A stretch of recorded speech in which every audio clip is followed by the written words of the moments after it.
racing. One light, two lights. They're backing off and backing. Pulse rising. Who will come out on top? Who'll take 3 lights, 4 lights. He's ready to be the star. The anticipation. powerful, strong, compact. Time, Tyson Gay, right, all the way, he's looking back. The heart stops.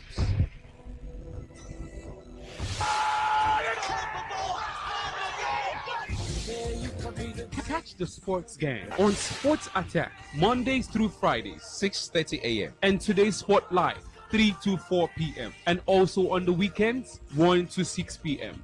Only on your premium sports radio. Today 95.1 FM. My name is Gianni Infantino, FIFA President. For the best of sports, always listen to Today Sports Live on Today95.1 FM, Port Harcourt. Hello, my name is Kanu Wanko, aka Papilo. For the latest and trending sports stories, always listen to Today Sports Live on Today 95.1 FM, Port Harcourt.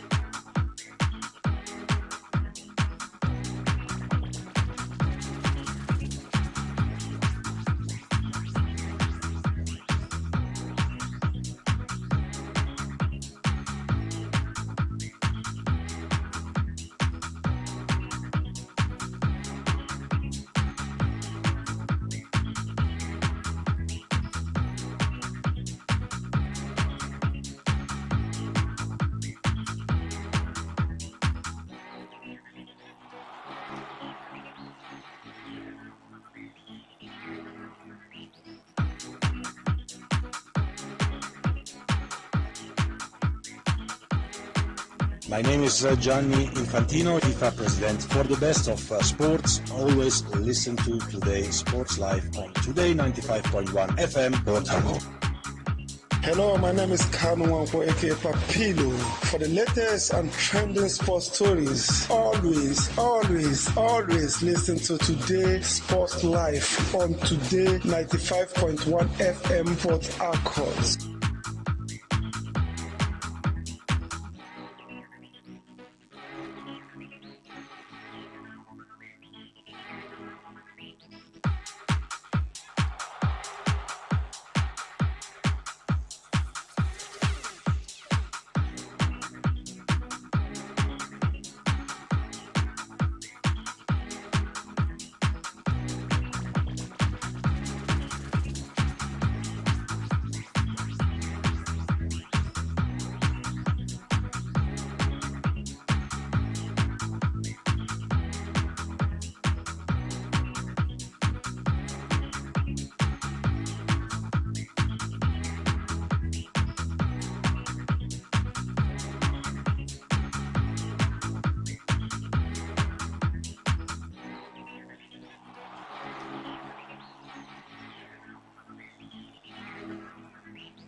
My name is Gianni Infantino, FIFA president. For the best of sports, always listen to Today Sports Live on Today95.1 FM, Port Harcourt.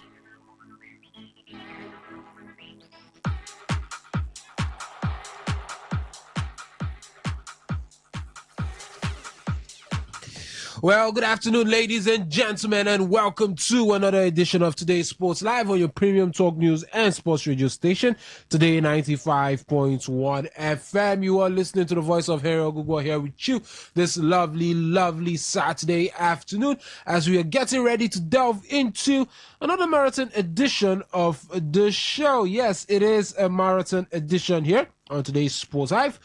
Like I did say, your home or one stop for talk news and sports. We are the voice of the people, and we are here to give you a voice and also get to hear your voice, or get to lend you a voice as regards everything happening in the world of football. It's all about football today on Today's Sports Live. Before we get to talk about other sports tomorrow, being in the first part, but it's European football today on the first part. Then we get to talk about everything Nigerian football, the AFCON, MPFL, talking about $7.5 million title sponsorship, Benga Elegbele was talking about, and all that stuff. Well, that's for the second part of the show, but it is time, or we are here to talk about European football first. Like I did mention, my name is Harry Ogugo, and I do have Somto Isaac here with me in the studio this afternoon. Somto, good afternoon, welcome. It'd be like saying Fantino, no, they come up. Like say, Bavado. That's what I wanted to start with. And I like the fact that we are, thinking in one mind, Infantino, has been living the good life. I mean, football is a game that all of us will love. I mean, can give anything to play football at an elite level, run football anyhow within it fit. But this is the man who runs football for everyone in the world. And God, I give you that. Wait till that second scene. May you talk. He controls football. Talk. Oh God, I don't want me to start me, Harry. Just leave. No, me. you're safe. I'm here. See, you are who? I'm here. You are here. I'm here. You're safe. You're here. I'm here. NBC. Let me leave that part, But that just goes to show when these people want to bring you down. Because this thing has been happening since. So what is Sheffer's problem? What is Effie's problem? Allow the man do his thing in his peace. Now you come and say he has mistress. Maybe Fantino stole Sefer's girlfriend. I don't understand. You don't want to remove this man by all means. It's just before bringing up the whole mistress issue at all. Bringing about the report that the mistress. What's it not that the mistress is in FIFA? She works in. So does it mean that Seferin has not had a mistress before? Seferin is like Somtola. They have mistresses. What do you mean? I have no mistress.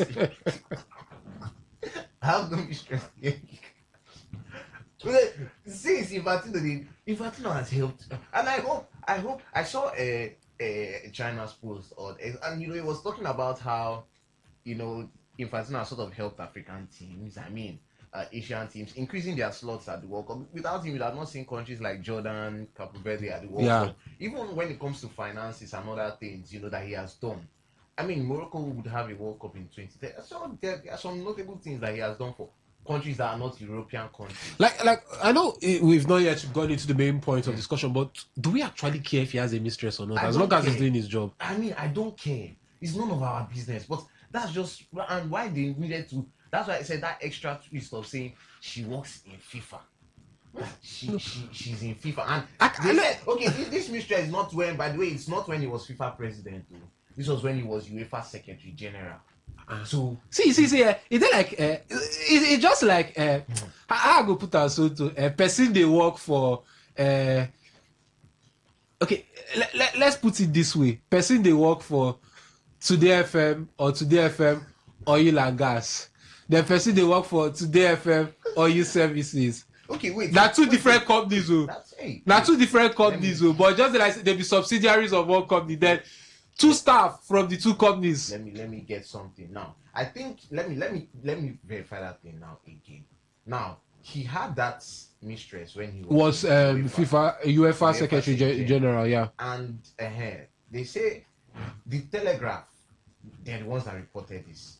Now, what they said is, while Infantino was general secretary at FIFA, a woman who was allegedly in a relationship with the now FIFA president received a six-figure sum. Now, what we are hearing is that Secretary General of UEFA, actually, right? yes. Now, UEFA confirmed that they are aware of an allegation that European football's governing body paid off an alleged mistress. Now, they didn't want, it's like they didn't want those stories to come out and all those kind of things. Now, they are saying they are alleging. Now, by God and man, who give Telegraph this information? Now, UEFA are coming out to, now, let me put it. According to the Telegraph, UEFA paid for the individual's MBA after she left. Now, in a statement, a FIFA spokesperson said, Infantino saying, no, he doesn't have mistress. See, he doesn't have mistress. He's denying these allegations that they are untrue. Now, the point of call is that you don't hunt where you walk, you know, and if she was in UEFA at the time, maybe she then moved to FIFA. If she was in UEFA and Infantino was having a mistress in UEFA, who knows the ethics and code of conduct? But something, I know we're going to go into labor laws and all this in a way now. Okay, you don't where you work, right? That's a popular say. But okay, you okay. Wait. You're a media personnel. You work 247 in media. Everything about your life, let's say 12 hours a day. And they come now. And they come. Now, why I won't use it as an example. Let's keep it that way. You work 12 hours of your life every day in media. What's the likelihood that you meet somebody outside media in a day? Answer now. Hey, ask me more questions. See this question now, you gotta ask Queen about today's woman. What do I want to say now? I mean, okay. Now, in all it also comes across to me. Am I not in media? In all fairness, yes. You know, Charles Anazobe is married to a woman in the media, right? Yeah. Let's give classic examples. A lot of people that we know, you know, they have, you know, now in this context, now let's say Infantino, oh, you are football all your life. There is every tendency you might not meet someone outside the realm of football. Yeah. Just like footballers now. I mean, if nobody say the women's side, let me know. A lot of them date each other. Let me. I want to say if nobody say the women's side, they get people where they do say we like ourselves. But let me use the women's side. They get married to themselves because a lot of female footballers either they get married to them, their fellow female footballers, or they're in a relationship with them, or they are dating male footballers or male sportsmen. Exactly. Because it's their line of work. Those are the people they meet on a regular basis.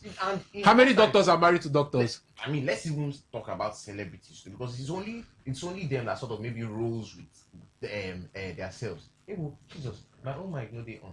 Jesus.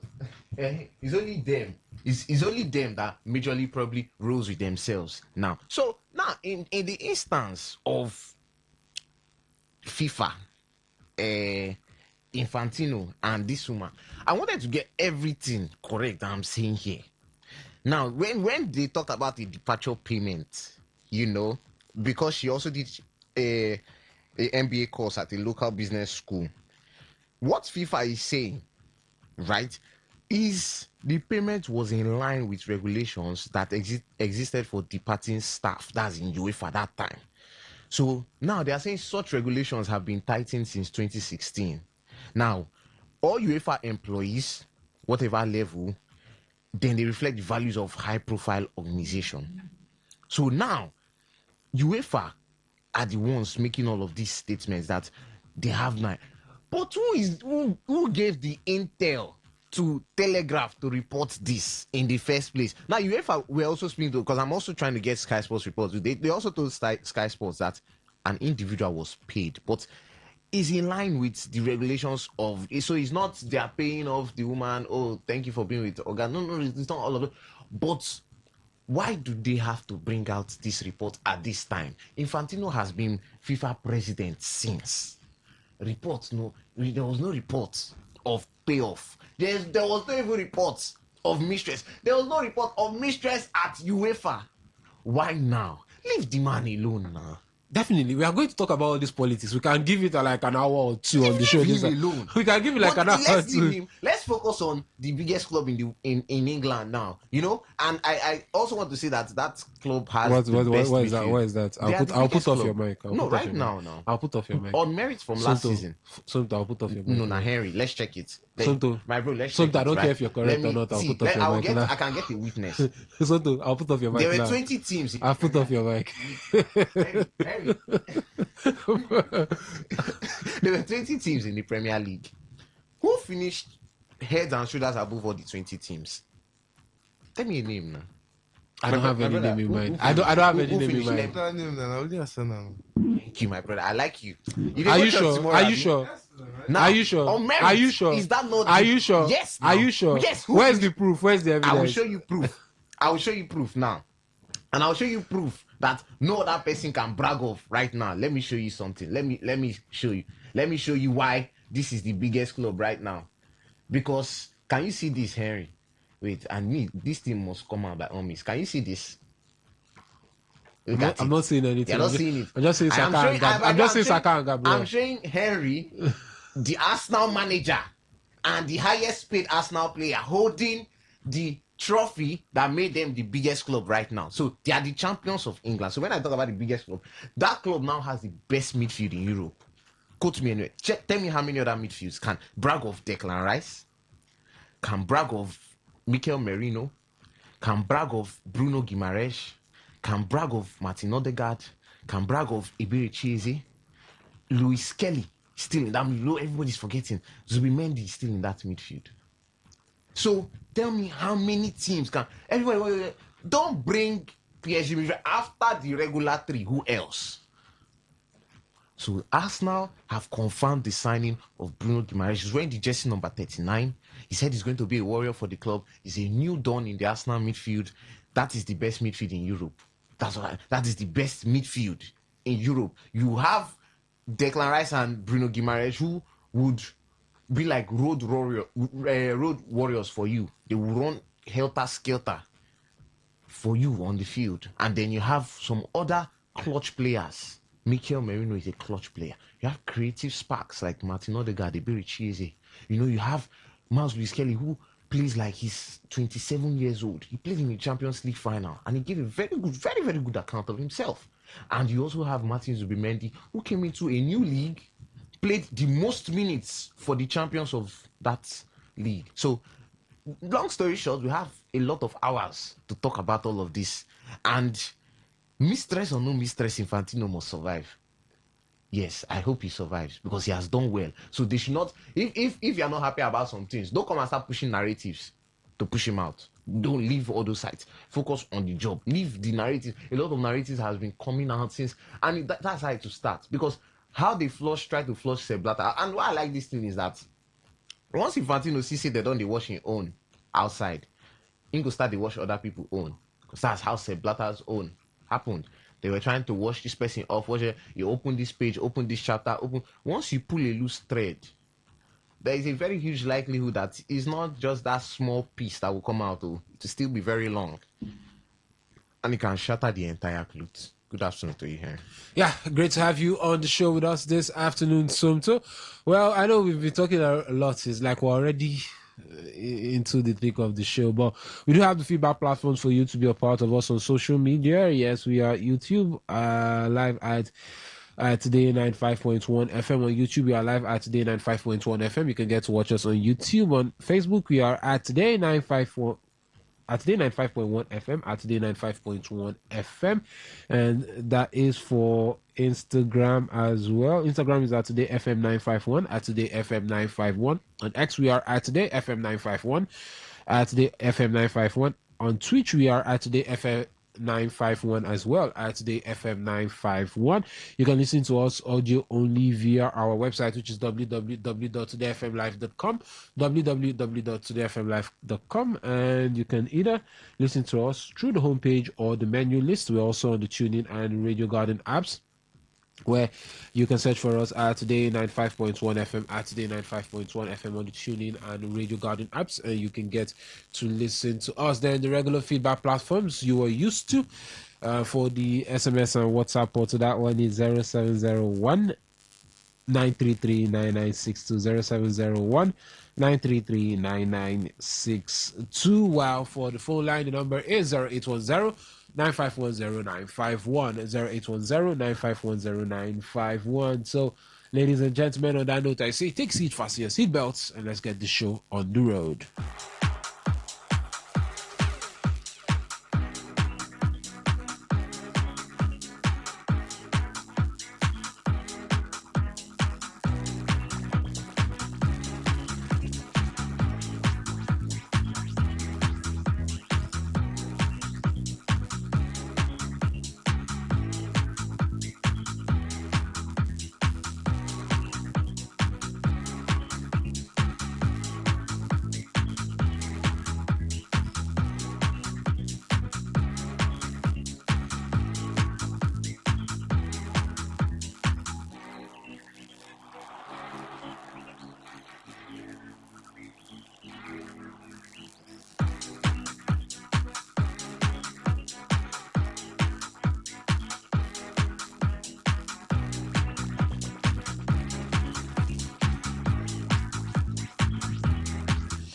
Yes, let's start things off with FIFA, like we were talking before or during the introduction. What we were talking about, where the Telegraph is reporting that while Infantino was general secretary at UEFA, a woman who was allegedly in a relationship with the now FIFA president received a six-figure sum. Now, UEFA has confirmed that it is aware of an allegation that European football's governing body paid off an alleged mistress of Gianni Infantino, and according to the Telegraph, UEFA paid for the individual's MBA, that's Masters of Business Administration degree, after she left. Now, in a statement to the Telegraph, a FIFA spokesperson said FIFA President Gianni Infantino strongly denies these allegations, and they are categorically untrue. Any insinuation of inappropriate conduct or violation of statutes or regulations is defamatory. No employee at UEFA and FIFA has ever raised a complaint regarding Mr. Infantino's behavior because there never was an incident where he was involved. All company actions related to employees, including any departure and severance packages, have always been approved by the appropriate directors in accordance with all applicable regulations. Now, UEFA did tell Sky Sports News that an individual was paid, but this was in line with regulations at the time, which have since been tightened.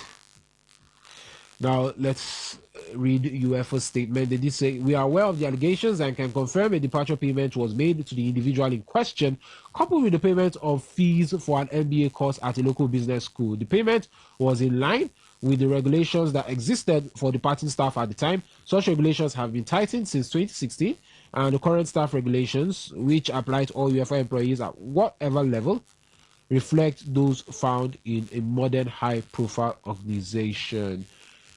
So basically, something it's not necessarily FIFA staff, or it's more of a UEFA staff that's Infantino. The story is still I know it's all about asking it's all about asking who leaked the story. I know that's a key thing, but this looks like, by the looks of things, that this happened. He was UEFA Secretary General when this actually happened. It looked like it was the staff of UEFA or FIFA itself. Like, these bodies, they work hand in hand. You can't, especially when you're working at the top.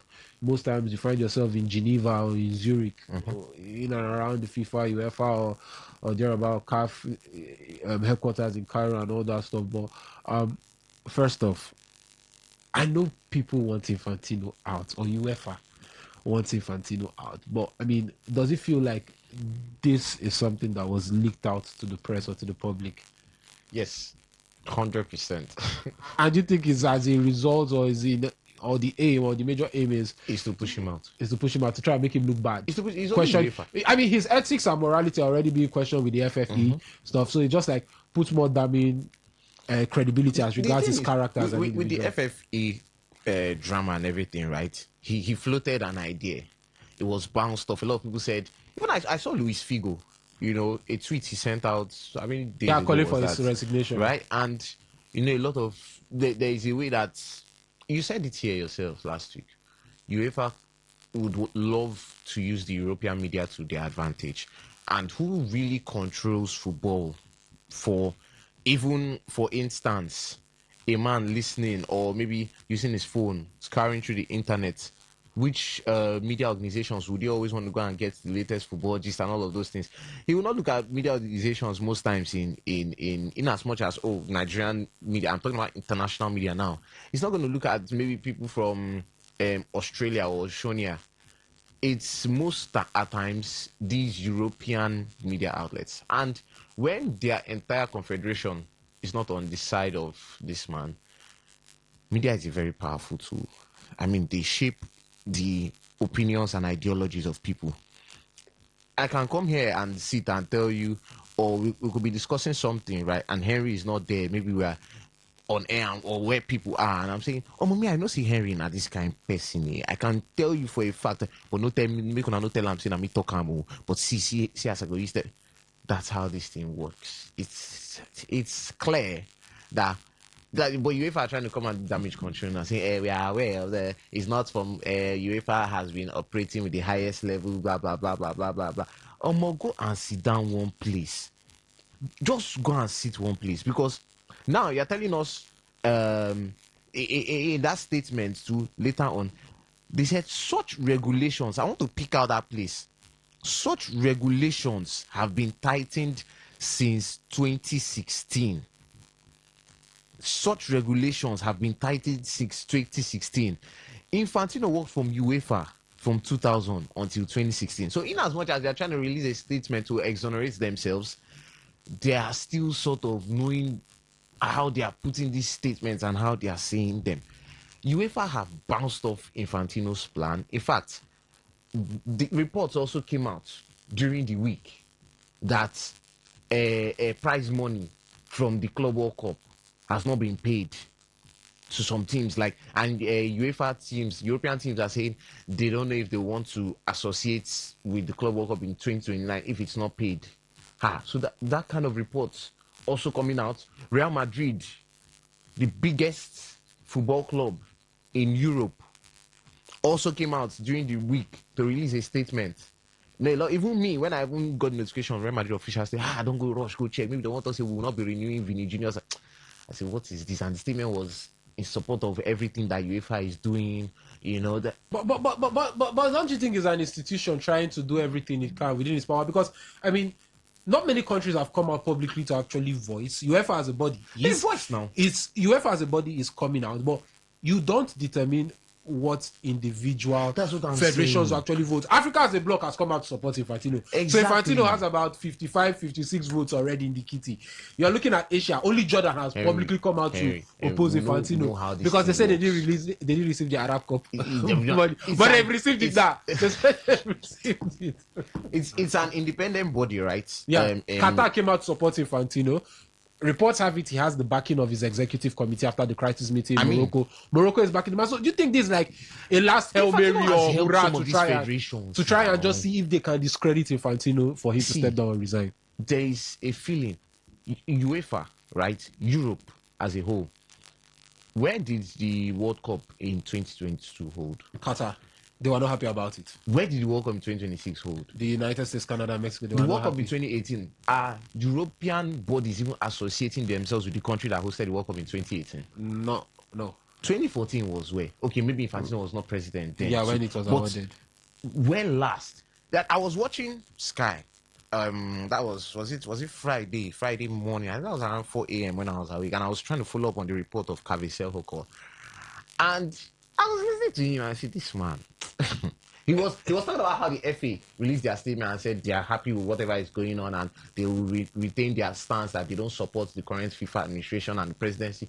And he said, with FIFA, in his voice, FIFA has shown that over the last few years, it's looked like a body that is exempted from helping the ordinary people in the game. Now, when we talk about where the last few World Cups has been hosted, these countries have a few problems in and around them. Of course, with Russia, of course, with Qatar, with their human rights. You're getting the of course, voice.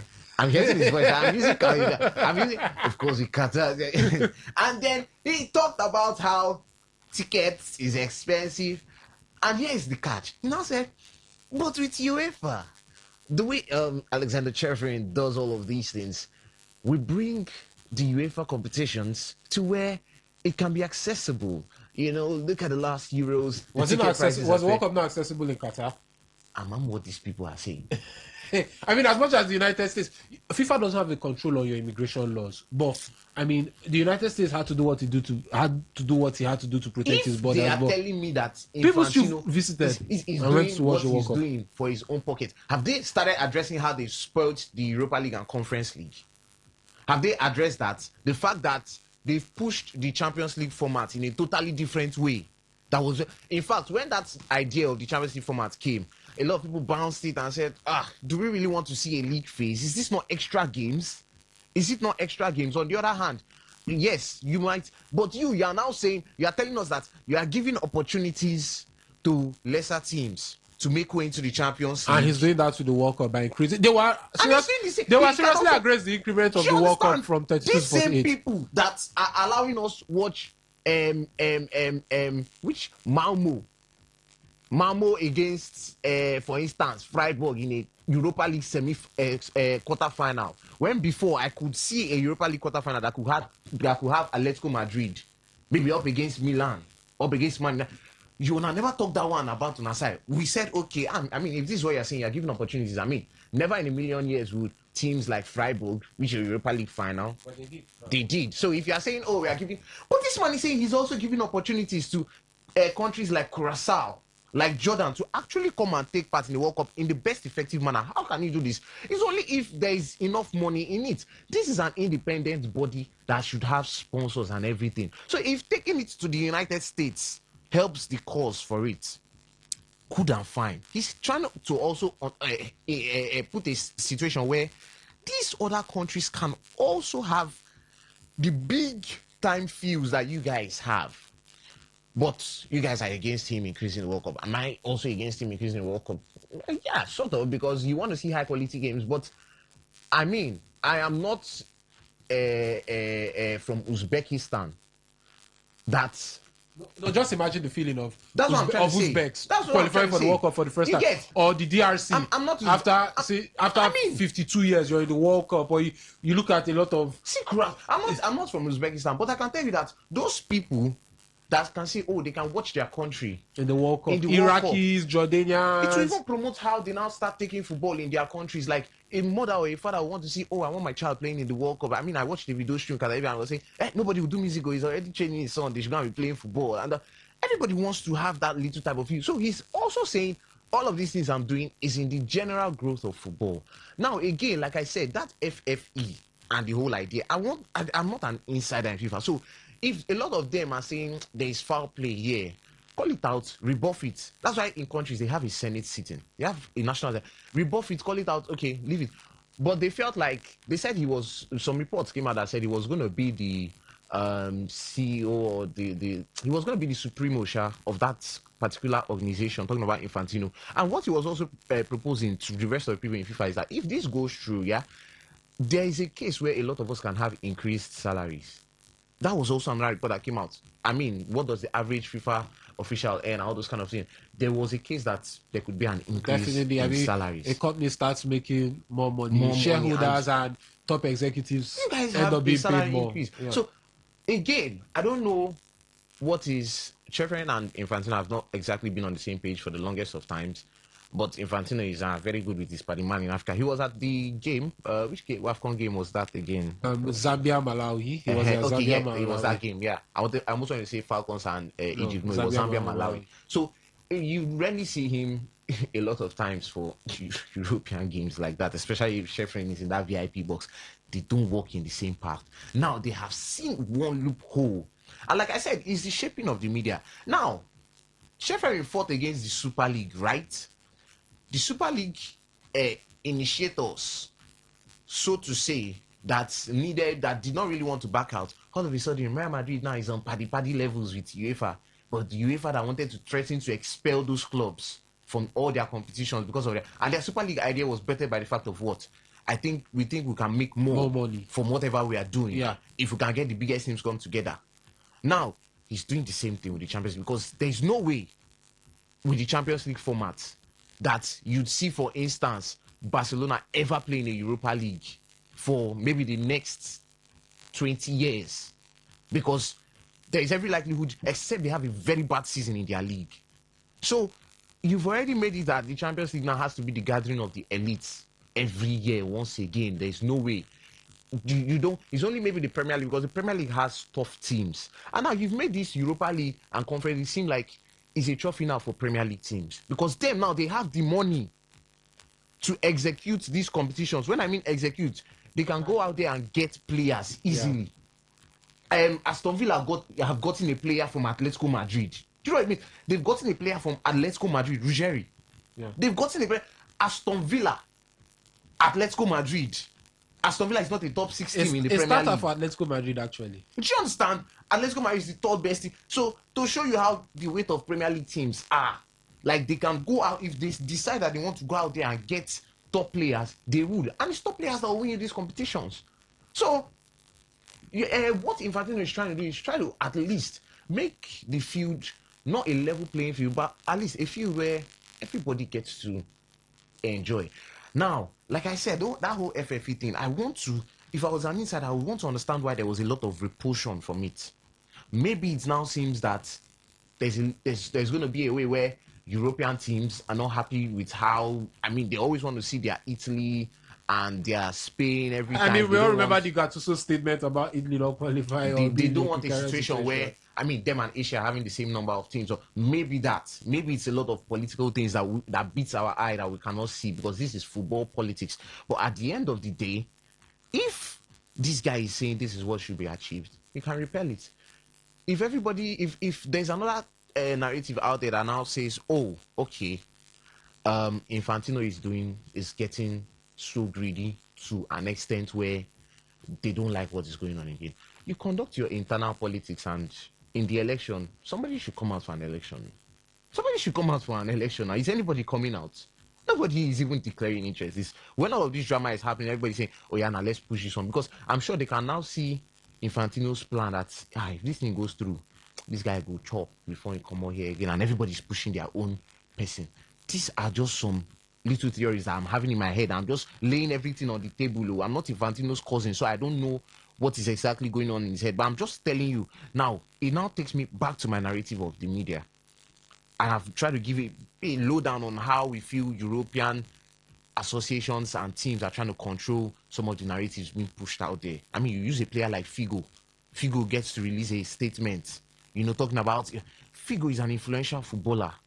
You also have a team like Real Madrid pushing out the FA pushing out the Premier League retweeting and saying we stand with UEFA in everything that they are. Premier League is the biggest league, most watched. So when a person who doesn't have deeper insight of some of these things goes to see Premier League's Twitter and say the Premier League supports what UEFA is doing, and then we stand in making sure that football is blah blah blah. Somebody that is doing it will say, so this Infantino self now wicked person. He doesn't have maybe a grand scheme of it, but that is how life is normally when it comes to narratives. Now, am I on Infantino's side? No. Am I on UEFA's side? No. I'm just trying to make everybody know that in as much as UEFA want to paint themselves as the white sheep and paint Infantino as the black sheep, if you not be all that too, because I'm just that kind of person that will also come and sit here and look at an extensive lens of things, like maybe not through the lens that everybody's trying to view it. It could not be all that by saying Infantino is the wickedest sheep, UEFA is the one that wants to save football and everything football should be. He's looking for ways to make his own developments, right? If those ways now does not seem pure to you guys, call him out. So if whatever they are doing that maybe we cannot see here, that Infantino is trying to use backyard and do some things that don't seem right, I like the fact that they are calling him out. But now, here's the main crux that we've been talking about, mistress. Was he planted in the media? Yes. Was he from UEFA? 100%. Was he from somebody that was at UEFA? 100%. Was he from somebody that is now in FIFA that has links to UEFA? Definitely. Was he from somebody that is not currently supporting Infantino? 100%. So, you releasing this kind of statement, and Henry, you ask, how does this even shape? Does he? On a second thought, you can say, oh, this does not really shape anything. But do the big hitters and those sponsors that would love to be associated with Infantino's FIFA, would they now want a situation where they are involved in scandals like this? Because this But is is a this scandal. necessarily a scandal?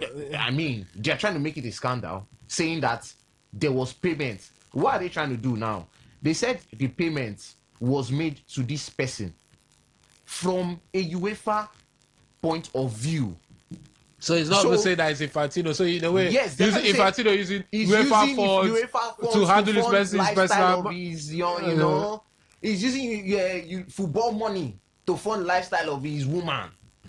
So that's what they are trying to promote here. That's what they are trying to just put out plainly to the faces of people, that this guy is using money for football in his private life.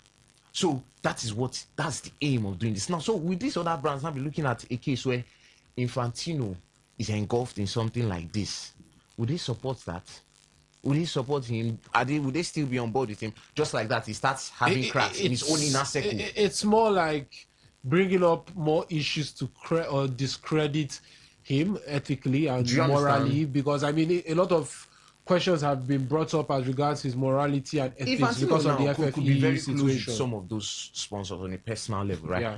But from a business perspective, do they want their brands to be? Nobody likes stain. I mean, if I wear white, the littlest stain sort of it aches me off. If there's a little stain, I don't. So, do they really want a little kind of stain like that? Nobody wants those kind of, because they want their business to thrive. So, in as much as you be our guy, we still have to watch the fact that we don't like news like this. Every brand, Henry, it would not be nice if today FM are hearing, Henry's and his, they don't want that. I'm giving an example. I know you're a very good man. But they won't like the fact that, someone there is associated. Let me tell you, when Sky posted that video of UEFA, they locked their comments. They locked their own comments when they posted their own, release of it. They don't want you to have an opinion. They are telling you.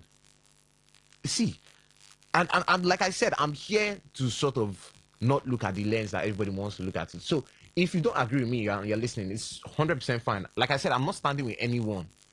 I mean, I the FFE thing, I'm not standing with it. I've already said, I do not sort of think an extended World Cup is okay. Let everybody that should get there on merits. You should be very good. I mean, let's not start doing, let's open it for everybody or that kind of thing. So I'm not necessarily supporting anyone. Like I said, the FFE thing, we understood the backstory of how it came about, but we are not extensively saying it should be disregarded. I don't know if I want it disregarded, because I don't really understand a lot of it. If it's something that is appreciated, but if they don't appreciate it still, I'm just looking at this thing from a different scope. That I know this is planted. I know that politics can be played in different levels, right? Politics can be played in different levels, but I would want FIFA to do the politics of, this is who you think is the best man to lead your football forward, and then everybody, when the General Congress comes, the 211 member nations vote for whoever they want. So, in as much as UEFA are trying to shape the narrative of people outside, it will now look like to us, to the normal people, that so this man is like this. Now, you can't succeed with that, because, like I said, they're an independent body, so they conduct their voting inside. Let's release scandals. Let's make it bad for sponsors to be on the side. Let's make it that the business starts crippling from inside, so he has no choice but to be forced out.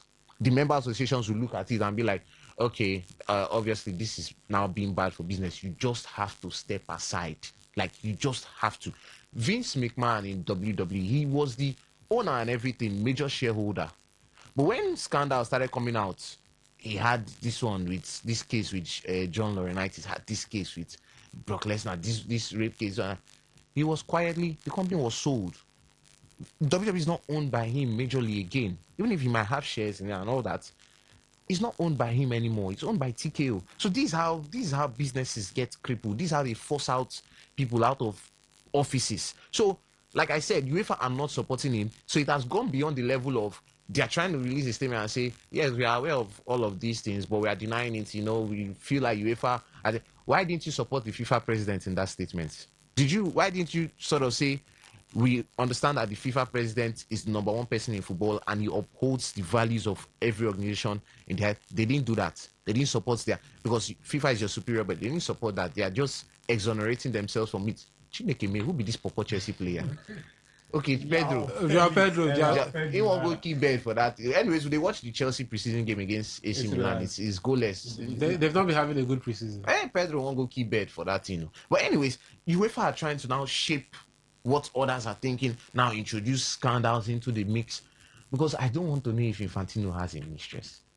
Let him do whatever he wants to do for all I care. But I now want to know sort of, and sponsors now want to know if he's now actually using the company's money for his personal. That's now where some of these things can now, okay, this one should come out. This is a very, very good detail that can shape whatever we are doing. So, I mean, like I said, I'm not supporting anybody. I'm just coming from a normal view.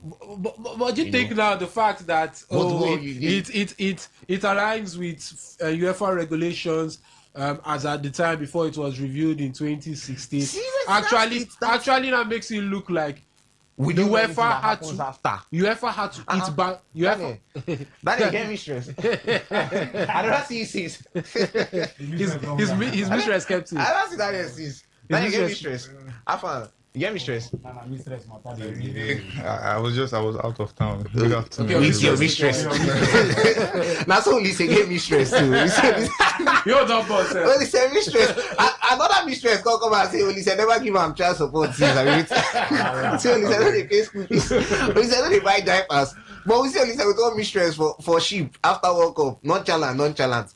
But sorry, Henry, you were saying again. So now, does it mean like, okay, them coming out to make that statement means like, oh no, we don't release this thing, no be the kind feedback we expect, or maybe like say this thing don't cast, take back. See the first instance now, when the first thing, nobody talks say they won't boycott. You reach on a turn, say you want to boycott all FIFA competitions, even your clubs. Morocco host it, please. Morocco has been looking for how to host the World Cup. I mean, you say even your clubs, all of them. Well, Asia released this and said, oh, they are not supporting this. They don't want it. They don't know, blah, blah, blah. Finish.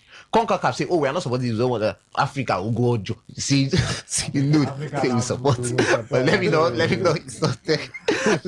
I mean, we want to see countries like Mozambique in the World Cup. So let them get development money. We don't want the one that will go and build stadium in Kebbi. You sound me say it's $1 million stadium, sure. But on the other hand, everybody release statement and say, oh, those support is fine. You say you want boycott. Even your member associations have started talking here and there. France, talk this one. Italy will say this one. FA will say this one. Only you, everybody saying different things about. We know where it's coming from. But if they are talking, do you blame them? They are the biggest financiers. They are the biggest now. They are the biggest in everything. But they don't support the man that is there. No, that's what I'm saying. See, if they say they want to boycott, it's their own form of their politics, right? No. See, before you say you want to do something, you have to analyze things. How much do I contribute? But don't you think that's why the man is also trying to change the narrative? Look, it's not like there aren't companies in Asia that can't bring the money that's coming from you. Definitely, they are. I mean, go to the Shanghai Stock Exchange and you see companies literally over. You go to the Middle East, go to Southeast Asia. There are $1 trillion companies, $1 billion, hundreds of billions of dollars companies worth the amount that can actually bring out the money. Saudi Arabia, you see what they are about to do with the World Cup in 2034 or what their plans are. We saw what Qatar did in 2022 with all the backlash and everything. So you can source for that money elsewhere. And maybe that's one thing UEFA is scared of or are trying as much as possible. They don't want the game to leave them. Bam. Club World Cup. This is a threat on the Champions League. Because if the Club World Cup, everybody in another part of the world. No, but imagine it's like the World Cup. Nothing beats the World Cup when it comes to football. I mean, at some point, Europeans were trying to make it look like the Champions League. I remember JB Carragher's statement. Like, we almost tried to put the Champions League side by side with the World Cup. That's rubbish to me. Nothing compares to the World Cup. I can't wait for 4 years. For 4 years, there's something that they see every May 30th or 20th something every year. Then you come and compare it to the World Cup. At the end of the day, for me, it doesn't make sense. So now, the Club World Cup. You can resonate with the Club World Cup. Imagine Aimba goes to the Club World Cup and wins it. Or Rivers United. You can resonate with it more than even Arsenal winning the Champions League. That's a fact. That's a fact. You can resonate with it more than even Chelsea. Imagine Rivers United. The side you go to Yakubu Gowon and Adoke Amesimaka watching wins the Club World Cup. I'm just giving an example. You even resonate with it more with Mamelodi Sundowns winning the Club World Cup. No, not in South Africa. No, okay, let's yes. Okay. With Allah,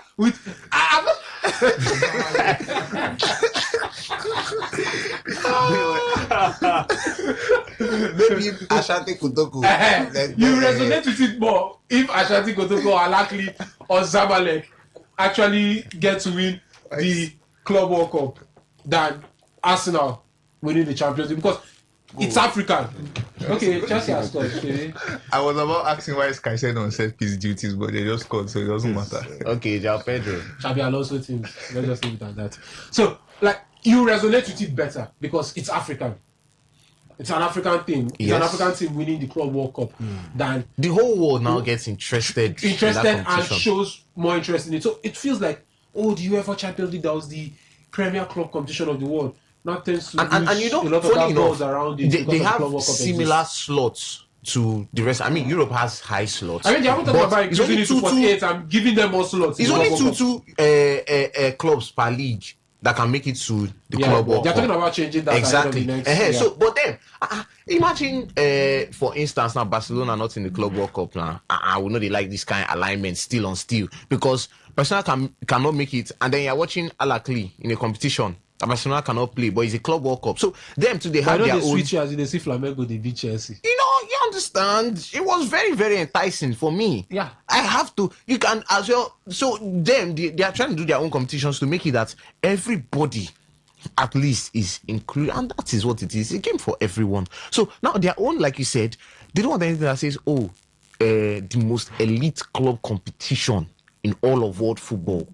That tag could go away if the Club World Cup gets a certain level of traction that it gets. I mean, if there's a FIFA World Cup for nation, there's a World Cup too for clubs. So, but still, all of UEFA, like I said, we'll just stay here and open different files on the table and say, okay, it could be this could be where the problem is from, this could be where the problem is from. But it seemed like for a long time, Infantino's alignment with UEFA has been having a little, and I don't know where, I can't even pinpoint where exactly this thing has to start from because I might need to go and do a little more investigation. That's what one of my friends talk say maybe that mistress now very chook. I just wanted. So they what? If I tell you chop my food, Abby, you chop my food. No worry. So I think this one is. They are trying to push a scandal. It's basic. So, and again, it might not still be UEFA. I might be here and do it. It might be maybe CONCACAF. Silent killers can be somewhere and push. But if you are saying, oh, there are traces of records, UEFA comes out, it's clear, Sha, that whoever is doing this is not in the camp of UEFA. It's just so clear. They want him. Now they are looking for alternate methods to, okay, it's high time. This guy has to leave office. So if they want him out of office, do your Congress. Do your general meetings and vote him out. That's the problem now. That's the problem now. Can you really shape? Can they really shape it? Because okay, let's look at the politics. That's what I'm saying. This is the only way they can shape it. What was the name of the British guy that was FIFA president before Joao Havelange? His name is skipping my mind. But Havelange noticed something. Africa, our slots now. We don't even get slot at the time. Africa was not. It was even playoff where we even managed to get. What did Havelange do? He came to Africa. We'll give you one slot. Havelange won. Africa gave him even Blatter too. A big said slot. they will 74. Zaire went. Then he increased it in 78 to 2 slots. Africa. When Blatter was coming in, Africa had only 3 slots then. Blatter came. No, I'll give you 2 more slots. We increased the World Cup to 32. Sir Stanley Roos is the name. Sir Stanley Roos, yes, the Englishman I was trying to remember. So, like, that has been the politics. Now, if Infantino came, I'll give you 9 plus a potential 1. 10. And when you look at the playoff, most likely Africa will be having 10 in the World Cup for the foreseeable future. So, I mean, it's easy. He got the block. He has Africa. Asia came out to distance themselves from the whole FFE. But, I mean, it's only Jordan because they don't give them their money, but they don't give them their money. Qatar has come out to publicly support. So, I mean, even Nasser El Khalifi that UEFA was rumored to be pushing forward at a point in time, his own federation, don't go support another person. The man himself wasn't even interested. He was turning it down. You look at CONCACAF.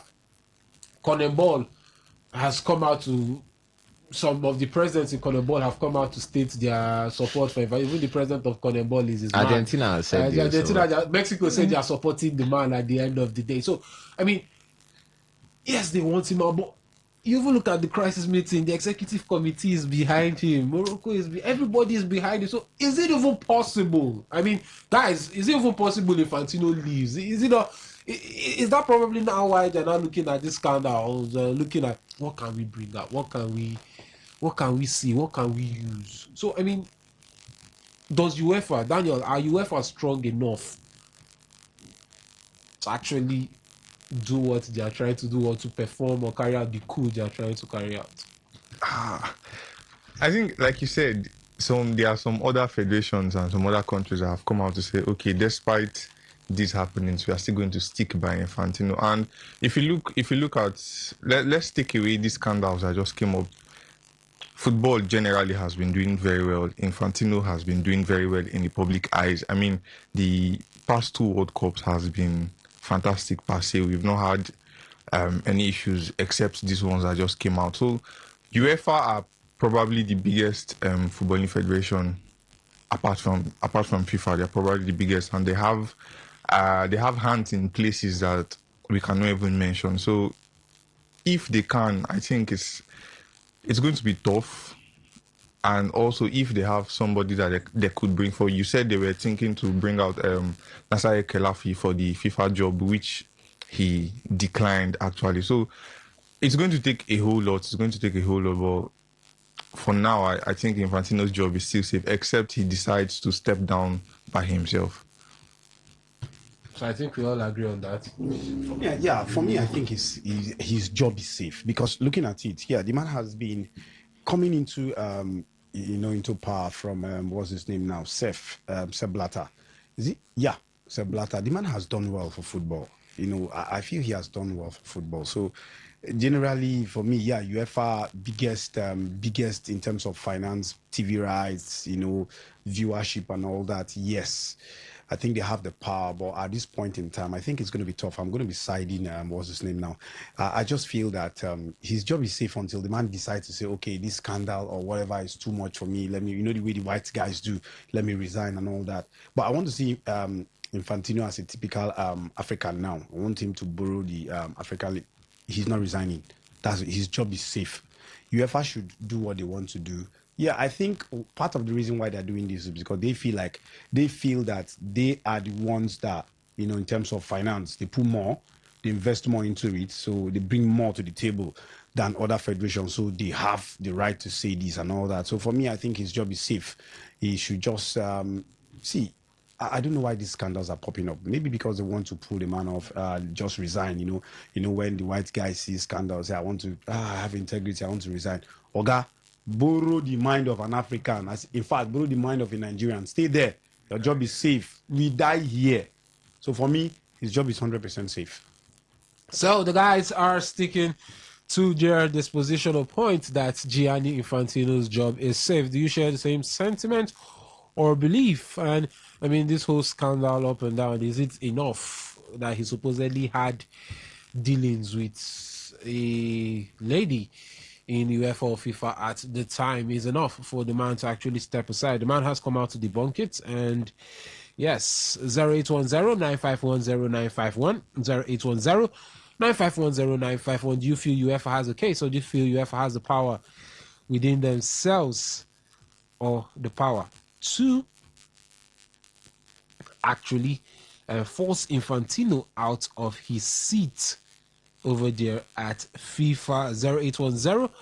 0810-951-0951, 0810-951-0951. And sadly, on a sad note, Lionel Messi has lost his father, Jorge Messi. Yeah, the man died at the age of 68. So 0810-951-0951.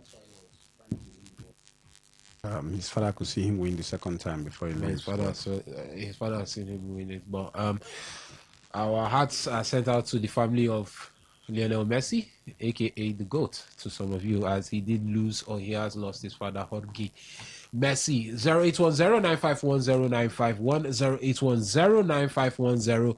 0810-951-0951 for the SMS and WhatsApp portal. The number is 0701 933-9962, 0701 933-9962. Hello, caller. Good afternoon. Good afternoon to you as well. My name is Benjamin. Okay, Benjamin, please go ahead. biggest congratulations goes to the Okay, go ahead. that as well. Then for this issue concerning the Martinez, who are strongly battling because bowling wise, the man has done a lot for Nigeria. He has done a lot to the best of my knowledge. For what I can see from the AM people as well, he has done enough for me to, and even a chance to catch my boat for him. Things goes there, he don't get. Like one of the analysts was saying, borrow the mind of African League as well. It goes nowhere. And UEFA. Yes, I'm glad that before now, I never had a clear picture of how I just think about the situation but I need to get that job because at some point I felt UEFA was and Martin was now the bad guy. But on some schools analysts and people like that, it's just politics, office politics, and I think Martin has the right to go into content.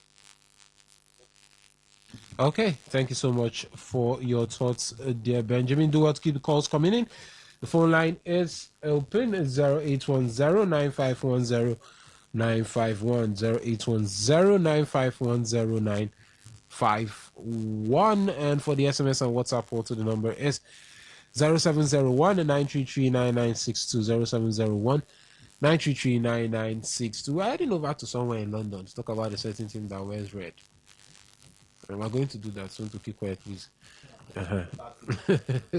So the phone line is open. Call in and air your thoughts on the whole Gianni Infantino saga. Do you think, or do you see the man resigning? Because I mean that's still probably a card on the table, but he does have the backing of his. Sorry, I saw a message from one of these journalism groups. He's a Ghanaian journalist, Gary Al Smith. I know some people might know him. What he said, according to him, this was he sent this around 11:16. He said, in the coming fortnight, there will be at least two big hatchet job stories on Gianni Infantino. The aim is to get as much traction behind the campaign to oust him before the major leagues start. If he does not resign, more stories are being lined up. Will he survive it? Now, So doesn't it mean like they are just, it's either anything, just bring out anything? that's what I'm trying to say. Now, it might not be like, take the call, you can. Okay, let's hear from this caller. Hello, caller, good afternoon. Good afternoon, name and location. I'm calling from TV. Okay, Sunday, please go ahead. Yeah, I want to say that in this life, things will not favor everybody. It will favor some, why some will complain. For those who think Johnny Infantino is not due and they want him out, I don't think their vote will count. Majority will carry the vote for me. I think I would love that man to continue.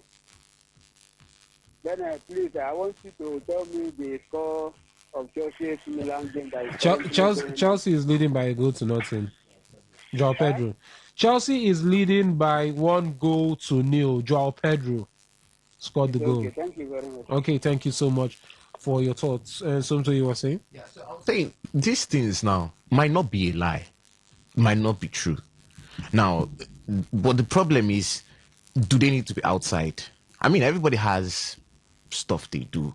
Everybody has whatever things that is in their cupboard. Thank you. Off-pitch activity. I mean, everybody has. Everybody has what they do, And do they need to be outside? Again, like I said, Infantino could have a mistress. He could not have a mistress. It's fine.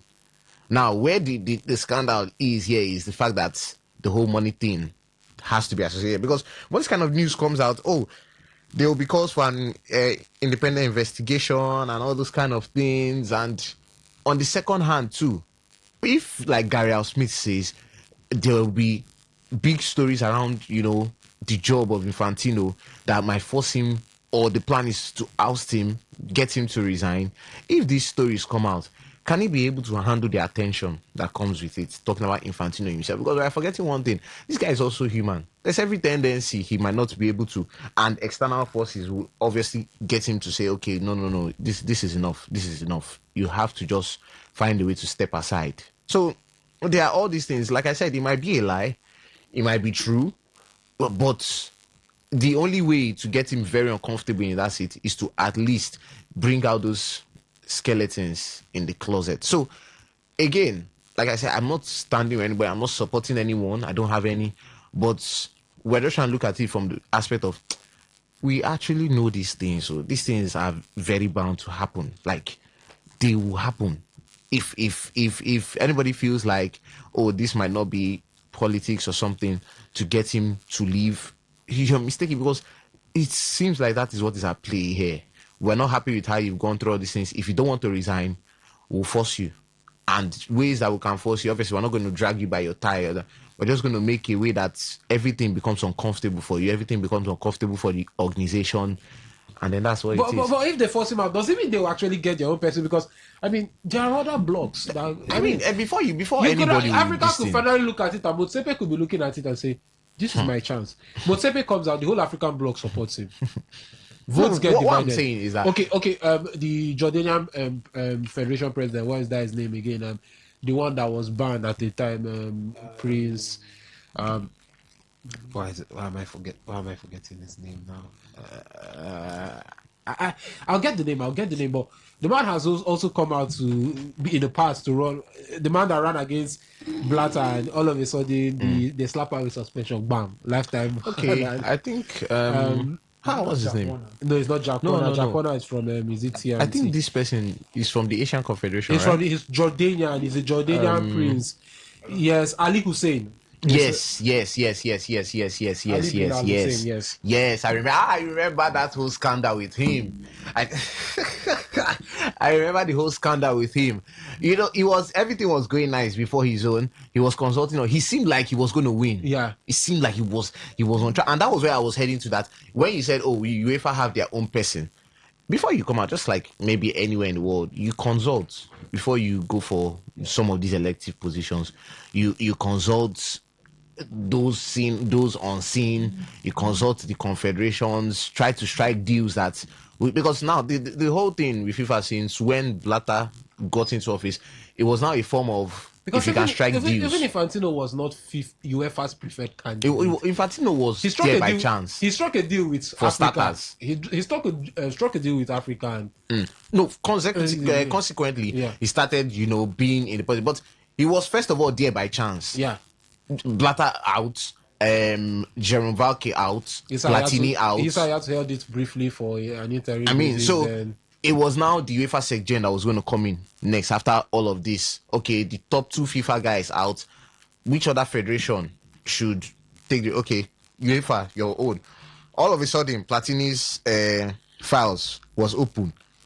Just like they are trying to open Infantino's own too, because everybody has their skeletons, except you be Jesus. But if you're not Jesus, there's every tendency that there could be something. Even if you have said, oh, you have repented, in as much as we're talking about, oh, Jesus, even if you are Jesus, you should. At some point, they try to use the thing against, oh, you were the man in the temple that came to scatter the temple and you showed traits. So everybody has, one thing or the other that can be used against. Even if you try. Now, Infantino must have maybe sidelined this mistress and said, oh, we're not doing again. Be going your way. I'm not going to do this thing with you anymore. But now it's just the function of later on, she's in and around his history. And at the end of the day, she being in and around his history has resulted in the fact that they are saying, oh, there could be a payment traced to whatever his time when he was with the mistress. And then, she received this kind of money. Why is she receiving this kind of money from UEFA? But they are saying, I think it was a normal payoff because she was also doing an MBA course. So a lot of stories that could come out. Just know that, like we're saying, the aim is that Infantino does not continue as FIFA president. That's just the aim as it stands now. Okay, 0810-951-0951 for the SMS and WhatsApp portal is 0701 0701-933-9962, and let's head over to WhatsApp to get to here or see what you are saying. And this one says FIFA president should just resign. America doesn't know anything about football. They have seen the money football can bring during the World Cup and they want to buy it. That's from Ernest from Woji. And from the text message portal. This one says RIP Jorge Messi, and that's from Playboy with that one. And let's head over to North London to talk about Arsenal.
Yes, Arsenal, they have completed a £75 million deal for Brazilian and former Newcastle midfielder, now Arsenal midfielder, wearing the number 39 jersey, Bruno Guimaraes.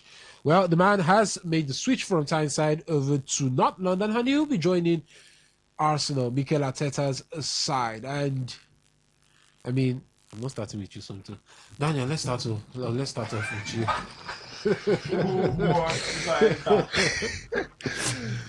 Does this complete the midfield? Does this complete the puzzle? Because I mean, a lot of people did raise or have their own fair share of questions about Arsenal's midfield last season. But I mean, does this make that midfield complete now? Not, I won't say complete. I won't say complete, but it elevates their midfield. It makes their midfield so much better. I think you struggle to find a pivot that looks better than Declan Rice and Guimaraes on paper because they've not played together yet. So a few things might still be lacking, but it is a very good buy for Arsenal. I mean, winning the Premier League and you add a player with the quality of Guimaraes to your team, I think it makes a bold statement that you might just be going, or you will go for that title again next season. And for Guimaraes, also a good move. I think this is like the peak of his career. I mean, you are a mainstay in the Brazil national team. You were part of the team that won Newcastle their first trophy in over 70 years, and now you move over to a team that just won the English Premier League. I think for us now, their midfield is going to be a lot more physical. I mean, if you have Declan Rice and Guimaraes in midfield, I think we all know how Guimaraes play, and he also has that technicality with him. He has the eye for the pass. He can shoot from distance. So it's a very good addition for Arsenal, and for £75 million in today's market, I think that's a fair price. Okay, quite a fair price according to Daniel. But okay, now sometimes I'm coming to you now. You can talk. Still, balance, because that question has been raised. Does it bring balance and make Arsenal unstoppable? Because Bruno, quote unquote, is not a DM. Mm-hmm. Declan, quote unquote, is not a DM. Both can get stuck in or will get stuck in. They are willing to put the tackles, but none of them is a natural sitter, like what we see with Martin Zubimendi. Even Miles Lewis Kelly, in a way, when he gets to play, those have the tendency to sit. But you don't get that with either Bruno Guimaraes or Declan Rice. So do you feel that on paper, it does look perfect? It does look perfect on paper, but I mean, when you get to the field of play, that's where you can actually judge. Because, I mean, on paper, last season, Isak and Vitz looked so nice. The thought looked nice on paper. But on the field of play, it was a different scenario. Now, do you think that would be the case? Or if you, no need for alarm. Arteta knows what he's doing, and maybe probably which of them gets to sit at the end of the day. I think that's the best balance Arsenal can find.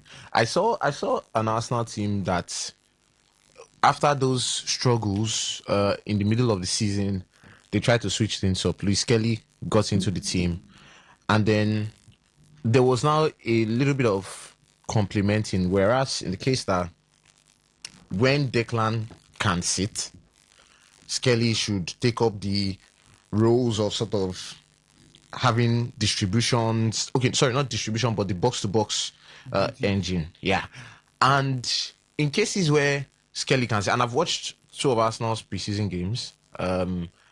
Against Betis, I was not really impressed with what Luis Skelly was playing. And he had the duty to sit because there was Ethan Nwaneri and Kai Havertz. Havertz was doing the box-to-box. But how the Arsenal midfield wants to see him now, even from when I saw them last season, there were a lot of times we were asking Odegaard, it's not your duty to control.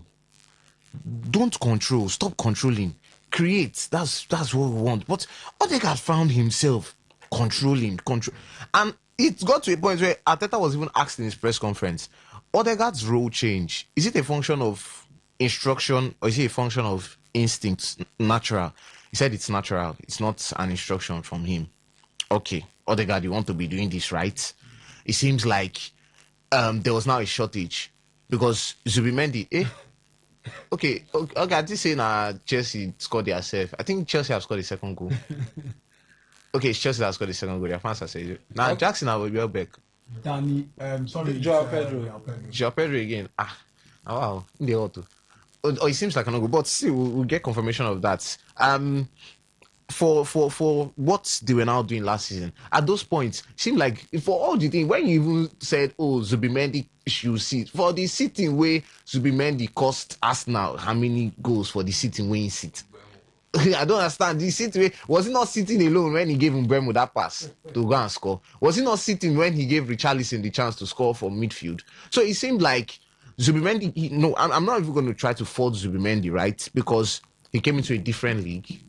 And he played the most minutes for the club. Well. Yeah, I mean, he started excellent, like perfect, the way you want your sitting defensive midfielder to be. But again, I really don't understand how his season got so disastrous because he started getting, it was all over, and he got relegated to the bench still. Because I mean, to be honest, you don't start that so well like that and you get relegated. So I'm not going to try to fault him because he came to a different league, was playing so many games, Champions League, Premier League, involved in some certain extent of the Carabao Cup.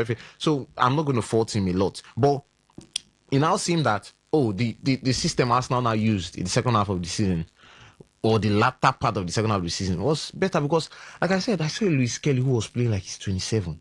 This guy had confidence. He can hold the ball. He can shield the ball. If he needed to do the box-to-box thing, he can do it. If he needed to sit, most times he could do it.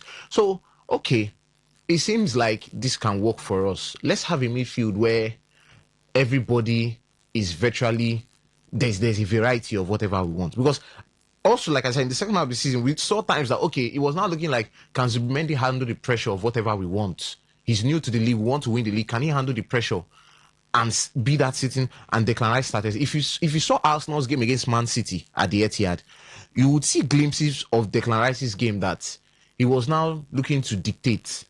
He was sitting more often than the way it wasn't, especially when you see his first season where he was majorly playing as a box-to-box. He wasn't having those tendencies of sitting at all, even this season after that. But last season, it was now looking like, is this a pivot? Because it looked like at times, a lot of people say, okay, Zubimendi is new, Declan is just supporting him. So he has to sit, he has to bomb forward also. But at the end of the day, it seemed like what was working was let Declan sit. If Skelly comes in, Skelly can also try to see, but let Skelly now try to put in the engine and all of the work that we want. Now to Bruno G. For Bruno Guimaraes, you can see outside the top six when you look at midfielders, he seems like the pick of the bunch. This was a player that, again, shined on the world stage. Because at the World Cup, there was not a lot of central midfielders. In fact, before Brazil were knocked out, I don't think there was a better performing central midfielder at the World Cup than Bruno Guimaraes. There was none. A better performing central midfielder at the World Cup until Brazil were eliminated. So, for him... Xhaka. Xhaka, go sit down. Yes, no. Central midfield. Bruno was creating chances, doing the dirty work. Are you bored? Go sit down. Henry now. Bruno even, I think, he created the most chances at some point until Trossard then was coming up. Xhaka no now. He had an excellent World Cup. Yeah, that is saying was he up to Bruno's own? Why not? Yes, better. How many? In my own opinion, better. Okay. Should we Better, now? not even in my own Okay. opinion, Should I now enter the aspect of goals and assists? Better. Now, because Should you're I? not Thomas now. Okay, now you want to say? I said okay. Let me enter I'm goals not and looking assists, at right? goals and assists. I'm Chelsea looking at have just maybe 3. nothing concern this game. Made their fans they feel am. So look, it's I know why a bit digressive from what we said, and I shouldn't be doing that because I'm on my call. No, I mean, Xhaka dictated games for Switzerland. He dictated the tempo for Switzerland. Look, I use this phone. Now I'm hearing you, Henry. Go on. I've basically said all I have to say. Okay, now I'll tell you what Bruno Guimaraes is. His duty was not to dictate for Brazil, but he was doing that at some point. Casemiro was there. Now, Bruno was creating chances. He had chance creation. He had the box-to-box duties he was doing. He also had the fact that, okay, at some point, he could now dictate. Now, for all of Xhaka's good work that he did, to what use on end product was it for Switzerland? Doesn't matter. He did his job. No. I'm saying to what use on end product was it? No, he did his job. That's the most. No, I'm comparing it to someone who had end product for it. See, see, this is football. It's a team game. It's a team game, right? I have done my job. It does not. It's like an attacking midfielder giving the ball to, okay, let's say it's like Ozil giving the ball to Oliver Giroud, and Giroud, one way or the other, did not score those 4 or 5 chances. Does it mean it's Ozil's fault? No. The man has done his job by giving the striker the ball. It's left for the striker. I don't go carry striker left, shoot the ball. No. You've done your job. You've done your job. So for me, I think if you're talking about end product, it's how successful those marking, how many successful marking he has, how many key passes, chances created, all those things. Not about how many did the team converted or how many did the team use. No, I don't think. We are talking about individual players. I'm talking about Switzerland as a team, as a whole, or Brazil as a team. No, we are talking about individuals here. Now, for Bruno Guimaraes, individuals, thank you. I'll bring out their individual statistics At the now. World Cup? Yes. Okay. Bruno Guimaraes had no goals. Xhaka had 1. Okay. Bruno Guimaraes had 4 assists. Xhaka had 0. Okay. Bruno Guimaraes created 3 big chances. Xhaka created 0 big chances. Okay. When it came to interceptions, Xhaka had a better interception rate, 0.7. Guimaraes had 0.4. Okay. Tackles, Guimaraes had 2.2. Xhaka had 0.8. Okay. Dribbled past, Guimaraes had 0.8. Xhaka had 0.3. Again, function of positioning, but still. Clearances, Xhaka had 1.3. Guimaraes had 1.0. Now, move to some other parts. Ground use 1. Guimaraes had 4.0. 56%. Xhaka had 3.3. When you also... Xhaka's was 59. But 4.0, 3.3. Based on the amount of ground use he faced. 4.0, 3.3. 56, 59. 56, 59. 59 based on the amount he actually faced. So he had a 59% success rate. Guimaraes had a 56. 56. But he won more ground use than him. How many did he face? How many did he face? But he won more ground use than him. I'm looking at is the percentage. But still, he won. Completed passes. Who completed more passes? I'm even going to go to all of those statistics. I'm going to bring everything out. When it came to crosses, Guimaraes had 13. Xhaka had 0.0 crosses.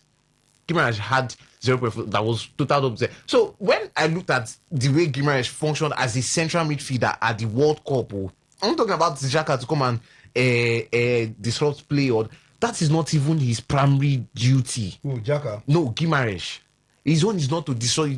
Is not that. That was Casemiro's own. But he can still be able to do that. And he was still able to add the extra law of an overall central midfielder. Now, what does that implement for this Arsenal team is the fact that Rice is going to be sitting. Because they tried it from last season. And they said, okay, yeah, good squad depth is effective. Now, at every point that Arteta has spoken and said that this Arsenal team wants to build something that will stand the test of time, is the fact that when you see an opportunity to raise the level, you raise it a bit. You sell Nogard, you sign Guimaraes. that is raising the level. So now you now have Zubimendi as the backup, Skelly in and around the area. For me, I even it remains to be seen how they try to do that midfield. I mean, I'm also of the opinion, if there's no quality winger out there, if there are no quality wingers out there, that's not Vinicius level. Bakula is so expensive.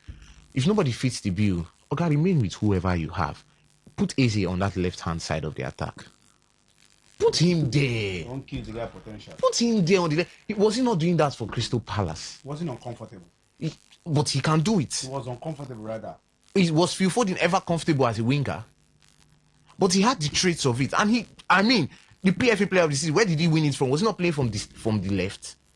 He has those traits. Don't go and spend what you don't have. Leave this as a midfield. He can play there. So I even want to see how the Arsenal midfield combo will be. We know it's Declan and Guimaraes and Odegaard. That is the starting three. Reserve, Zubimendi, Luis Kelly, and if they leave one area or if they leave, Chineke Merino, those are the three. So Eze now, where comes, just push him to the left. Merino your best striker? No, what's me of that? What's the best striker how? Best striker how? So it remains to see how. I don't know what you're talking about. So it remains to be seen how. No, doesn't remain to be seen. I have seen it that this is how the setup will be. And when you say, can Guimaraes sit? It's not effective, but he can to an extent. That is, if need be. And then rise to the season. Now, I want to take you back to one of Arsenal's best successful attacking seasons, which they started their title challenge 2022-2023, which also will get me to a certain player named Gabriel Martinelli. There was a certain Granit Xhaka running affairs on that side of the midfield, the left-hand side. And Arsenal had a very good functioning LHS of the team. I think Bruno would be able to give that to Martinelli. Now, I'm not saying this to just say, because I have a feeling. No. I'm saying that his addition has effectively raised the level on that aspect of the positional play for Arsenal. His addition has raised that level because he can go forward, he can create, he can cover distance, he wears his heart on his sleeve. In as much as I wasn't the biggest fan of him at Newcastle, I didn't like his pattern of play. Because he was bullish. But every team would want that. Because they always used to bully Arsenal's midfield. Every team. One Arsenal fan said, he posted the video of when Guimaraes, used his elbow to hit Jorginho's head. And Arsenal fan was like, Jorginho, you should never put your head where Bruno Guimaraes' hand is next time. Move your head. Stop inconveniencing this guy. So every team would want that. I am happy he joins Arsenal. I'm happy, But this is now increasing the narrative of Arsenal as dark arts. But we know be dark arts normally. And then Premier League did something yesterday that nobody ever saw that video of Gabriel singing what Haaland sang when they initially faced Arsenal at the Etihad, when he said, sometimes again. Gabriel sang that while holding the Premier League trophy. And nobody ever saw the video, but it's Premier League, like they had that exclusive footage and they want to use that to start the season. So all of the claims for Arsenal being haram and the addition of Bruno Guimaraes, it increases it. So it is good that he's in that midfield. To me, it eases the pressure of Declan Rice, because on the second thought, Declan Rice will not start the season for Arsenal. He will not come in as a starter. So if you have Luis Kelly, and like I said in preseason, Skelly has done the task of sitting. I don't know if any other person comes back, and Zubimendi will not resume early because of the World Cup, even if he didn't play much or anything. But I think the starting midfield will be Guimaraes and Luis Kelly for large parts of maybe the first two games. And maybe I think when they play Chelsea, is that the third game or so, or the second game? But I think there might be a change. But if that is working very fine, it takes a lot of pressure off Declan Rice.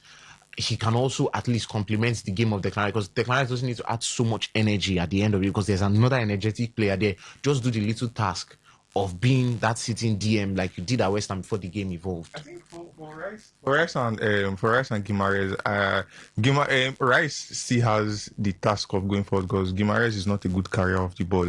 I think that is one aspect of Declan Rice's game which I love so much. So for Guimaraes sitting back, like you said, it's not effective, but it's something he can do. Also, he can't carry the ball. That's why when he asks if that is the perfect I think he can. It is not effective. It's not effective, but it's not effective. He's not.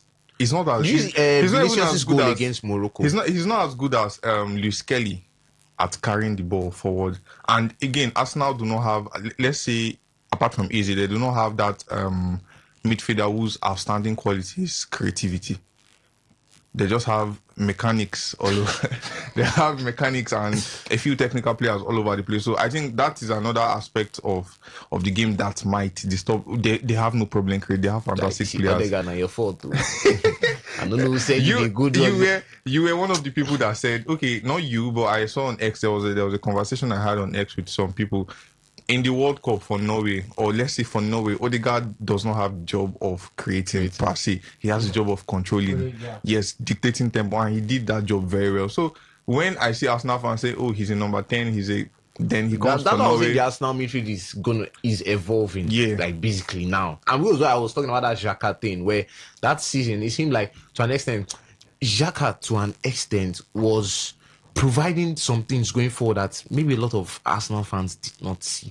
And it's going to be reminiscent from the following season when Declan Rice's role was which I think Gimares was slotting, and then Partey's role was to sit and just, I think that's what Rice will now do a lot, because the midfield is evolving. It's now, that's why I said something about variety, where a lot of the time Odegaard wants to come and control, so Gimares has to go forward. And which is what we saw, because we saw in this game at the World Cup, he had 4 assists. Like I also said, Vinicius' first goal against Morocco, there were glimpses of that. The fear now, doesn't that leave us now to? No, because Gimares can score. I mean, exposed at the back. Okay, exposed. No, there's Declan Rice. I think think defensively they are more sound. They are sound. Yes, exposed at the back. No. You can't get worried about being exposed at the back. The only thing you can get worried about, and you might not see it much in Premier League, I think when they get to Champions League, there are some other midfields that could outplay them. Technically, they could. They could get outplayed, especially if Barca get Rodri. They could get exposed and outplayed. That is what I fear for Arsenal at this point. Okay. So, Arsenal, Bruno Guimaraes, Arsenal fans, what's your take? What do you think about Bruno Guimaraes or your side completing the signing for Bruno Guimaraes? 08109510951. 08109510951. And Arsenal fans, do you also want to see your club sign someone else? They missed out on a certain player. He used them as bait. They were never there in the first place. I saw some fans saying, respectfully, Saka has to give the number 7. Yeah. I mean, Benjamin, you saw the bouncer of the group throughout yesterday. Yeah, so that I were going at each other yesterday on the group. And so it was like, was there any chance? Zero. Yes. Zero chance. See, wait now. 0 chance. See, and this thing came up. Why was there 0 chance if David Ornstein himself? But it's like you guys were used as bait. He said exploring. No, see now, it's one thing to be used as bait, right? So are we now saying okay? No, okay. Are we now saying Rodri used Madrid as bait? Let's look at it this way. Somto, Today FM wants you to continue. You like Today FM one day. Another media has got the approach, you be like, I want to stay Today FM, man. But other people they come. But you go Exactly. another people they come. Why would I be but having, I hear what I want. why would I be having doubts? You want to use about the other staying people here? as leverage. No. Because why would I have doubt about staying where I love if another people is not giving me serious headache? No. Because if they did not raise Madrid, No, but the issue, okay, the contract was already existent before Arsenal let me ask a yes or no question. Did Madrid raise their offer? Yes, they did. They did. Why didn't he? But he was that? also willing to take a lower offer. No, he was willing to take a lower offer. If on the other hand, that other side was not given, which it wasn't still given, but still, if Madrid did not shake body at all, if they did not shake at all, if they insisted and say we are Madrid, we are not leveraging on anything we want to offer you, Vinicius will be playing for Arsenal right now. And I give you that with full confidence. Arsenal willing to pay Vinicius 600. They have presented the project to him. In fact, let me tell you, they go pay Arsenal offered him. I don't know if it's 600. They I don't know if pay it's 600. They have. That's what I'm saying. They have presented the project, everything, his bonus, his image rights, everything, they have presented it to him, and they have said, okay, we are willing to be here. If you don't sign, and everybody knows this, and I've said it from the first onset, If he you was don't not, sign. he did not prioritize Arsenal, right? Because he's somewhere, he's under contract, he's not under pressure to leave, and I'm not going to be here and be what's that word again? Delusional, and say Arsenal are bigger than Real Madrid. But Arsenal made Real Madrid move their muscle to keep their best player. Arsenal made them move their muscle. If you not say it's sure for them, therefore no raise that contract offer now. Have you heard of what they call leverage? That's what I was. There were always. It's not leverage. It's leverage. Do you know this contract talks have stalled since? Until Arsenal came in the picture. They were always going to raise but did you know the contract talks have stalled for 18 months? That is where I'm driving at now. See how these things work. Okay. Now the contract has stalled. Vinicius' agents probably will go to the media and say, okay, this is what's happening. We have 1 year left on our contract. Madrid are not willing to raise the price. Let me finish. I'm driving somewhere. Yeah, I'm driving somewhere. Put a word out that if a reasonable offer comes from a top club elsewhere, my client will consider it. Same media reports are telling you that this player was actually considering. Let me finish. Now, Arsenal got that information and looked at their left winger and said, okay, we might. And now David Ornstein came out in quotes. Let me use that keyword. Now, Arsenal are exploring. No, now. First talk was exploring. That's what I'm saying. Now, the first talk. That's what I'm trying to tell you. The first talk was exploring, but they have spoken to the player directly. Arteta has spoken to him. The ownership were involved. Wait, I have to remove this thing now. You and I know that Vinicius was going to renew. I knew he was going to renew, right? I wasn't going to. But again, if it's sure for them, therefore no raise that offer. If it's sure for them, don't raise the offer now. Let him leave. If it's sure for you, you are big now, you are Madrid now, don't raise the offer. And Madrid only got serious when Arsenal came in the picture. That's when they got serious. That's when they said, okay, we need to have this meeting with him before the season. Mourinho said, okay, and that's another major part. Mourinho said he wanted him to stay. If Mourinho was like, oh, it's fine, like I talk, he go clear. Because Vinicius was considering the move. If again, this is the if Madrid were not going to keep him, and Madrid too, if they could not find that agreement with him, they were not going to allow him leave on a free. They were going to sell him this summer. So it was a function of, we know we like ourselves, we want to stay. But if we cannot find that understanding, okay, you have to leave. And which team was saying, okay, if you have to leave, we'll be here. I mean, that kind of girlfriend, we are here for you. The second option. No, not second option. Second option. Not second option. Second option. No. What does that Madrid now? So no, don't put it like that. Let's not put it like that, please. Let's not put it like that. No, because you're making it sound like Infantino and mistress. You know how it is. Real Madrid, Vinicius, Real Madrid, the baby. Arsenal, the okay, so Barcelona is second option. Barcelona is second option for Rodri. I don't know. Okay, we'll come to that. No, that is second option. When we come to that, I want to ask. When we come to that, because it was Madrid. My friend, focus on Vinicius. So you see now. So I got from clarified sources. I know that I have been reported. A lot of you know Ornstein now. He said in his final statement when he said Vinicius had signed, he said the 26-year-old actually considered the option of moving to #AFC. That was what he said. AFC, Aston Villa Football Club. No, be AVFC now. AFC now. AFC, Arsenal Football. He considered the option of moving to Arsenal. No, not that. Because, let me even tell you. See, the Arsenal presentation to him was, come and be the star of potentially the Premier League. Come and also fight in the biggest league in the world.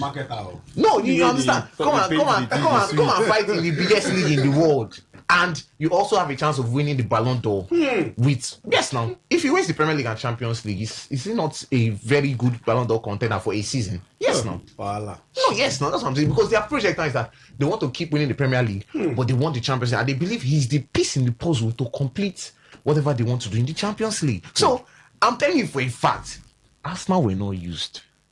It is far from that. It's far from that. Because you cannot tell me that a lot of clubs in the world now are now being used. Yes, it's a simple thing. No. I'm not going to put it like that. There's no way I'm going to put it like that. Because it's the business. If I know my value and I'm somewhere and I don't want to stay anymore if my value is not reflected in my pay, I'll leave. And I have to play elsewhere. So I'll have to discuss with someone elsewhere. So I'm not going to say everybody's being, yes, there are tendencies, we know these things. But for the reports from this one, now bias don't make on agree. Say it's that I tell you it's full-time bias that doesn't who is the best club in the league now? Do City want a left winger? Say the best club in the league. Arsenal is the best team in the league. Who's now. there is an Arsenal? Arsenal is the best team in the Premier League now. Go look Premier League table right now. Everybody is 0-0-0-0-0. Who is the defending champion? Who be defending champion? Who is the current champion? Say, let me not see defending champion. Who is the current champion? We no get current champion this season. Who is the team that teams want to take the tag champions of? Nobody want to know. Say who win the league now last I say now season. bias. Make una no talk this. Say who win the league last bias. season. Now bias. This season no get champion. Benjamin. Should Arsenal look for a left winger or go into next season with Martinelli and Zunis? Now your club go with Martinelli. What do you mean that this case? Well, I'm clubless. No, but those are the options. Those are the options available for Arsenal. Those are the available options. So who next? Because there are reports that they want to try to see if they can re-enter the Bacola court. Is a play there. Find a way. Who go Martinelli and Zunis? But those are the options they have out left. If Martinelli can go and meet his village people that he should play the one he was playing in 2022 and 2023. Let him go. By the way, he's open to being sold. Not him. I mean, sorry, the club is open to selling Martinelli. But he doesn't want to leave. This guy, they reject all the offers when they come. He doesn't want to leave. Now by force He's in the best club now, so why would he want to leave? Chai, we can know you something. If you are good, if you are comfortable where you are, why will you look for that? But Benjamin, on a serious note, do they actually need to rejig that left place? Because you're looking at the options Zunis and Martinelli. Like Soto said, it doesn't exude confidence. Henry, for me, make Arsenal believe in Martinelli. Arsenal Benjamin, no be joke. believe. I didn't thought you said yes, so as long as you're wearing that shirt, believe. See, I feel Arsenal should believe in this player. There's a reason why they signed him, and there's a reason why he performed in that 2022. You know, I don't have your mic. Okay. Who believes something? Did you believe that Martinelli As long as will perform? anything you want to talk now, don't believe. Wait. Do you believe that Martinelli will perform the way he performed in 2002, 2003 season? That's 4 years ago. Yes. Do you believe? We don't get new president if not Nigeria. Now, I believe if that same fate is being put on him, the man can still perform. You never can tell a man's future, right? Until you gradually see. Somebody sang that. Make you no look down on anybody. No look down on Martinelli. That man might be the face of Arsenal this coming season. So Arsenal, Arteta, Kroenke, whoever is there, what's that? Andre Beta. Believe in Martinelli and even Zunis. better wife Esther. We don't believe. But on a serious level now. But for me, I think Arsenal should go all out for a left winger. Wait, who? That's what I want to say. Now the question is, who do you go? Who now? You have what's his name? Bacola is there. There are reports that I will never sign Bakula for 120 million. Gakpo is there. In my life, I will not allow. Only option. You said there's no money. Cody Gakpo is there. Keep your code. Number one. Wait now. Marcus Rashford is there. Number two. Una dey there. Aston Villa go sign. Wait, please. Aston Villa go sign. Wait now. Can you imagine? Can you imagine Liverpool dey advise say make Arsenal go? Who be the best way? Former Man U, Chelsea, now Aston Villa. Garnacho. Una dey there. Garnacho go Aston Villa. Morgan Rogers go Chelsea. Wait now. They call up. Go and give Garnacho to Rivers United. We don't want. Okay. 0810 9510 951 0810 9510 951. Your take on us. This Chelsea jersey would be nice on a black jean. They no still get sponsor. Can you imagine? They no get sponsor. No offense, but the jersey doesn't appeal to me. It doesn't appeal to you. It does. Look at this jersey on a black jean. I tell you, go find. Just know they carry Arsenal for don't carry like 5 Premier Leagues. Please don't just we get dread. No be Lavia be that. No sense enter. Oh, you know they wear 45. No, is that not Giovanni Kenda? It's Kenda, not Latvia. Why I see 45 at this in This Alabia. that time Chelsea will sign people we get red. Chelsea go sign Quenda. Speaking of Quenda, that is a winger. Now, okay, sorry, Bakula. How will you invest? Bakula's numbers is not 100 million winger. But let's look at the current market. Look at John. Chelsea Diomande's numbers. Yeah, good figures, goals and assists now. Don't bring one to Diomande any day, anytime is not a 100 million pounds player. Simple and short. Elliot Anderson is not a 100 million pounds My player. problem now is that the market is overbloated. It's overbloated. Who is actually Me, I like how Arsenal the price Yes, like 40 because Newcastle 100 million for Gimaresh Abi. Arsenal say no. It's prudent. It's not happen. So me, I will not. No. Bakula cannot cut it. If there is no winger, Easy should play that. No, if there's no winger, Martinelli should play. Benjamin, go and collect Martinelli to Bayelsa United. Martinelli is not better than Bakula. Martinelli should play. Wait a minute, that one. Zolis. Now we also waiting to get that. And the course again that you say you want Martinelli Bakula. 0810 9510 951. Let's head over to the phone line. Hello, caller. Good afternoon. Good afternoon. Name and location. Call back. Okay, please go ahead. Yeah, you people are there talking about Arsenal bringing more players. You know that this weekend I said I cannot handle this call. The one he had first, a coach like Pep Guardiola handled that last season. He won more than 2 trophies. And now you are talking of bringing left winger, bringing this, bringing that. Arsenal should even try to sell Zubimendi to Chelsea first. Okay. They will try and help us. Yeah, we hear you. Okay. For Vinicius Junior issue, I don't think Madrid were willing to sell Vinicius in the first place. They just don't want to give him the same thing with Mbappe. And even if Madrid don't want to sell Vinicius, Arsenal won't have be able to bring out the money Madrid will require to sign, because despite the guy having just 1 season in his contract, I don't think Madrid will allow that guy to go like 100 million. And I don't think Arsenal would have bring out that money to sign Vinicius. They just give Arsenal fans that hope, and at the end of everything, we see that the guy tries to resign the contract and remain where he deserves to be, not Arsenal, because even the one will give Arsenal to try and help them win Champions League. Arsenal could not make use of them to win the Champions League. It's not Vinicius that will win the Champions League for them. So if you remain where he is. Okay, thank you so much for your thoughts there. Do well to keep the calls coming in. 0810 9510 951. Hello, caller. Good afternoon. Hello. Hello. Yeah, name and location. This is Tony from Tbilisi. Okay, Tony, please go ahead. So that guy was saying that Arsenal cannot afford very good.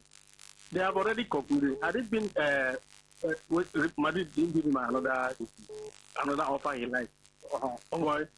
Everybody here, within this my environment, everybody they find it. If Vinicius make them say come Arsenal, so they were afraid. So everybody thought Arsenal don't pay so the money down on the day. So they have money to pay, but no problem. Let them go for another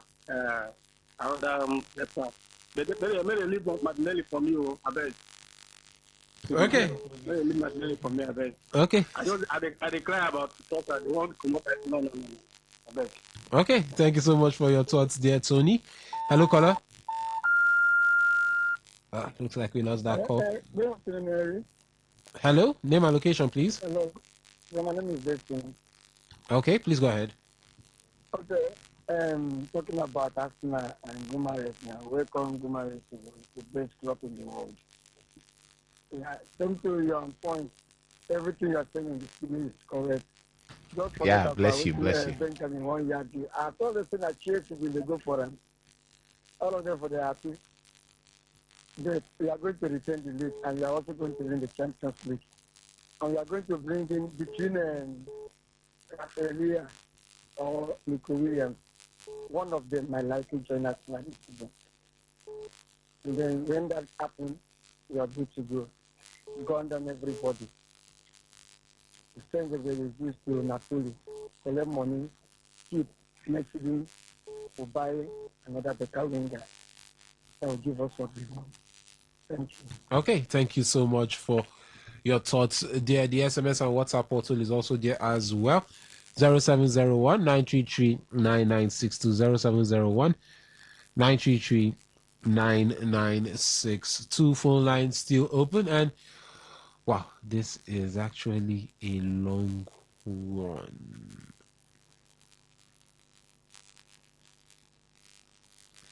Okay, now this one from Prosper. Oh, that's from Prosper. Yes, he says, Henry, good afternoon to the guys. I'm Prosper. Sending my sincere condolences to the greatest player of all time, the GOAT, Henry.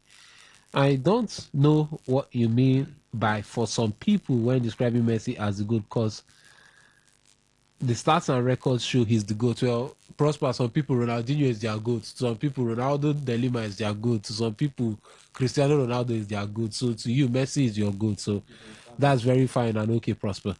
Hello, caller. Good afternoon. Good afternoon, my brother from the studio. Good afternoon. Name and location. Samuel is my name. I'm around. Okay, Samuel, please go ahead. I read Arsenal. Yeah, please go ahead. Who is saying that Arsenal cannot pay Vinicius? I don't know. You should decide. I don't know who said that. Now listen. From 2022, in fact 2021 till date, go and check how much Arsenal have made, even without winning the Premier League, finishing second, qualifying for Champions League, qualify for semi-finals, play finals, later win the Premier League. You know how much? Go and check it. If Vinicius eventually played for Arsenal, my brother man, na fire for fire. We have the money, and people are jealous of us now. And yet, more will speak up, more trophies. I'm telling you, this season, my brother man, we are lifting 3 trophies. Premier League, Champions League, and Super Cup. Thank you. Okay, thank you very much. Hello, caller. Good afternoon.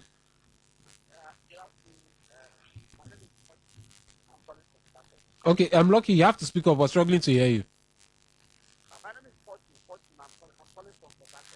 Fortune, are you using some sort of headphone or an earpiece or what? Because I am not hearing you clearly.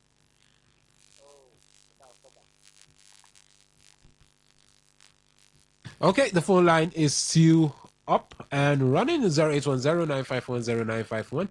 SMS and WhatsApp portal is 0701 933 9962. And Prosper also went on to say, Henry, for Infantino, FIFA and UEFA, the only luck Infantino has is that he doesn't have any corruption case. If not, he would have been gone by now. What UEFA presidents have is more of a personal beef and jealousy, because what I'm sensing from this UEFA is jealousy. UEFA feel threatened, especially when FIFA introduced, or felt threatened, I hope that's what you meant to say, especially when FIFA introduced the new format in the FIFA Club World Cup, the group stage format. UEFA felt they will be losing relevance if FIFA continues this way. UEFA should wait for elections, choose a candidate support, and stop this cheap blackmail. Henry, imagine FIFA gives huge monies to other FAs and they start competing with UEFA teams. UEFA would never want that. So I don't understand when people automatically think UEFA are right and want every other association to go with them. Everybody has their interest and will push for it. And that is still from Prosper from the WhatsApp portal. Hello, good afternoon. Yeah, hello. Hello. Tony Hosford, great to have you on the show. Yeah, thank you very much. Yeah, please go ahead. Thank you. Good evening to. Good afternoon. Yes. Yes. Henry. Yeah. The FIFA job is a very influential, powerful, and juicy position. That which so many people are eyeing, so many people of the right are eyeing. And I think the reason for this allegations from all quarters is the fact that the European, the EU, would not just see him as a sellout because they don't want that to go to, to non-footballing countries. I think of the Americans, they are really, really, out there to ensure that they have a major stake in their FIFA project. So they don't want this. So this thing is coming from his constituency in Europe. So that is good, and they don't want. If not, what there could be an outcome of truth to all the allegations leveled against him, that they just want him out of the way. That's what I see. There is nothing more, nothing less. Just because of this to them blunder he did, by proposing to sell 20% equity. That's the reason. That's the more reason that they want him out of the way. So I think that is it. Well, for me, if it's too prejudiced, if I hear him, I will just leave it. Just leave on there. Let anyone that feels we can do it better come and take up the job. But thank you. Okay, thank you so much for your thoughts, dear Tony Hoswell. It's been great having you on the show this afternoon. And let's still head over to the WhatsApp also. This one from Ernest from Emoji says, I'm waiting for Soto to tell me that Arsenal have completed the Vinicius signing. I remember him asking Henry what Vinicius will add to the league champions. Thank you so much, Sam. And as for your thoughts, this was a good day, guys. Please tell Soto, my man, to use his live line on the Vini issue. Oga Vavasavi, thanks. So that's from Solomon from Ozoba. Okay, Solomon, thank you so much for that one. And this one says Arsenal should test PSG to see if they will sell Kvaratskhelia. He is one of the best in the world, like Vinny Jr. If they cannot get PSG to do that, there is still Nico Williams or even Antonio Nusa, that from Playboy. No, Playboy, use your church mind. Actually ask if Arsenal, if PSG go gree sell Vara. People, we don't lose, or they're about to lose Bakula. Okay. I know Magnus Akliuch has come in through the door, but trust me, is coming too. Is it here we go? No, not yet. I know there are reports he has agreed Personal contract, personal terms, but I mean, it also hurt to see. It also hurt to see have Bakula, Ferran, and Akliuch. They will still get Mika Gots. Now you can get club for this world. You can't put do away. But you want see your own midfield. See your own midfield. What are you saying? Henry, they'll still get Mika Gots from Ajax. And Mika Gots will come in. Yes, nobody's doubting that. Everybody now again. I'm saying everybody allowed this guy to go to PSG. I mean, I know one year later everybody say, so where was Vara all this time? Where was Hot all this time? What was doing?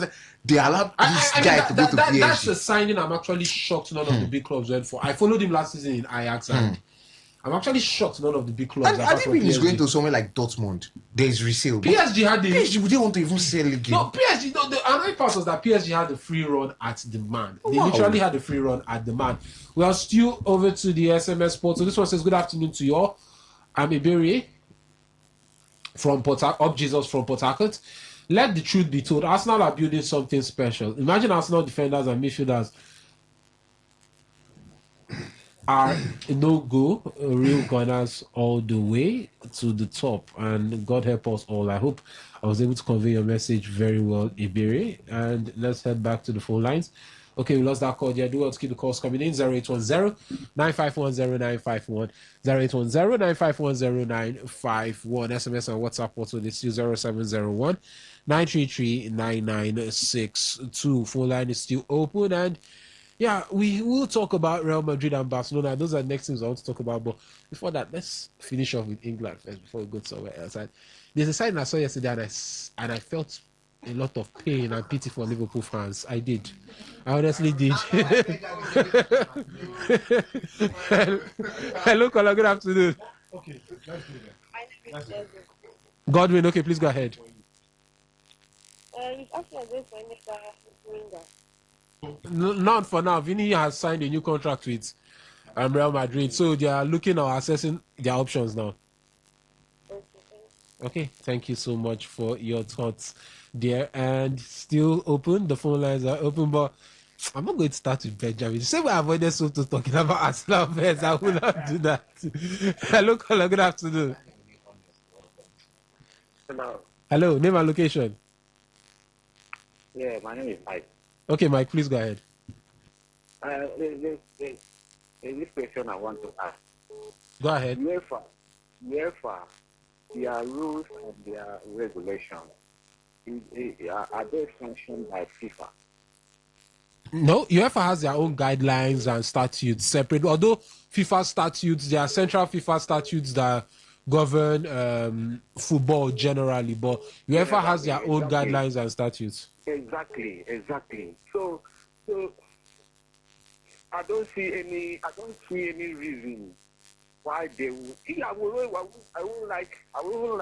I like the way Infantino handle these old issues. Like immediately just back him down and then see how he can secure his fame. Because I know football definitely will need money.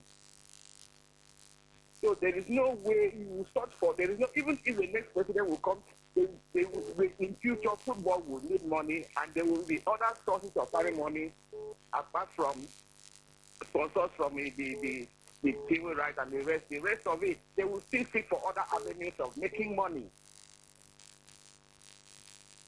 Okay. Hello. Yeah, we're here. So I like the way we handle, because so far I have not heard anybody that say he has come up to challenge him. So let's just see and wait and see how the whole scenario imposed. Because I cannot see any reason why when he succeeds in the elections and then he takes back his plan, because I know this plan he will still come up with it. And then UEFA can now say no, they don't want to be part of FIFA. And I would like to see them as an independent entity.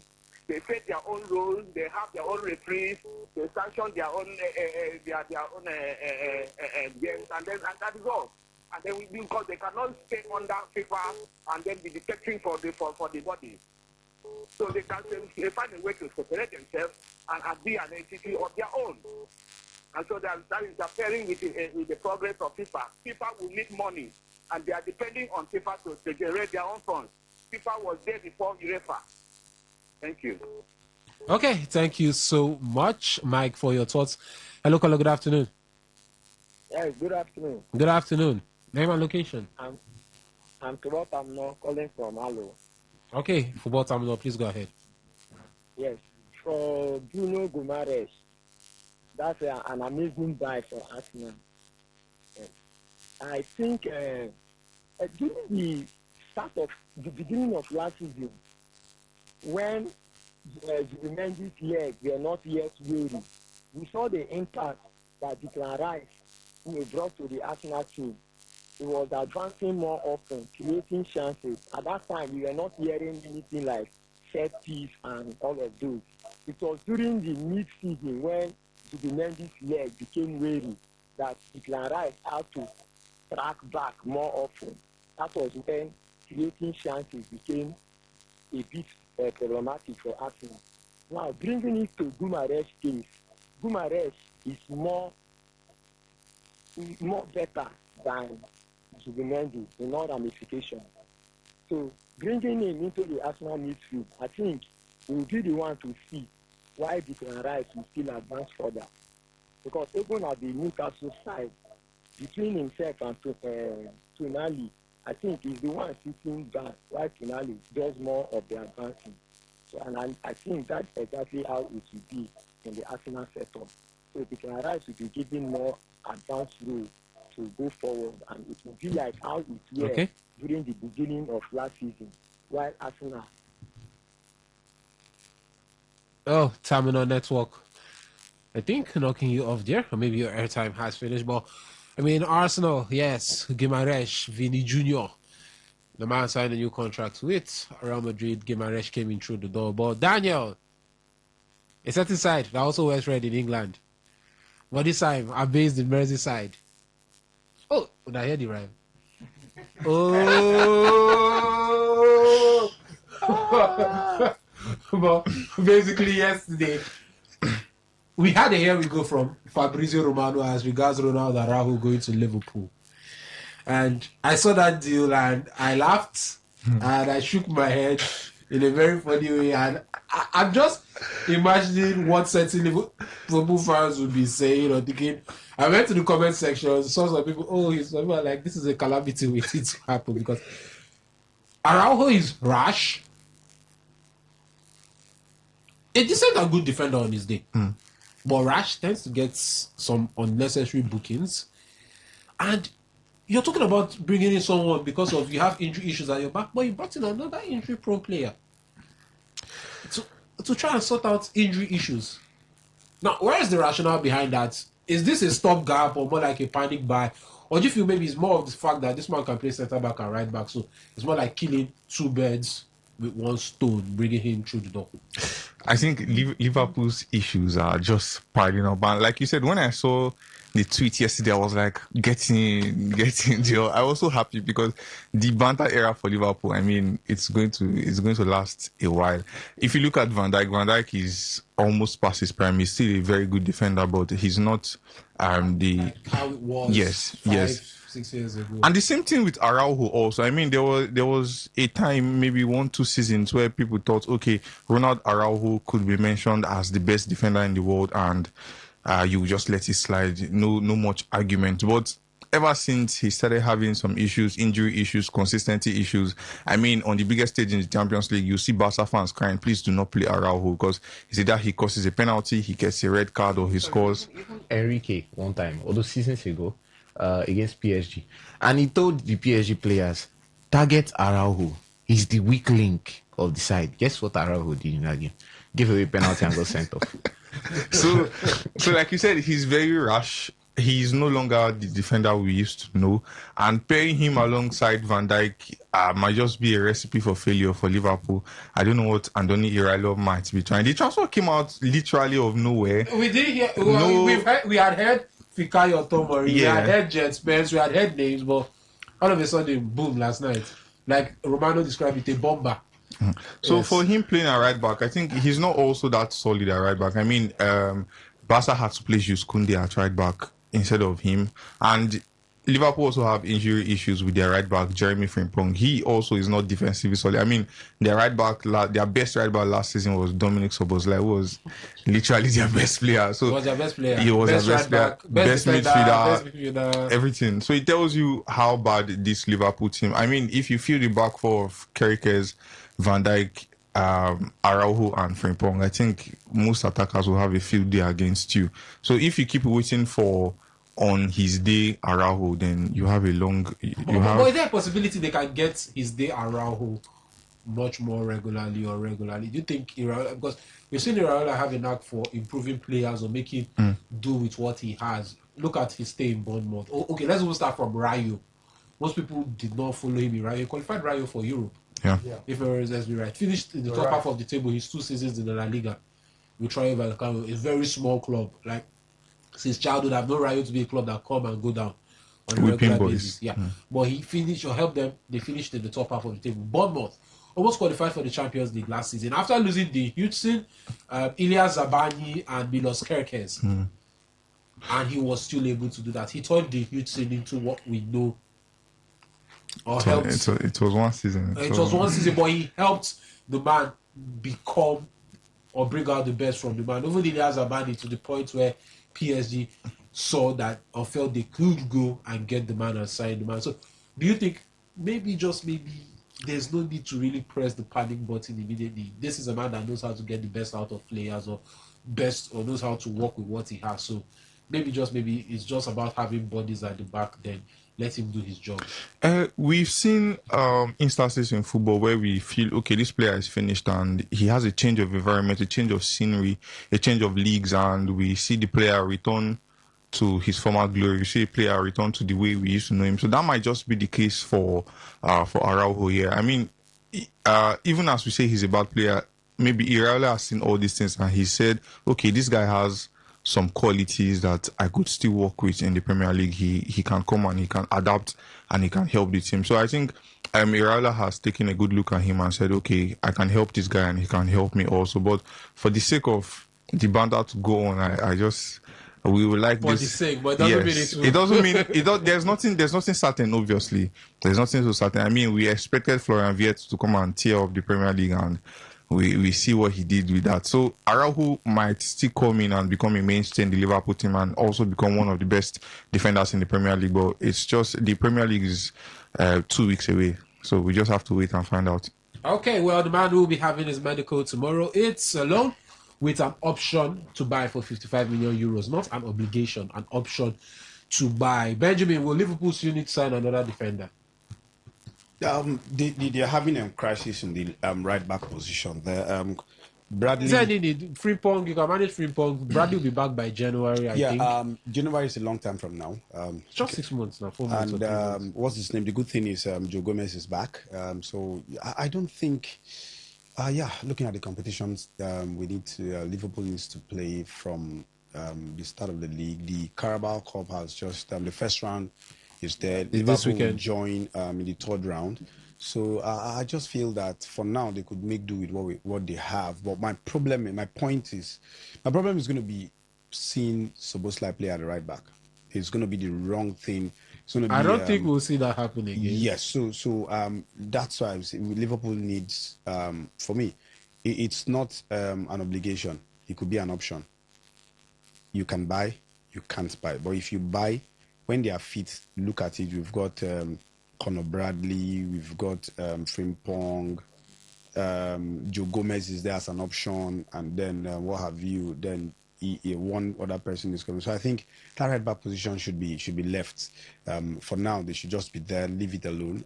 The players will be coming back very soon. Conor Bradley has started his rehabilitation there.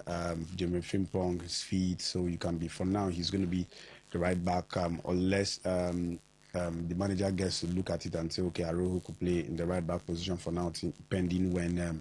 I think that's one of the major reasons, because he could play two positions. So either he pairs with Van Dijk, or maybe he gets to play. Reminds me of the Skatel and Sami Hipia's partnership in Liverpool. Skatel very aggressive, and Sami Hipia the calm guy that does his job perfectly well. So perfectly, and I think it's just. I feel Liverpool have had the January.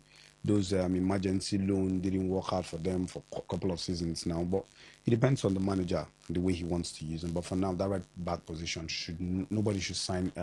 Liverpool shouldn't sign a right back at this point in time, knowing that they've got 2 or 3 options that could be there to deputize for them. And Santo, it's time for me to come over to you, Bradley Bacola. Yeah, so that's a man that's been linked to the club. PSG are saying it's 150 plus or nothing. Look at what Diomande went for. Diomande just played 1 season at the top. Last season in Leipzig was his first and only season in top flight football. About 3 years ago, he was playing in the 4th division of football in the United States. Lehanez signed him, and we say the rest is history. 140 million. Elliot Anderson, 160 million. Morgan Rogers, 170 million pounds. So this is a 2-time Champions League winner. He's played in the World Cup final. He's played in the World Cup final for France. No, not final. He's played in the World Cup for France. He's a known performer and goal scorer. So we're telling you 150. Yeah, he's a goal scorer. Yeah, Bacola has decent numbers. The definition for Bacola is good play in the final third and very wrong decision making. That is, he can play, but when he gets to making those guilt edge decisions, should I shoot? Okay, in his first season in PSG, 5 goals and 9 assists in 39 games. Second season, 21 goals and 18 assists in 58 games. Improvement. Last season, 13 goals and 8 assists in 55 games. Most were off the bench. Let's not actually forget that most were actually off the bench for Bradley Bacola last season. Yeah, in the French League, got 29 games, 11 goals and 1 assist, and Champions League 16 games, 2 goals and 4 assists. And we all know that the man was barely starting any of those games last season and in the second half of the upper season. But I mean, first off, Jamie Carragher also raised some concerns about the fact that he is not a replacement for Mohamed Salah. I am one that believes you don't replace a player like Salah, like just try to find a replacement. You just try to find a way to make the team work. Yeah. Iraola says he likes his wingers to be able to play both position, both wings, and that's something Bakula can do and offers. Now, do you think Liverpool should go ahead with this deal? Club to club talks have already begun. Do you think they should go ahead with this deal? And do you think, well, we already know you don't think it's worth the 150 million, but do you think a compromise can be found, or you think Liverpool should just pay it, or maybe just look at other options? No, they're going to have to.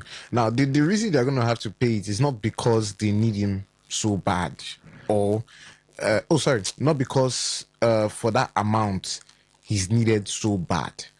It's because also the fact that PSG did not want to sell, and also on the fact that Liverpool had paid this type of amounts. I think we should even be.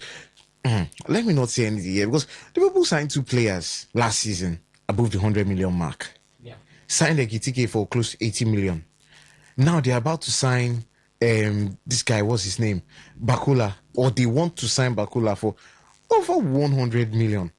Now, like I said, it's not because he's over the top, maybe why PSG did not want him to leave. He had to say he wants to leave. He wasn't going to sign a new contract. Just like the Vinny thing. Liverpool were on the side for long. It seemed like, if Bakula wasn't going to get minutes as a starter, he was going to definitely leave the club. And you know where Varaskelia plays? He comes in as a direct replacement. On the other hand, he can play on the other side. But like Carragher said, is he a direct replacement for Salah? No, Diomande is predominantly on the right-hand side. Majorly on the right-hand side. Bakula is not predominantly a right winger, which is one of the major concerns to have looked at it. He's not a right winger. Yes, he can play there. Doesn't mean he can. Salah can play as a false nine. Salah can play on the left-hand side. Doesn't mean that Salah will give you those performances he gives you from the right-hand side on the left-hand side. So that was one of my major concerns. Liverpool want to sign Bakula. Who did they earmark as Salah's replacement from the start? That has been a major issue. And I think it was Diomande, but I mean, he even preferred to pick clubs like PSG and Real Madrid ahead of Liverpool on the other hand. So for me, the Bakula thing, the end products, like I said, but I mean, everybody wants to use the excuse of the market is like, if a player is not worth that valuation for you, don't sign. Don't sign. Even in as much as City sign players, if a player is not worth a certain valuation for Man City, they will not sign. If a player is not worth a certain valuation for Real Madrid, they will not sign. So if Bayern too, if a player is not worth their valuation, they will not sign. They rather look for another player who can fit. And that's one of the similar models Arsenal have been doing with Rodgers. They're not going to go for that kind of deal. Even in midfield, even if they wanted another midfield, they're not going to go for that kind of deal. They were prepared to go all in for Vinicius because, yes, that's a player that is worth even up to 150 million euros. But Bakola, for the kind, like PSG are reluctant to even listen to Liverpool coming with around 190 million pounds. That beats my imagination. They are reluctant to listen to Bakola. Like so if Liverpool want to pay that, I hope their records are in check and they desperately need a winger, fine. And with Iraola too, yeah, we understand. I mean, his forwards are always versatile. Look at Krupi while he was there. Semenyo is a classic example. Semenyo could play from the left, from the right. But look at Semenyo at Man City. From the right, how effective. From the left, good. But yes, he wants them to be very versatile up front. I don't know. I think, should Liverpool have gone in for Bowen? I don't know. But let's talk about the direct replacement for Salah, who coming from the left, yes, this guy can give you performances from the left. So, the way I've seen Bakula, he looks like that player with, very, very good potential. He just looks like that kind of player. But can he hit those heights that you want in a modern day kind of, Vinicius? But in the Premier League, I think the way the Premier League is built, you don't need a winger who can do around 20 goals and 20 goals, sorry. I mean, Salah was an outstanding exception. Mane, outstanding exception.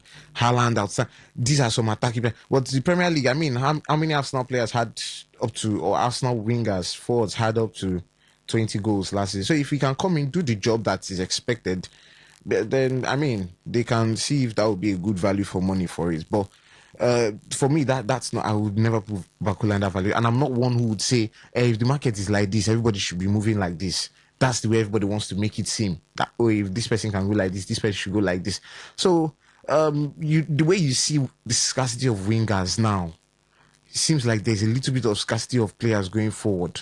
So Liverpool just have to put in their fishing nets in the ocean for Bakula. There is no other option. Maybe try to get a compromise with PSG. They're on the negotiation table now. They can find a formula that the deal can work around. Bakula is very open to joining them. I mean, that's in the first place why he didn't even sign a new contract. So, for me, I think, yes, maybe if you tell me around the 80 million mark, let's now ship in add-ons and it gets to 100, I'm chill. I'm fine with that. But when you tell me initial payments up to 120 million pounds, guys, this is what they were signing Jack Grealish for years ago. And Grealish, we know as much as the numbers were not so high, Grealish was so efficient. Like Grealish was that kind of player that you want to say, oh, this can be the next big thing in a big side. But Bakula years later, and even Nigeria, they get inflation. So if we have inflation in football, it's fine. So if Liverpool feels they need to invest in this, and Iraola, who is really known for elevating, people with potentials, he's known for elevating players with very, very good potential, and that's one thing about him. So if Liverpool can get him, he elevates the potential of Bakula. They should do what's better. I quite frankly think he's one of the most exciting wingers out there, 100%. But like I said, one of the very big doubts I have is he's not a Salah replacement. I don't really want to see Bakula playing from the right-hand side of the attack in the Premier League. He has to play from the left-hand side. That's where he seems like his potential is going to really, really evolve. Doesn't mean that, somebody that can play on the left cannot play on the right. Doesn't mean, but still, if Gakpo is there, if they're saying they want to trust in Rio Ngumora, if Gakpo can never come to Arsenal, I think Spurs too on is in for him. So if Gakpo is there and Ngumora is there, I think there's one other winger Henry talked about. Where is Munoz going to be playing, please? Munoz can play on both wings. On both wings. This both wings thing, just get players who can be efficient from any side they should play from. Simple and short. If they try to do the gimmick of Olise number 10 from Crystal Palace, we would not have seen Olise in world-class elite level talent from the right-hand side at Bayern, because he had that potential. So he had to constantly develop there. So if they were saying, oh, he can play 10, he can play that, would we have really seen Olise in the same breath as Yamal? No. So I believe if a player is very good from this position, let him be playing from there. So if they are telling me this person is a Gakpo replacement, Bakula is I'll say fine. Go out there, look for another winger but I think at this rate, I've not heard any other winger that Liverpool is going for apart from Bakula. Would there be any need? There's Gakpo, there's Bakula, there's Munoz. I say Bakula, there's Gakpo, there's Munoz, there's Ngumoha. There's another winger that skips my mind now at this point in time. Okay, you might want to say Kiyosa if you want. You might want to tell me, oh, Gakpo won the league, but as you were mentioning these names for a league title, you see, a lot of people have the clutch feeling that Salah turned up the season Slot won the league, right? Slot was not too bad, but you see Salah, he decided, no, okay. That's why they call them world-class players, because when they decide to turn up, there's not a lot of people in their level, and they can instantly raise the level of the other 10 players around them. So Salah was so good. Trent was so good until the contract talk started coming in. Van Dijk was too good. But, no Salah anymore.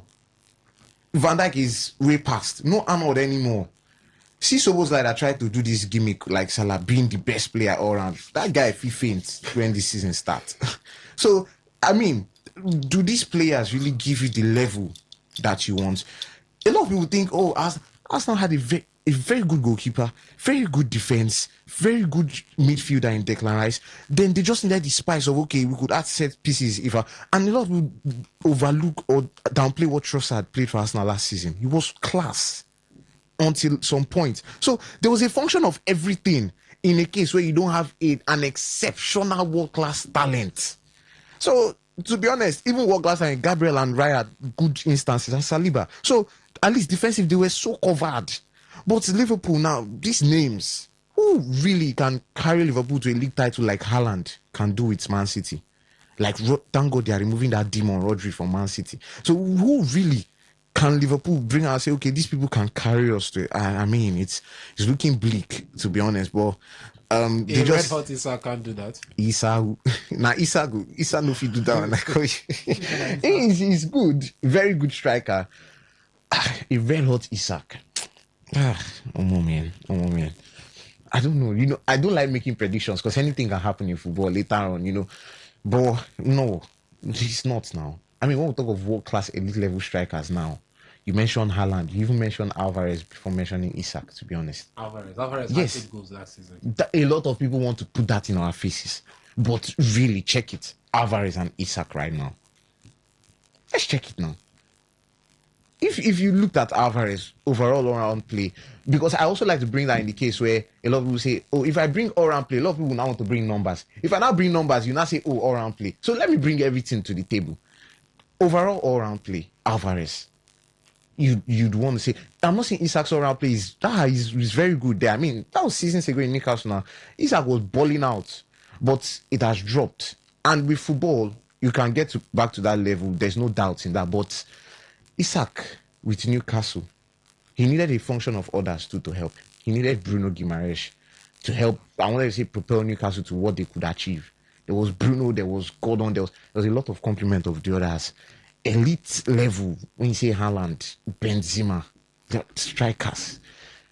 I shall fear for the elite level of Liverpool. It has drastically dropped. Salah, Mane, Firmino. A rebuild has to happen. A rebuild has to happen. It can start. I mean, that's why I say Bakula has very high potential, which is why I keep hammering. Do I really want to see him on the right? No.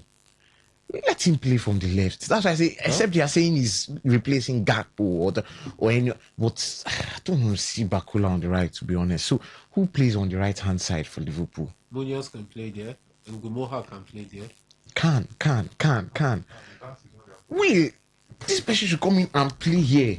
I think Liverpool are going for the wrong PSG attacker if they are looking for somebody that is. Sign Doué if they can play somebody on the right. Sign Doué. Even Ibrahim Mbaye. They are looking for that's the second attacker. Thank you. That's the second attacker. He can. That's the second attacker. They're in talks for Mbaye. But it's more of a matter of he can't. That is the same. He will. We at the World Cup he played solely on the right. So if they are getting nobody's dropping by the first. Because I keep saying Liverpool need 2 attackers. So yes, I remember they're in talks for Mbaye. But there's a team that is coming in for Mbaye also. But because it seemed like PSG were listening to Liverpool, but Mbaye wants Liverpool. So I mean, there you have it. Wait to see how things actually are football. Let's head over to the other news that got us all shocked during the week. Rodri, you like to just carry La Liga and give Barcelona next season because it just feels like it's a stretch. As if Rodri has, I'm just imagining a midfield with Rodri, Pedri.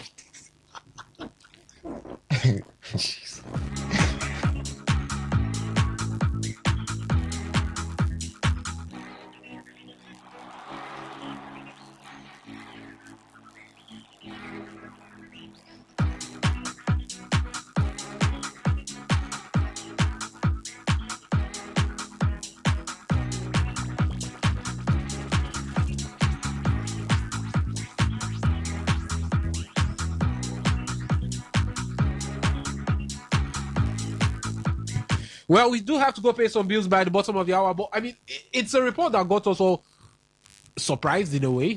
Maybe I wasn't too surprised when I saw it because I also felt Barca were looking around the corner, but in my mind, it was all about Real Madrid because it was Real Madrid all in the media. But Rodri has reportedly agreed personal terms with Barcelona.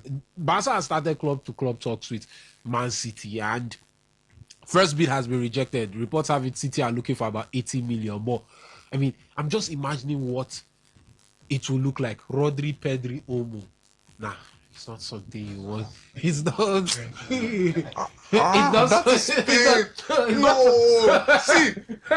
the variety they can create with that midfield is spinning me inside my head. There's still a Frankie. Although Frankie is out to job, but you'll be back later on this season. There's still a Fermin Lopez there. That's the name I was coming to my head. And you see some of the young guys like Bernal and Casado. One of them are leaving. Casado is leaving. Yeah. But Bernal, you look at Pedri. Oh God. Oh my God. Let's go pay some bills. When we come back, we'll get to look at that and also get to look at Real Madrid as well. So do not go anywhere. Today's Sports Live will be right back on your Premium Talk News and Sports Radio Station today, 95.1 FM.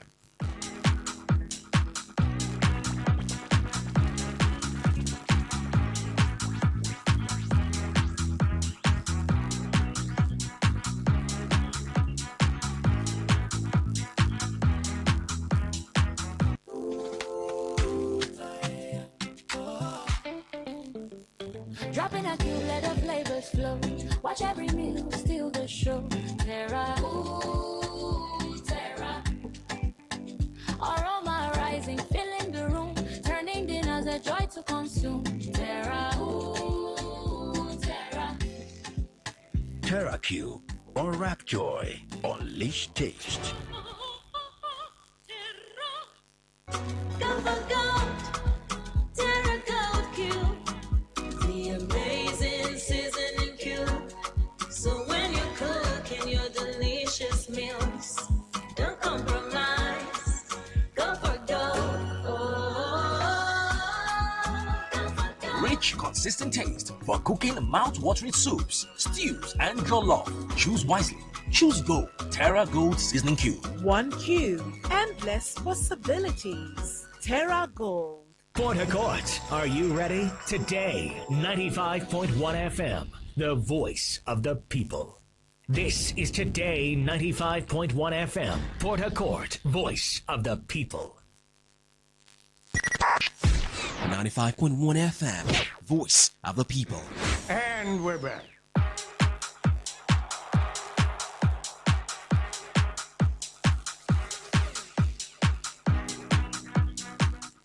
Yes, welcome back to the show. This is still Today's Sports Live on your Premium Talk News and Sports Radio Station today, 95.1 FM. We have about 30 minutes before we get to head over to talk about Nigerian football. But I know everybody's licking their lips on what Barcelona has to offer next season, especially if it becomes a ball.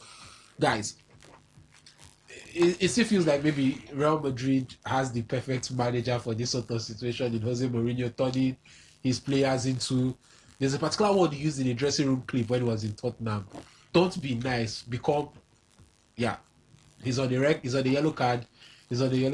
Get him sent off. But, I mean, Daniel, let me start off with you. Rodri to Barcelona. It just feels like that is the final jigsaw in that midfield puzzle for Hansi Flick. That is it. Rodri is it. He is whatever they. I don't think they've had midfield issues except for the fact that some of their midfielders are injury prone.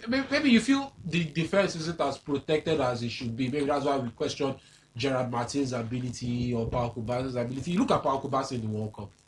I think that their defense is not all that.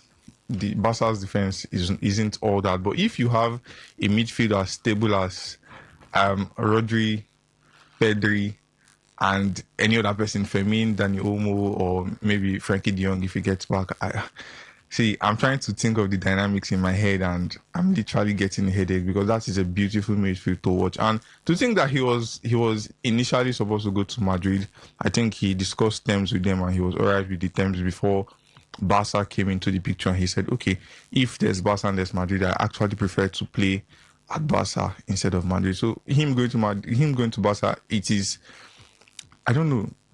I was saying earlier when we were talking about Guimaraes and Arsenal that the best pivot could be Rice and Guimaraes. I think it has to be Rodri and Pedri, without any doubt. We saw what the both of them did in the World Cup. Pedri didn't play so much in the World Cup. He played earlier, but from the knockout stages, Fabian Ruiz. Yes, Fabian Ruiz. But take nothing away from Pedri. He's a fantastic midfielder. I mean, with Rodri by his side, they are going to do a lot of damage to a lot of teams. I think Barca next season are going to be trouble.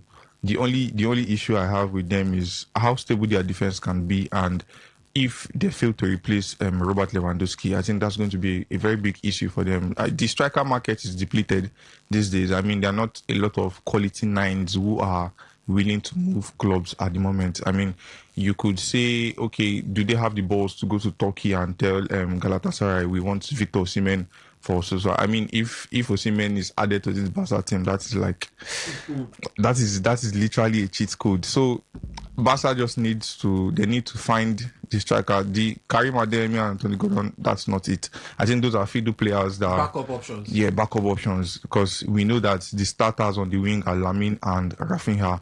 Very, very. I mean, with the less we say about them, the better. We've seen what they can do. So, Barca find the number 9, and I think before you even think about scoring them, you've considered 3-4, and you might not be able to bypass the midfield. So it's going to be a long day for European football. It's going to be a very long day with Rodri joining this Barca side.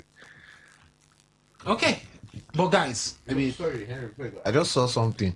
So it was like they are licking their lips, and you say Kekes, Van Dijk, Araujo, and Frimpong, one defense line. Jesus. Oh my God. Kekes, Frimpong, Araujo, Van Dijk, taking master. The league is in trouble. It will be a lot, though. It will be a lot. It's going to be a whole well, lot. let's see how it unfolds. Let's see what happens as regards that one for Liverpool. But it's all about Barcelona now, the La Liga, Real Madrid as well. Yan Diomande coming in for 140 million. Let's not even talk about the inflation or the price tag. But I mean, reports had it. Mourinho noted something and told Perez and the team, your attack is literally on your left hand side. Your right is literally useless. Most of your attacks going through the left, and in a way you don't blame it. Vini is there. Mbappe loves to drift to the left when he has to drift. As a left winger. He's a left winger natural. That's where he loves to play. Bellingham loves to drift towards there. So I mean, there was the need for a right winger that could offer something. Before in the past, under Carlo Ancelotti, Vini was the main man, but we knew out wide by the right, Rodrigo had something to offer, and they could utilize Rodrigo if need be. But last season, it felt like Real Madrid struggled at that side. Santuano came in, started like a house of fire, but cooled down eventually. Rodrigo got injured during the season. Brahim didn't really give that. Yeah, Adagule was drifting in centrally to play as a 10. So he is a 10 naturally. So I mean, first off, Yan Diomande, it's not the sort of signing we expect Real Madrid to make. And also number 2, we talked about Barcelona, and Real Madrid should be or are their biggest rivals. Will they be able to compete? Especially, you look at all the factors, the midfield, the changes they want. They still feel like they could add somebody else at the back line. I mean, do you think Real Madrid are in the right position or right place to actually compete favorably and actually push Barcelona? It's not what I've seen in the last 2 seasons. I mean, like, actually push Barcelona for the La Liga title. Yes. Like, again, all of these things can be very good on paper, and then the team doesn't have a very good season. But I think Real Madrid should have done better in going for Rodri. I don't know if it's that they blindly trust Tchouaméni. I don't know. But I mean, Rodri's are not great on Tchouaméni now. And who else was their backup DM to Tchouaméni? You might want to talk about Camavinga, but he has not really lived up to it. The only time Camavinga was very hot for Madrid was when he played as a left back. Since when he played as a left back, he's in midfield, silly errors here and there. So, but Madrid have a very good side. Very, very good team. I mean, in midfield, first of all, you talk about Valverde, Bellingham, and Bernardo Silva. These 3 guys. Somebody will definitely be dropping to the bench sometimes because, except they want to play Valverde as a holding midfielder, which I don't think works out. One person has to drop to the bench. And then you look up front, that has to be the fastest front line in football. That is, if that front line is running any at adjective you want to use, my God. If Diomande, Mbappe, and Vini are running at you, you should be. That's help me. That will make you run. That's what you should be shouting. I wanted to say the black man. I literally saw a picture of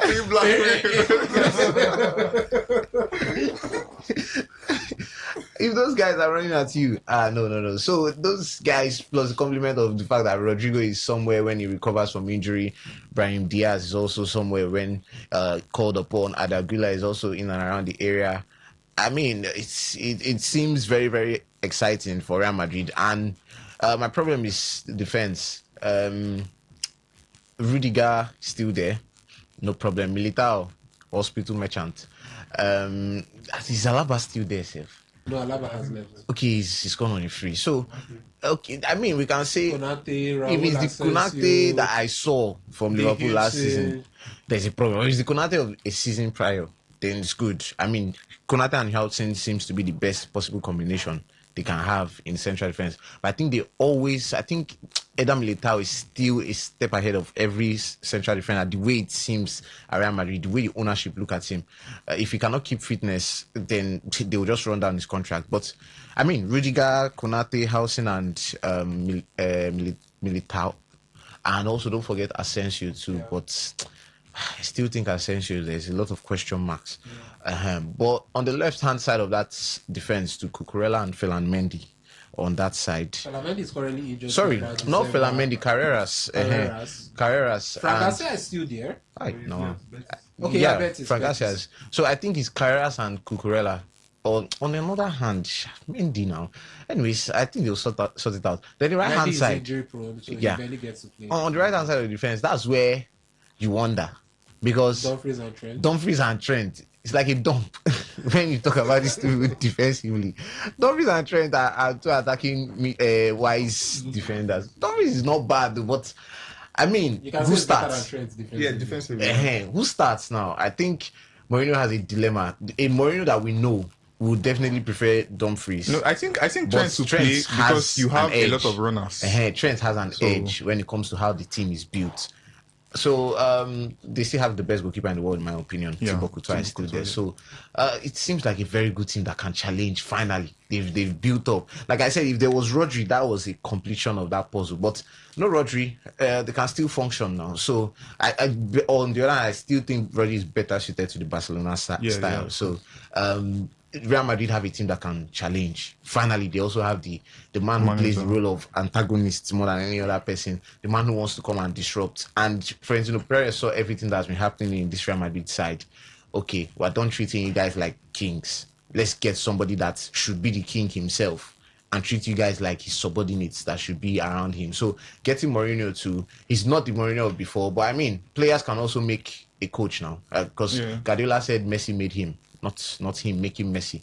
So the way the Madrid team is, I think with the impact of Mourinho, I think it was unbeaten last season now, or for a long while. I don't know if they finished unbeaten. I think they finished unbeaten. Yes. So, but they didn't win the league. So if you can still at least get the experience that we know of him. I mean, Ancelotti was suffering in lowly Everton when he came to Madrid and won the Champions League again. So, so Mourinho can still get this. He's certain that he can still get something out. So El Clasico just became very much interesting. None of that Abeloa thing on the touchline I'm seeing with Thiago Patrach and whatever I'm seeing. But it now has a different spice. And it now seems that with the way Madrid's squad is, it now looks like Barcelona are the ones chasing to build their squad very well. Because that defender that they need, still not there. A lot of people are saying, okay, is Laporte coming back? No Bastoni anymore. That defender they need is not still there. I don't know if Flick still totally trusts Eric and was Kubasi. Maybe that's Gerard still the pair. God forbid. Gerard who? He played there as a centre back fine, but I mean, if there are better options, Gerard who? But I mean, in that centre back, that's where the problem still seems to be. And it seems at this point it's going to be Eric Garcia and Kubasi. Then Koundé, Balde, midfield, Rodri, Pedri, Fermin. To me, I do almost locked in for the World Cup. I don't know what was happening, but Rodri, Pedri, Fermin, that has to be the midfield three. And then going forward, like I was telling you guys one word of Lamine, to me now, one-man squad. Going forward, that guy is very good.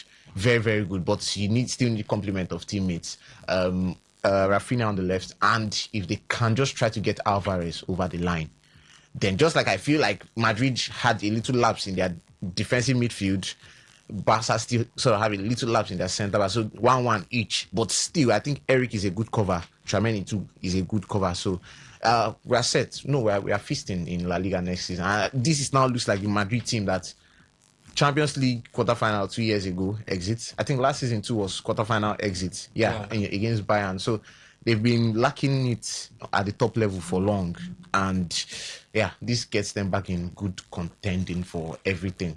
Okay, 0810-951-0951, 9510951, and that is for the phone line, and it is open for you to call in and air your thoughts on everything we have been discussing. Yes, the phone line is open. Yeah, we're seeing what's done in the EFL Cup or Carabao Cup. Hello, caller. Good afternoon.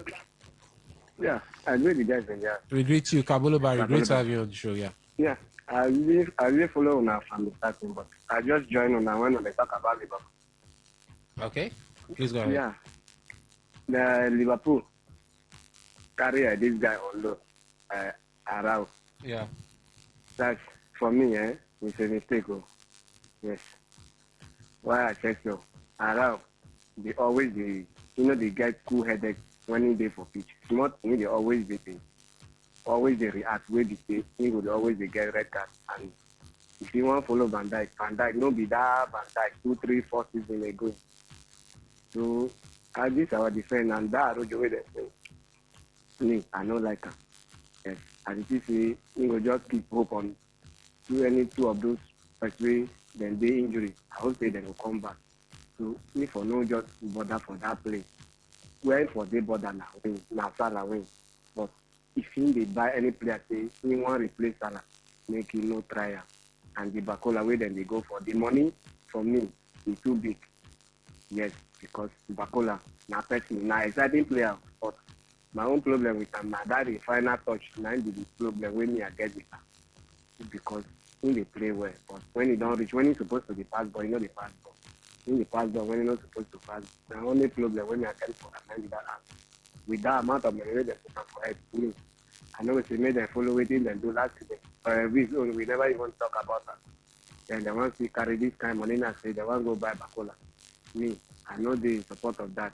Instead, that guy, now guy where they work things from small people. So making it fine way. Enter things. Since they don't want to buy better player keeper, making enter you to find player where will use this season. Because me I still say that they give us this season. So just learn what thing go fit do. Either you go fit continue next season or you know go fit continue. So for me, I say that loan for around me, I don't like her. Then if then they say that they carry that time money go buy Bacola.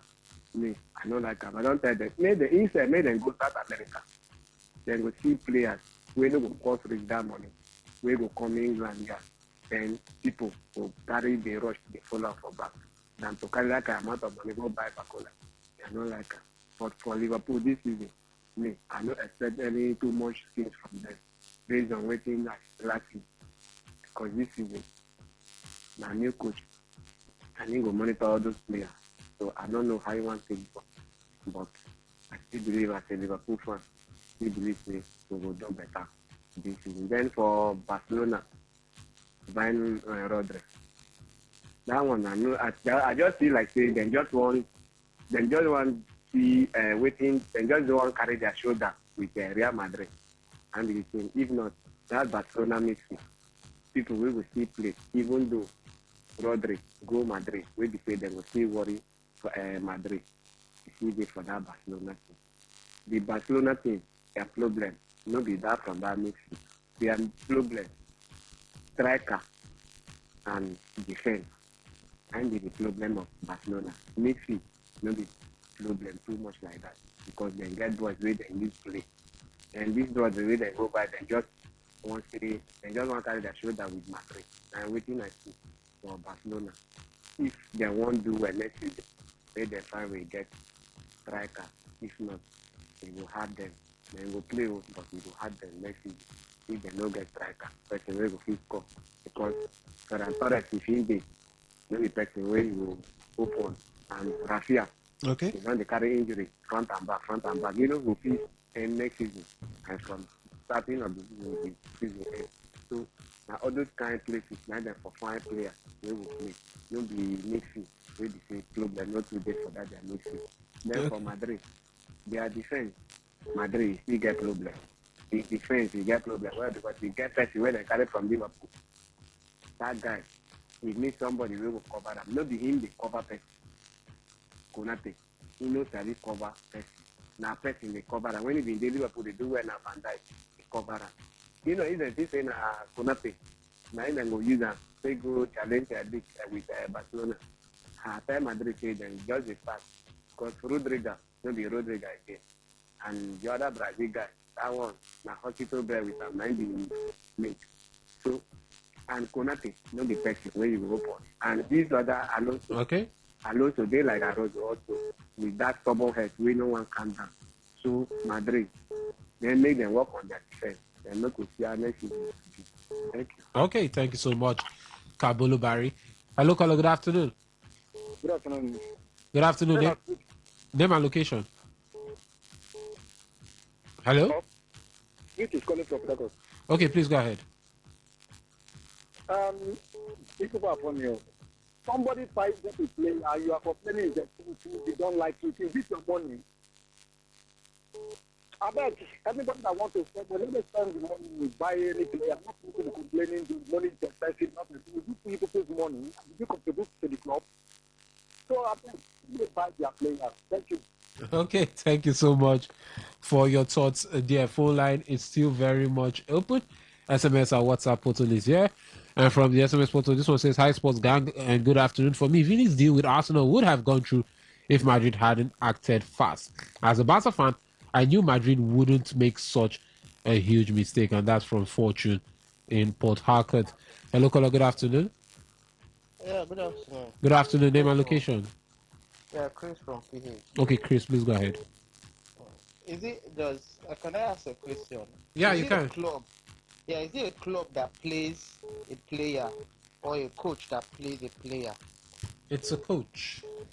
Because you keep asking, and Liverpool have not signed the replacement of Salah, not minding if Raiola pattern of football needs a left player for the right wing. We've seen him at Bournemouth. Semenyo was playing from the right wing, and Semenyo is the right-footed player. When Semenyo left to Man City, this other guy came up, Ryan, that Brazil and invited, and he played good. He's a right-footed player.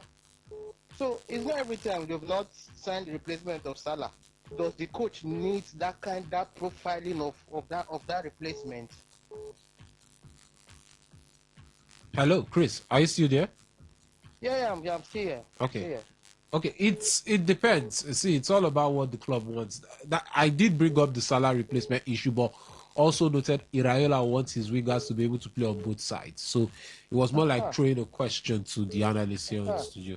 So it's not about Salah replacement, because Salah is a left-footed player who plays from the right wing. Bakola plays from both sides. Dembaye plays from both sides. This is what the coach wants, not what the fans or what the club is looking for. Salah replacement. Football has gone past like that. It's what the coach, what the players that can give to the coach, that can play in all front line. That is what is trending now, not just one-footed player playing from one side. Okay.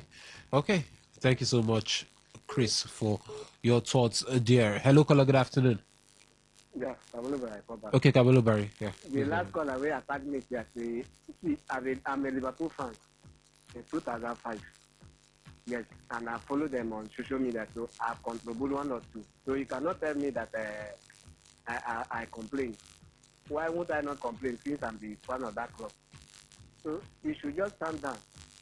That's that. Then for Liverpool, if they be won by any person from that Paris Saint-Germain, instead of them to buy that Pacola, you see that guy, that Senegal guy, that small guy. Yeah. Yeah, yes, I prefer that guy more than Pacola. Yes, I prefer that guy. But that guy, when they complain, say Liverpool. Yes, I'm a Liverpool fan, so I will complain. Say, waiting and not like I will talk. Because that's what makes me a fan. Either they hear or they don't hear. So make no talk to people, they make me say this and this and that. Thank you. Thank you so much for your thoughts there, Kabulu Barry. And let's head back to the SMS portal. This one says, I think Raiola wants to make a tactical innovation by playing a two-man defense, since one side defenders Van Dijk will break down next season. Good luck to Liverpool. And that's from Playboy with that one. And still in the SMS portal, congratulations to Liverpool on getting Ronaldo Araujo, a situation actor on the pitch, to another skit actor in Konate. Good luck to them. And that's from Kuz with that one there. Let's head over to WhatsApp and see what we have on WhatsApp. And this one says, please, is it Bastoni that Liverpool signed from Barcelona or Kubasi? You want to know? Well, you didn't state your name, but your number ends with 4615. It's neither both players. It's neither Bastoni nor Kubasi. It's actually Ronaldo Araujo that they signed from Barcelona on a season-long loan with an option to buy for 55 million euros. Well, Bastoni is still there, an Inter Milan player, so Bastoni is still with Inter Milan. And I say, people actually think that Arnold will bench Dumfries in Mourinho's team because of Trent. Valverde was playing right back last season. Trent will end up in Saudi Arabia in January. For Barca, they better sign a striker, and that's from Ernest from Would you? Well, Ernest, Trent was actually injured for a huge chunk of last season.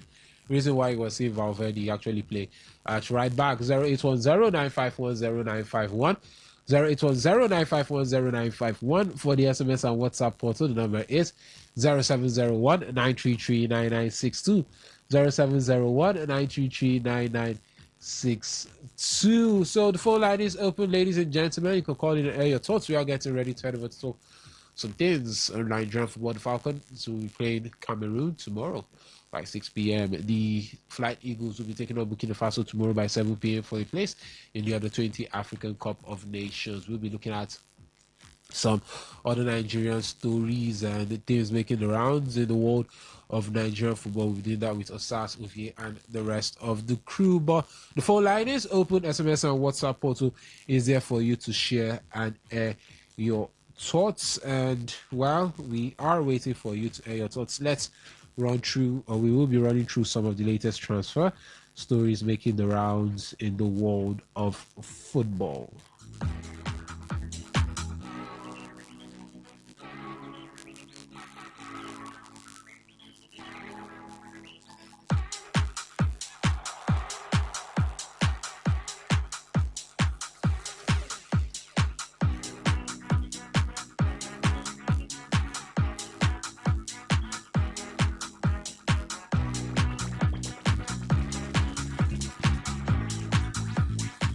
Okay, now let's run through some of the news making the rounds. According to reports, Inter Milan striker Pio Esposito is wanted by Premier League giants Arsenal and Manchester United, while the Red Devils have also made inquiries about Newcastle United defender or left back Lewis Hall.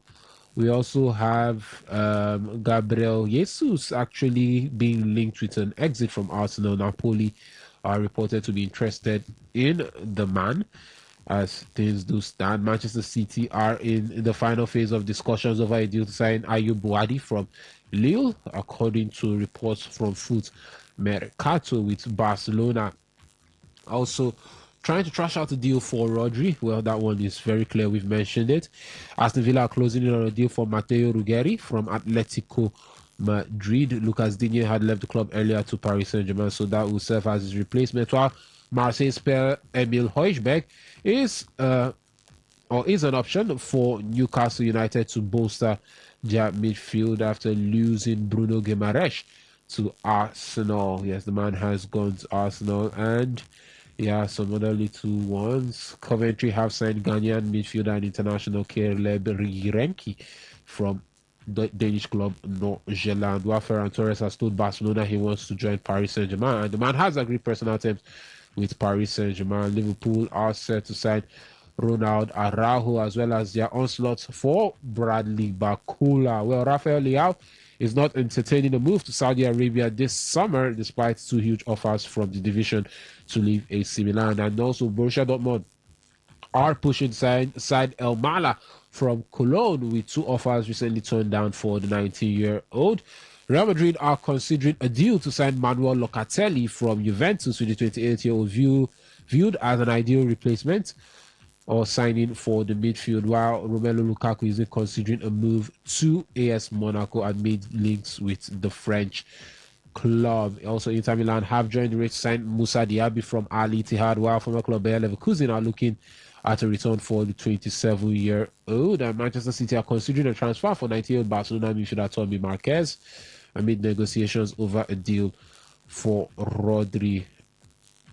Also, reports have it Barcelona won't revive their interest in Tottenham Hotspur midfielder Lucas Bergvall, despite links emerging again for the Sweden international, as Brentford won't entertain offers for Igor Thiago, who has been linked to Manchester United, Chelsea, and Tottenham Hotspur. And Ipswich Town are set to sign midfielder Sasa Lukic on a permanent deal from Fulham for £9 million. The 29-year-old has agreed a £9 million fee. 08109510951, 08109510951, and 0701933996. That is for the SMS and WhatsApp portal for the second one. The first one is the phone line calling, as they are open, or it is open for us to get to hear your thoughts. I mean, let me get you guys' opinion. I mean, which side has been doing the best business so far in the transfer window for you?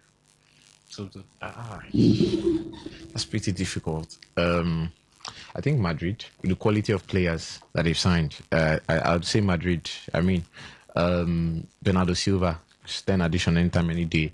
Konate, very good addition. Dumfries, and the fact that they're making signings for positions that they need. Cucurella is a very, very good signing for them. Nobody saw it coming.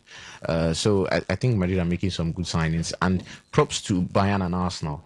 Bayern, the CEO has said they're not signing again.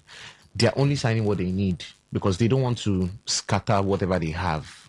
So they're just trying to complement their squad for what they need. Bayern signed Nathaniel Brown and Ismail Savary, and Arsenal have signed just 3 in Capi on a permanent. So some of these teams are doing very well. Chelsea, too, on the other hand, are also signing what they need. So, but in general, I'd say Madrid. I'd say it's Madrid. All right, ladies and gentlemen, boys and girls, it's that switcher you have always been waiting for.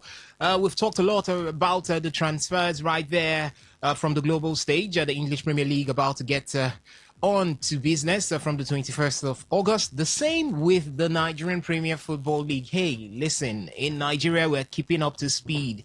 Yes, we can't be left behind. That's exactly how it is at this point in time. Ladies and gentlemen, 4 p.m. is the time we switch to talk Nigerian football. By the way, time check, it is 2 minutes gone past the hour of 4, and it's time for us to bring you up to speed with everything happening in the world of Nigerian football.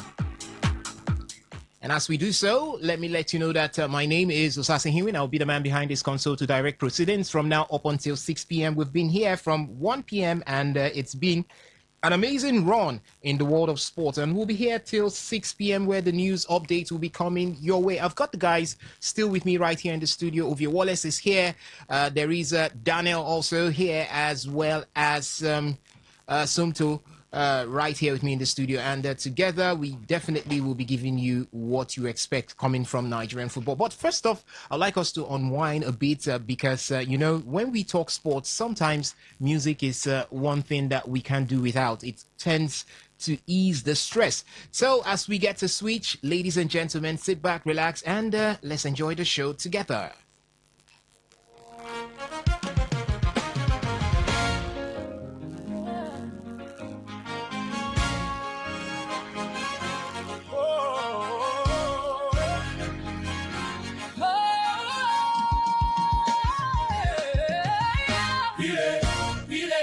Baby est toujours empilé.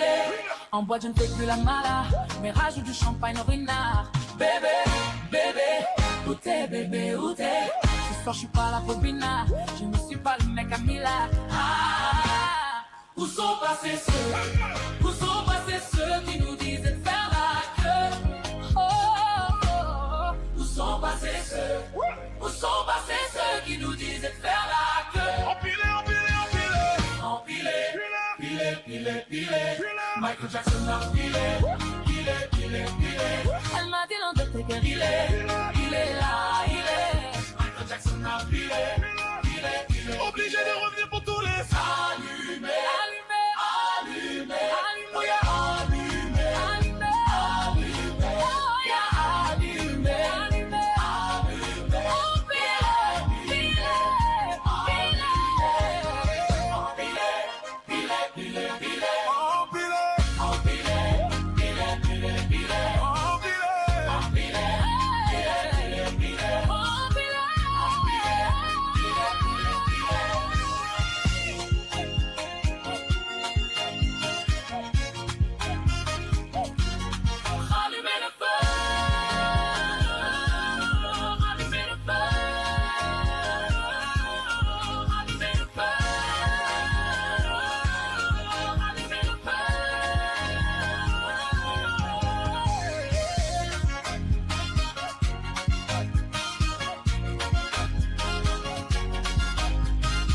Hello, my name is Kanu Wanko, aka Papilo. For the latest and trending sports stories, always listen to Today Sports Live on Today 95.1 FM Port Harcourt.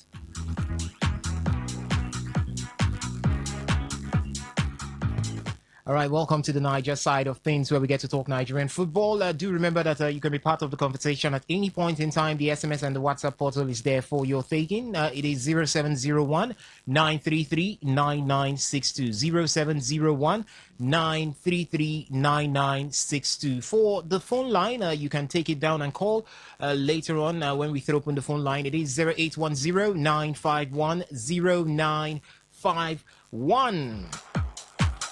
All right, let's get down to business as we start with the Nigerian Premier Football League. Officially, it's 20 days until the MPFL 2026-2027 season gets on the road. Yes, we had so much to talk about over the week, and it's here right now, and we know the pairings for match day 1.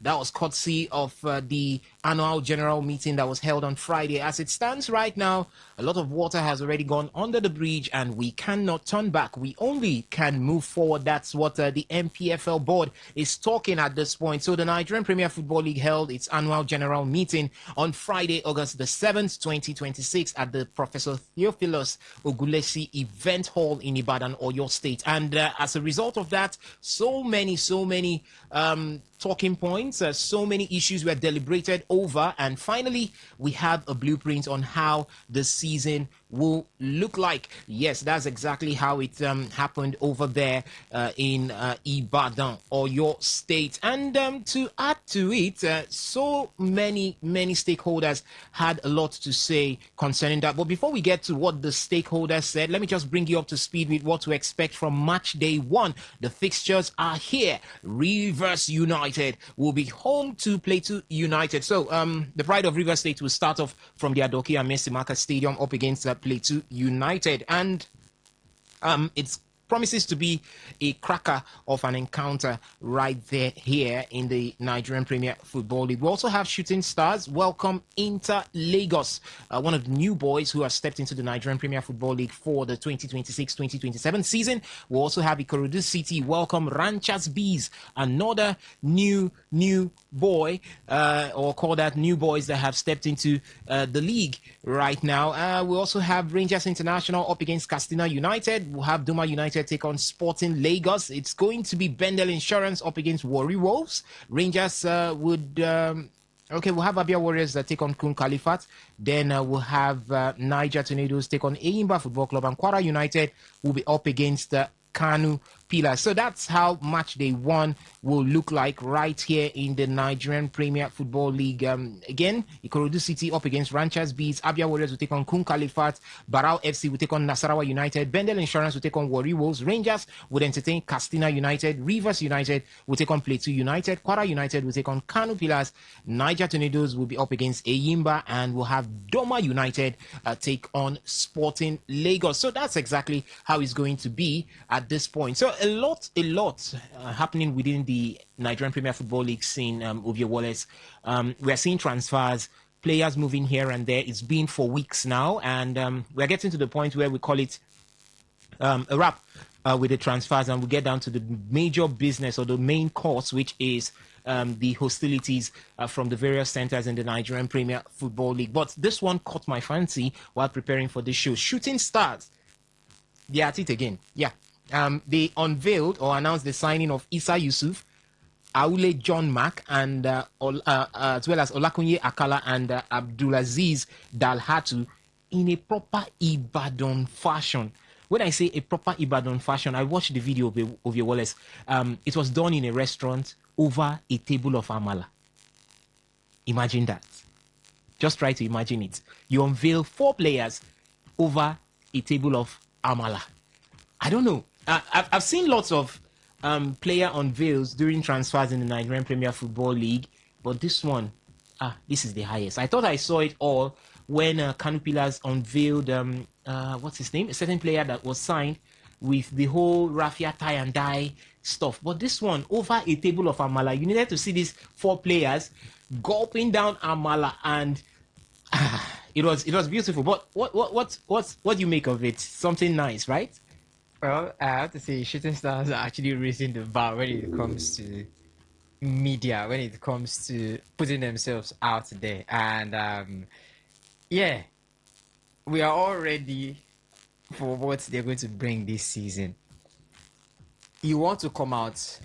We were talking about media coverage. We're talking about I want to share yourself Father. We're talking about teams that when it comes to media presence, they are well and in around the corner. They know their onions, and you have to talk about Shooting Stars, one of the best. They even have their own TV. They have their own fan TV. And what best or better way for the Warriors to show themselves or to unveil players than going to the house there, Ibado, Amala, and correct. I don't know what soup we're eating. Was it the soup look like stew? It's Ewedu. It's Ewedu. So amala and Ewedu. It's Ewedu. Or maybe You needed to it's see. Begiri. You needed to see the way these guys were rushing this thing, and pieces of meat everywhere. I was like, God, what's happening? I'll need to watch. It seems I need to sign for Shooting Stars. Yeah. I'm looking at the Even if it's as just the sports presenter with Shooting Stars, they should find a place for me. I'm looking at the video for Issa Yusuf. I can see him down in the Amala with the water. But it's good. It's a style. Issa Yusuf. It's not Amala. That is eating. It's not amala. It's like it's fufu pounded yam. But let's leave. It has to be amala now. Do you do fufu and pounded yam in the West? Okay, no. I'm looking at another person. But the video, you see two people looking and then discussing, and then in front of them you see Issa Yusuf, and they are wondering now, who is this person? This person is family, and then he turned and was like, is that Issa? And what I like is how they brought him closer to the fans. Not just any restaurant, as you say, a restaurant, not just any restaurant. Like all this buka. That's where they took him to. Yeah. All this mama put, that's where they took him to. The more local. Yeah. Where the fans can relate. Yeah, where the fans can relate. Not more those eatery settings. Yeah, not a posh eatery setting. That's something when you say you want to connect to the fans, to the audience. You want to connect to the fans. You want to go to Ibadan. You want to eat better soup, better mala. Don't go to a posh restaurant. You go to Buka, where you know they are going to give you the best. So I like how they've done it, and want to see more from different clubs. Produce City, want to see. All right, like Rivers United unveil a player over Bole and Fish. Yes. That when it comes to Rivers, especially since when I came to Rivers, Bole and Fish. Don't forget the fish. Bole and Fish. Coming from Lagos, I remember the first time I took Bole. I was like, what are we doing in Lagos? I know from Lagos is Bole and Granot. It's Bole and Granot. It's nice, but how do you eat Bole and Granot, for God's sake? No, see. It was nice there. But when I moved to Rivers and I had it, I called my mom, I called my dad. And said, you said, I'm not coming back. I said, I don't know what you are doing with Bole, but if I disgrace you, if I embarrassing yourselves there. So I got there, if I see Bole, I'm like, let me just cut it and post you and carry fish. And get the fish. I get the fish. All right. We'll leave football for this. This is, you say, improvement.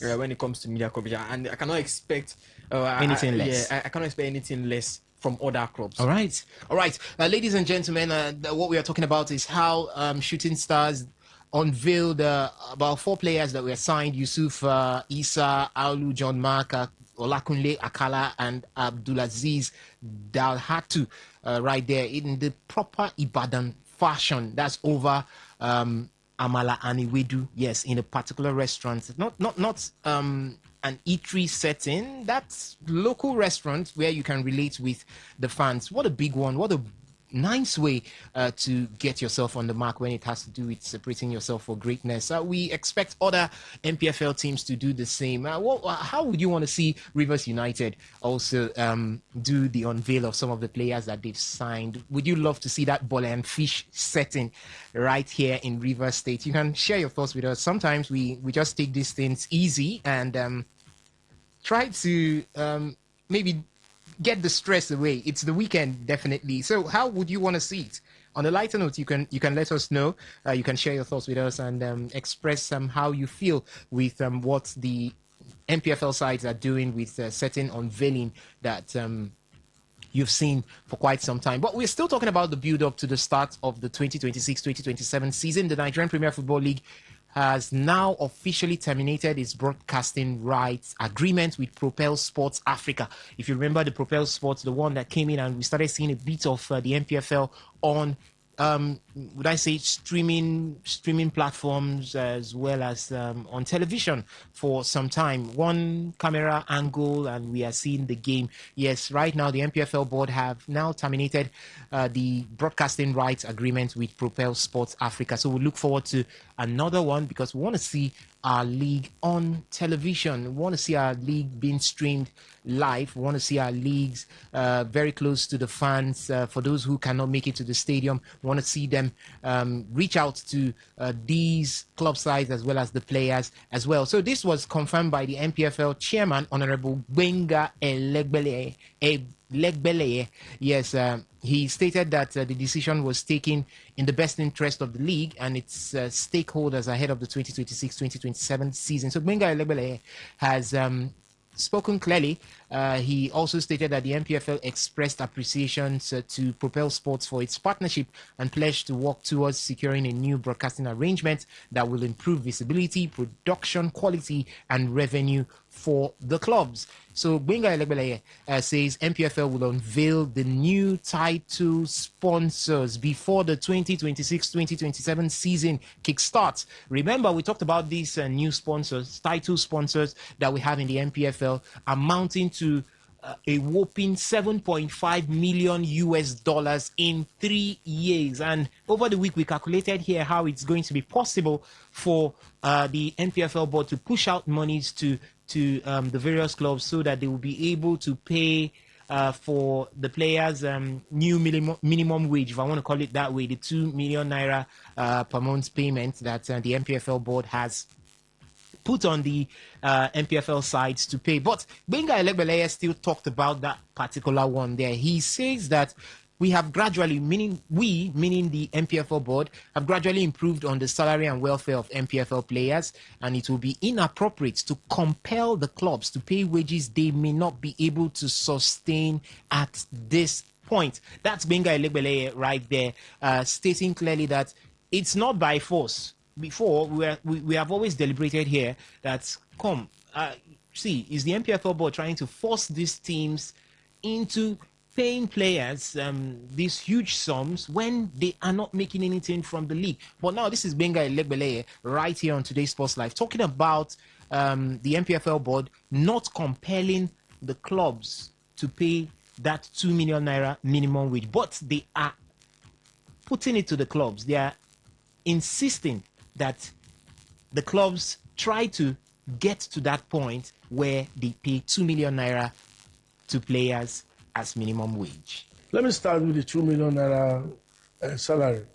First, when we came in, the minimum salary being paid to league player was 150,000 naira.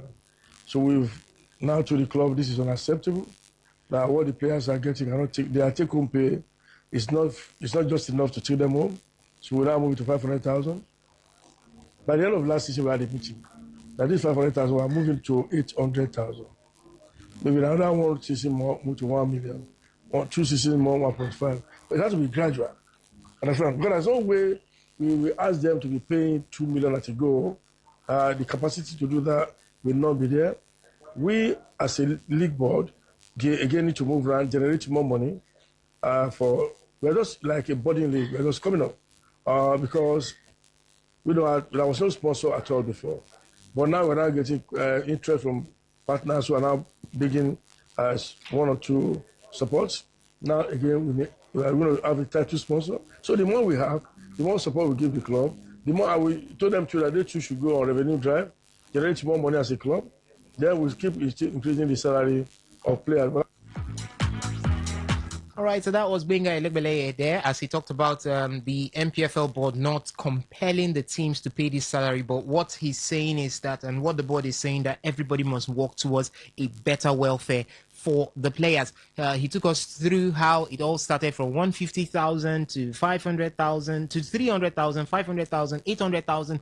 Now some clubs even doing more than 800,000, and he's looking at a very, very good landing point where 2 million naira would not be difficult for any club to pay. He has also made mention of the fact that there is now a new title sponsor where everybody, not just the winner, gets something. So you should be able to pay, and they're making plans and arrangements to ensure that there is proper media coverage so that teams can begin to make revenue from other areas away from depending on their owners to be able to pay this minimum wage to players. For Nasarawa State, or call that Nasarawa United's chairman, being Solomon Babanja, he has backed the 2 million naira MPFL player salary benchmark, saying that some clubs already pay around 1.5 million naira per month to their players. So it's not going to be a difficult thing. According to him, a difficult thing. According to him, let me quote him. He says, "Let's start somewhere, and I'm assuring you, we will get there." Yeah, it's a good one, but we have to start somewhere. Let me say something to you. I'm lucky. I've been one of the longest serving football administrators in the country. 2 years as coordinator, 16 years as team manager, 2 seasons now as chairman. So I know the problem of Nigerian players. They are right. It's okay, but we have to start somewhere. Is 2 million the issue? It's not the issue. Clubs already, we have clubs who are paying 1.5 million. I know of clubs I can mention. I know of clubs that have been paying 1.5. You are aware. The likes of Rivers, Barrow FC, Plateau United, these are clubs that are paying up to that amount. Even we and Shooting Star, we are close to that place. Let's start somewhere, and I'm assuring you, we'll get there. Plus, okay, thank you very much. We know of clubs that are paying 1.5 million naira as salary. You are aware, according to how it sounded right there. And Rivers United were mentioned in that one. I don't know if to call that a stray bullet or something that Rivers United needs to either confirm or debunk at this point. But yeah, Rivers United, a big club, 1.5 million naira isn't going to be something difficult for them to pay. And he's talking about it here, talking about Solomon Babanja. It's accepted. It's accepted. If you can have a team like Nasarawa United accepting this, and according to him, so many other teams have paid, what are we talking about? It's a possibility. And with the improvements coming from the Nigerian Premier Football League Board, there is every possibility that this could see the light of the day. So many teams are stepping up.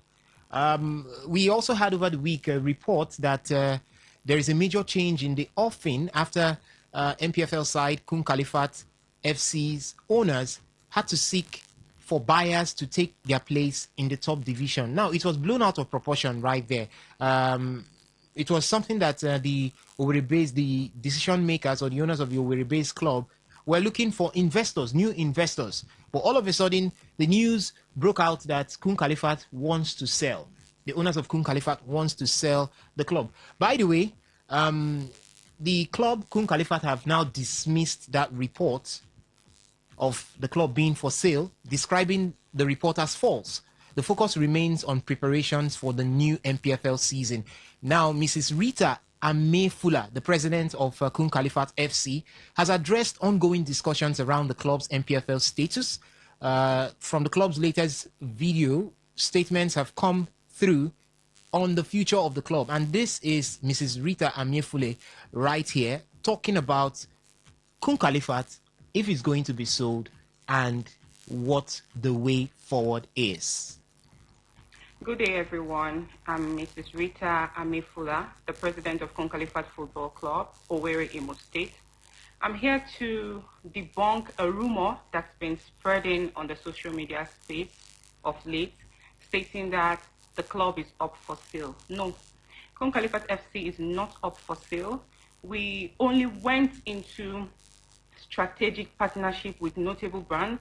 One have been unveiled already on our social media platform, that's Kupi Technology, and others in line that will definitely be unveiled on our platform. So the club is not up for sale. Whoever is putting out those rumors to confuse the public should stop. And anyone that wants to work with whosoever that is putting there, you're doing that on your own risk.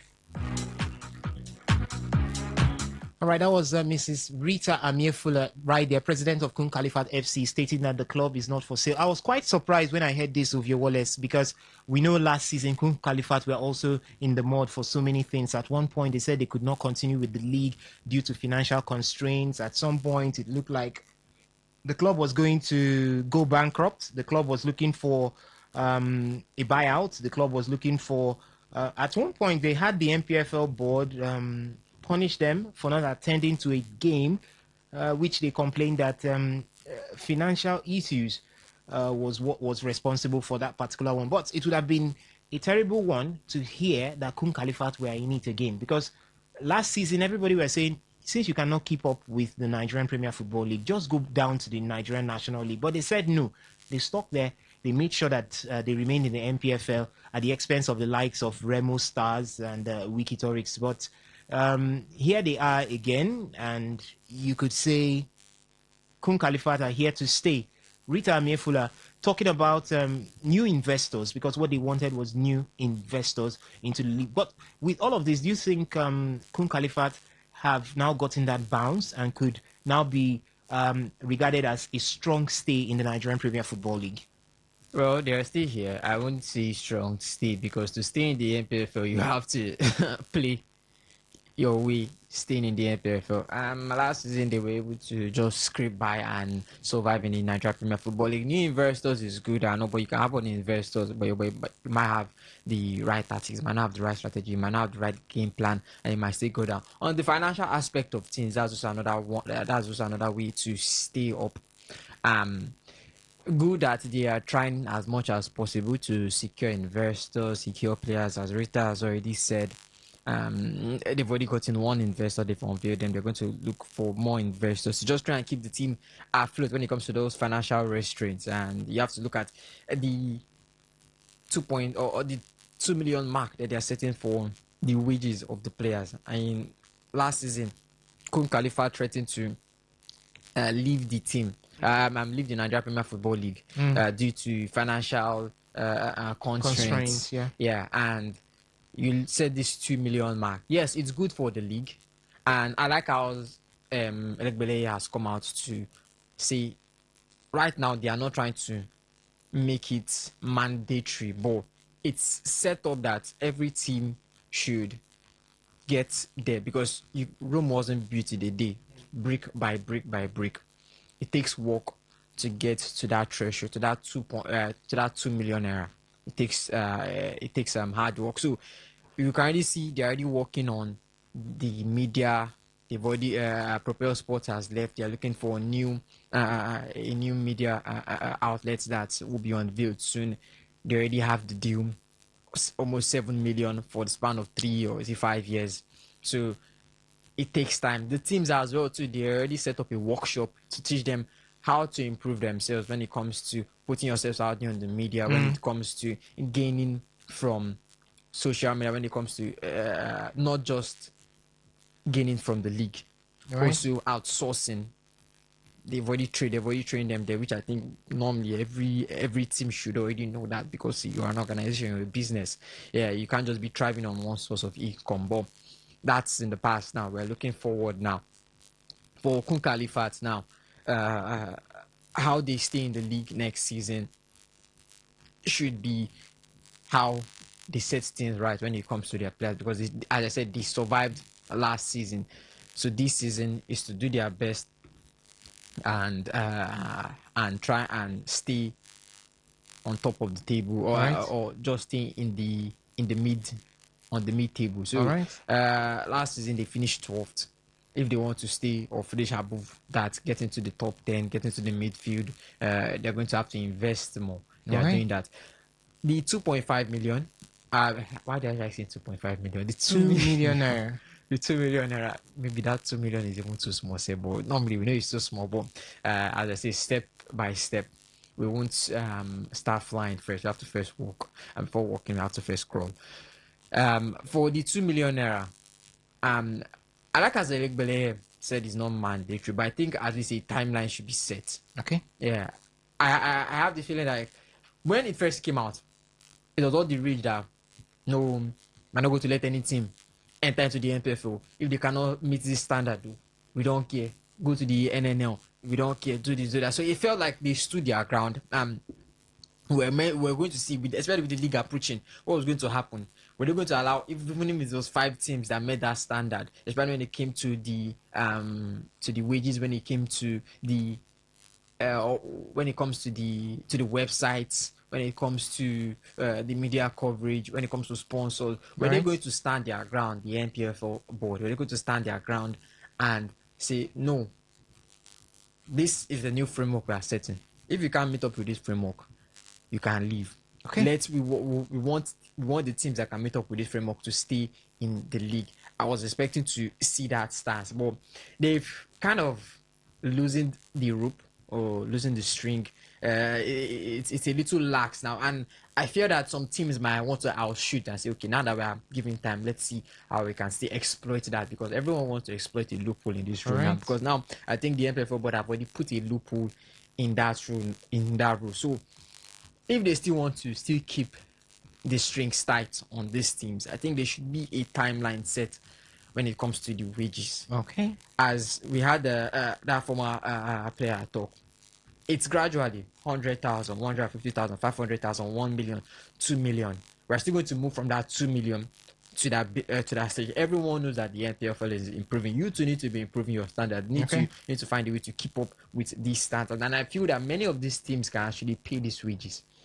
But due to, let me keep this money in my pocket, due to this, due to that, you still have to look at, there's also you also need funds also when it comes to stadium maintenance and all. That's another discussion that we need to have when it comes to maintaining stadium, because right now Remo Stars have now been included Remo Stars have now been included when it comes to stadiums that can actually host CAF competitions. We want to see more stadiums like that. Ikorodu City. We want to see Shooting Stars. We want to see Kun Khalifas. We want to see Ebendel Insurance. We want to see more stadiums. Rivers United. Yeah, Rivers United host CAF games. So we know that you're going to you're good now. Look at them. What was it that went to Wiki Tourist? Where? That are going to CAF the El Kanemi Warriors. El Kanemi Warriors. Now they are going to use another. They're going to be using Remo Star Stadium. Yeah, and you have to look at their fans all the way in the north. Coming over to the west. Coming over to the west now. The constraints are no. So it's going to be a burden on them. So I like the NPFL. It's not mandatory, but I think sets a timeline for these teams.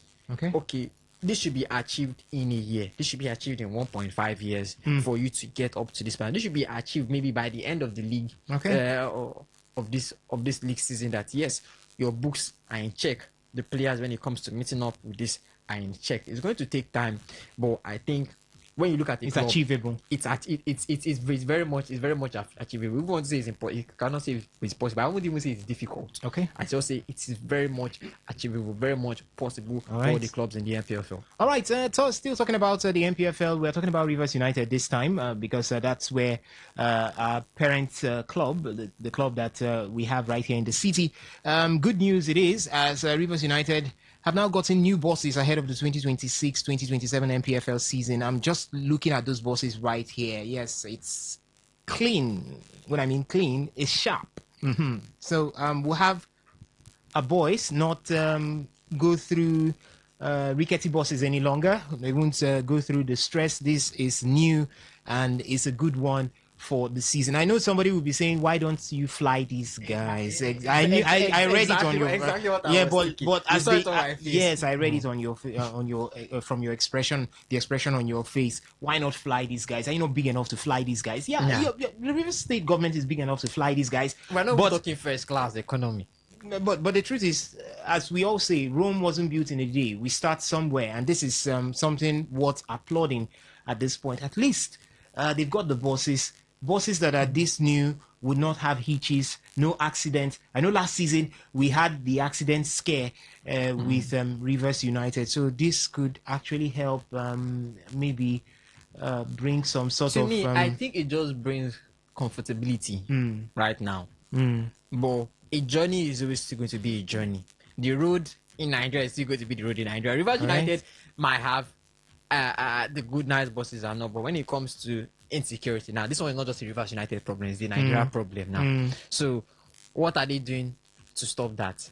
are they going to be escorted by military personnel? Military personnel?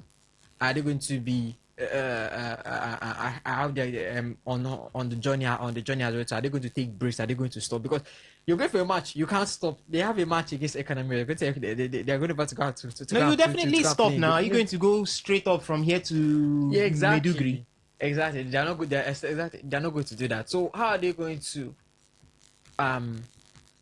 prepare for the worst when it comes to there's an accident up ahead and it's going to take time to remove? You're losing minutes, you're losing days, you're losing hours for them to clear that. And by the time you're getting to your destination, what knows? How is the league going to come into that? How is Rivers United going to come into that when it comes to all those unforeseen circumstances? And we need to look at that. The bosses are good, the bosses are fine. I'm all for, yes, improve league, improve comfortability for our players, because forget this is top tier of Nigerian football.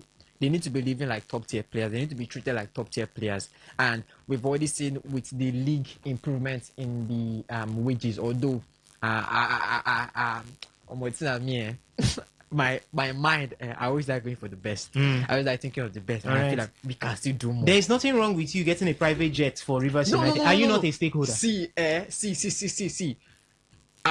believe you can cut out a deal with the airline company. With an airline company. Okay. We have is it Enugu Rangers and Value Jet, or is it Remo Stars that with with one of the airline companies there. We're not one of the airline companies. I don't know how the deal works, so I don't know how. But I think you can do something. Okay, you're going to be our main brand sponsor. We put you here. We put you here. Okay, and you provide us with No, you cannot even provide us with a free flight. Yeah, maybe we pay maybe 20%. Subsidized. You subsidize them, because I cannot just give you everything for free. We're talking about a plane. All right. A plane movie. So that is what it should work. I don't know if it's going to be hard for all the clubs to be able to cut that deal. Okay. But I think if you can have two sponsors from moving the same airlines, the airlines are also going to be benefiting from this. You know, you're taking a player here and there. You're going to be getting 20 or maybe 30% in commission, and you're also going to be getting commission from your team being the main sponsor of that team, or even if not a main sponsor, a sub-sponsor in that team as well. So I think when it comes to strategy, as I said, it's going to take time. When it comes to strategy, I believe all these teams should know this. Okay. Maybe they should come and play me as there. All right. You want to become a strategist with these various teams. But ladies and gentlemen, boys and girls, it's been huge about the Nigerian Premier Football League. The talk about the incoming season has been very, very much on the high. Courtesy of the fact that we are seeing new regulations, we are seeing new changes, some positive inputs coming into the Nigerian Premier Football League, both from Rivers United and even every other club within the confinement of the Nigerian Premier Football League. Yes, so you can share your thoughts with us via the SMS and the WhatsApp portal. What are your expectations? We've seen match day 1 already in the Nigerian Premier Football League. If you want me to run through what we have for match day 1, I will definitely do that for you. So match day 1 kickstarts from the 28th of August. Which will have Ikorodu City up against Ranchers Bees. Abia Warriors will take on Kun Khalifat on the 28th, actually, being a Friday. Shooting Stars will take on Inter Lagos. Shooting Stars up against Inter Lagos. Then on Sunday, being the 30th of August, that's 30th of this month, we'll see Ikorodu City up against Ranchers Bees. Abia Warriors up against Kun Khalifat, Barao FC up against Nasarawa United. Benel Insurance would entertain Warri Wolves. Rangers International, that's the league leaders or winners for last season. The defending champions would start off against Castina United. Rivers United will take on Plateau United. Kwara United will be up against Kanu Pillars. We'll have Niger Tornadoes entertain Eyimba Football Club of Aba. Then we'll have Doma United take on Sporting Lagos. So that's for match day 1, the fixtures in the Nigerian Premier Football League. So you can keep it down and expect fire and brimstone when the Nigerian Premier Football League comes back or gets on the way right here. And we are still looking at MPFL sides. This time, it's going to be the MPFL sides going on the continent. That's the CAF Champions League and the CAF Confederations Cup. As 4 Nigerian representatives have learned their 2026-2027 CAF Interclub preliminary opponent. So we'll start with the preliminary rounds. And the way it is that they play a team in the first preliminary round, then they play another team in the second preliminary round, and if they are successful, they get into the group stage of either the CAF Champions League or the CAF Confederations Cup. So for the CAF Champions League, we have our own Enugu Rangers, who happens to be the champions of the Nigerian Premier Football League for the 2025-2026 season. They'll be up against AS Sobimap of Benin Republic in the first preliminary round of the CAF Champions League. And we'll have Rivers United. Rivers United will take on FC San Pedro of Cote d'Ivoire in the first preliminary round. So for Rangers and Rivers United, that match is going to be September 4th. Yes, that one will start September 4th. Rangers will play at home, then Rivers United will go away from home against FC San Pedro of Cote d'Ivoire. For the CAF Confederations Cup, it's going to be between El Kanemi Warriors and Daje FC of Benin Republic. Daje FC of Benin Republic. Then we'll have Shooting Stars, that's 3SC, face CX Faxien of Tunisia. Yes, first and second leg. First leg will be played, first leg of both will be played from the 4th to the 6th of September. And we'll have the second leg from the 11th to the 13th of September 2026. So that's how it is. Ovie Wallace, they've known who they will be up against. Who do you think has an easier pairing right here going into the second preliminary round? Well, I really don't know. You really can't tell. But when you really look at that can't name, CX Faxien, I think the last time they were here, almost sounds Chinese. No, it's Tunisian. I don't know. It almost sounds like a Chinese name. But I think they came up against that should be Bayelsa United in 2021, and Bayelsa United beat them right here in Nigeria. So it's not as if it's something unknown to Nigerian sides or something very impossible for Nigerian sides to do. But it looks like a very fair first preliminary round pairing. Yeah. First off, Rangers. I think Rangers will be taking on Sobimap Abi. Yes. It is. Yes. Sobimap of Benin Republic. Of Benin Republic. It's a strong side at the in the Beninois league. See, should teams in Nigeria be worried about teams from Benin Republic? Well, both leagues cannot. It's going to be can't be compared now. It's going to be the winners of the Beninois league against. I think according to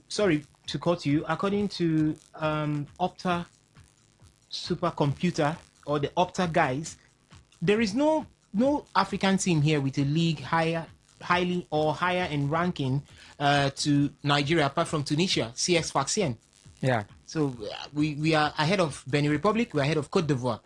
So we shouldn't be bothered about playing the likes of Sobimap of Benin Republic, San Pedro of Cote d'Ivoire, as well as Daji FC of Benin Republic. Well, Black Bulls did beat us black and blue.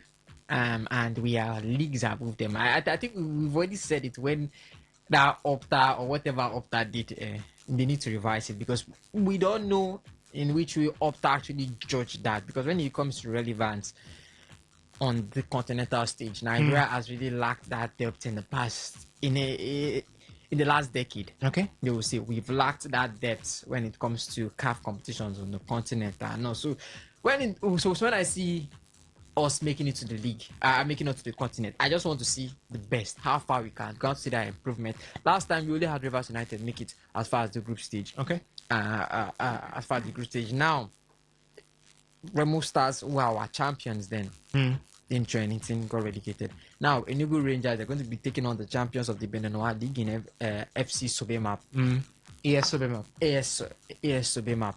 I don't know how good they are in the league because I'm looking at it now. Their last matches, their last 5 matches, 4 games won, 1 game lost. Out of 34 games played in their league, they got 20 wins. If you play 5 SS3 teams, senior secondary school teams, you can attain 5 games won. Secondary school, see, it is until they play they will know who is the real secondary school team.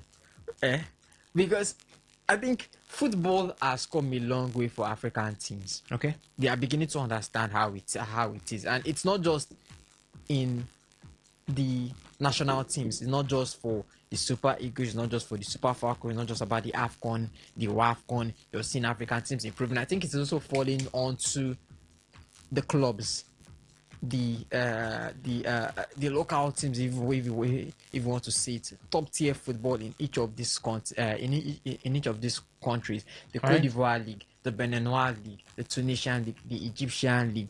When it comes to improvements, they are improving leaps and bounds because they don't want to stay the same. We look at the Club World Cup, saw what Sundowns did, getting so far in the tournament. No team wants to remain right here as local champions. Okay. They want to get to the big stage there. They want to show their stuff there. So my Melody Sundowns go as far against Borussia Dortmund. A beautiful match that I feel if it was in the Champions League final, I would watch it. Okay. It was not a bad match at all. When it came to play, when it came to tactics, when it came to strategy, it was not a bad match at all. They matched Borussia Dortmund band for band. Okay. I could see that with the goals that were pouring in. All right. And if we keep on getting African teams going for the Club World Cup like that, showing themselves on the continent like that, the idea that people now have of African teams when they play them, because coming to that Club World Cup, people were looking at the MLS, people were looking at the African League, people coming from the PSL, like, what are these teams going to be? It's going to be an easy win, but it was not an easy win. We saw the MLS teams. We saw we all know the South American teams are always very strong when it comes to the Fluminense and the rest. They are always very strong. But we're looking at the African team. What are Melody Sundowns going to bring? Okay. I thought it was going to be a walk in the park, but Sundowns did not make it easy for any team. Yeah, they did not make it easy. Very true. Yeah, and coming into Nigeria now, was it Remo against Mamelodi? You could see the difference. The gap was like if you're reading all these Chinese cultivation novels, it was like heaven and earth. that was how the difference was. Even the second game we played against them that we didn't even consider it a goal, I was actually surprised. All right. Even that goal, it was just an error, but I was like, wow, we can actually score them, because when it came to skills, when it came to tactics, when it came to strategy, they were leaps and bounds ahead of us. So I'm not looking at Sobe Map. I'm not looking at that GFC. I'm not looking at them like, what are San Pedro? I'm looking at what are these people going to bring into this team? What are they going to bring? I'm expecting, yes, as a Nigerian, I'm going to support the Enugu Rangers. I'm going to support Wiki. I'm going to support the Red Shooting Stars going into the continent. See, show me what you guys can do. But I'm not going to also underestimate what those other leagues that have also done to get to that stage. For them to be able to get to the CAF Champions League, they've also put the work into it. They are going to build their team to get so far into the tournament that yes, we've seen an improvement. Some of them is going to be their first time getting into this into this place. San Pedro and the rest is going to be their first time getting into this place. San Pedro, from the Ivorian League, where we had Asec Mimosa and the rest. So it's a very strong league. They finished just right behind Mimosa. Just right behind Mimosa. And yes, a 10-point gap between them and Mimosa. But all right, we have a team from the NNL in the Nigeria Premier Football League. Okay. I don't know what it says. Or you said, what does it say about the status? You mean a team from the NNL in the CAF Confederations Cup? Confederations Cup. What does it say? Yes, I know it is like a fairy tale story, but this has happened back to back. So I cannot call it a fairy tale story. It now has to look at what is the state of our league at this point. Because last season it was Wiki Tourist from the NNL. Now we have another one. Was it Wiki Tourist from the NNL or Kwara United? That was Kwara United from the MPFL. No. You mean going to the CAF Confederations Cup? Yeah, CAF Confederations Cup. That was Kwara United. It was Kwara United. Yes, Kwara United. It was Kwara United. It was Kwara United. Okay, yeah. I thought it was a team from the. No. It was Kwara United from the NNL, because I know we had a team in the NNL gets close to that stage there. But the state of the NPFL. Kwara United won the President's Federations Cup at the expense of I think that was Abia Warriors. Also. Yeah. So both were in the Nigerian Premier Football League. Yeah. So the state of the league at this point, even with us, the state of the league at this point, NNL teams making it that far into the competition. We love a good fairy tale story. Mhm. Yeah, I know, but what are we expecting from these teams on the continent? Okay. That's it. All right. So we'll be expecting a lot from the Nigerian sides on the continent, the likes of El Kanemi Warriors, Shooting Stars in the CAF Confederations Cup, as well as Enugu Rangers and Rivers United in the CAF Champions League. As I said before, they will be up against, for Enugu Rangers, AS Sobimap of Benin Republic. Rivers United will take on FC San Pedro of Cote d'Ivoire. It's going to be Daji FC of Benin Republic taking on El Kanemi Warriors, while Shooting Stars will be up against CS Sfaxien of Tunisia. That's in the first preliminary round of the CAF Interclub competition. So let's look at the roadmap right now to the second preliminary round. Let's say, for instance, the Nigerian sides are successful in the first preliminary rounds. Now we look at who they will face in the second preliminary round. For Enugu Rangers, if they are successful by defeating AS Sobemap, they will square up against the winner of I don't want to say bout because that's boxing, the matchup between Niger Republic's ASN Nujelek or Algerian heavyweight MC Algiers. And if you look at the permutations, it could be 60 to 70% sure that if Enugu Rangers makes it out of the first preliminary rounds, they will go all the way to face MC Algiers. Yes, MC Algiers. For Rivers United, if they go past FC San Pedro, they will face the winner between Uganda's Vipers SC and Mauritania's FC Nordibo. Yeah, that's how it is. Then in the CAF Confederations Cup for El Kanemi Warriors, if they go past their current first preliminary round opponent, they will come up against a massive test against Moroccan Giants and tournament favorite Raja Casablanca. And for Shooting Stars, if they make it past the first round against Tunisia CS Sfaxien, they will be up against Ivory Coast AF Amado Diallo or Sierra Leone's East End Lions. Pretty easy for Shooting Stars there. But there is nothing that is predetermined. There is nothing that is called easy in the world of football. There is nothing that is called a surety in the world of football. You can't say for sure Shooting Stars are going to go through. For sure Enugu Rangers are going to go through. We just have to prepare and leave the rest for God to do. So that's how it is for Nigerian sides that will be on the continent in the CAF Interclub competitions. That's the CAF Champions League as well as the CAF Confederations Cup. Let's take some of your reactions right now. We'll throw open the phone line to take your reactions on all that we've talked about right from the beginning of the show. Express yourself about the Nigerian Premier Football League. It kickstarts on the 28th of August and we'll run through. We've seen match day one encounters. What are your thoughts on these encounters? How do you see the season? You've heard all that happened from the annual general meeting that was held on Friday. That's the annual general meeting of the Nigerian Premier Football League. And you could say that there are better days ahead. Or do you share that with me? Or you think that all of these things, you're being skeptical that it has always happened before and we might end up not seeing it happen the way it's been played out? So 0810-951-0951.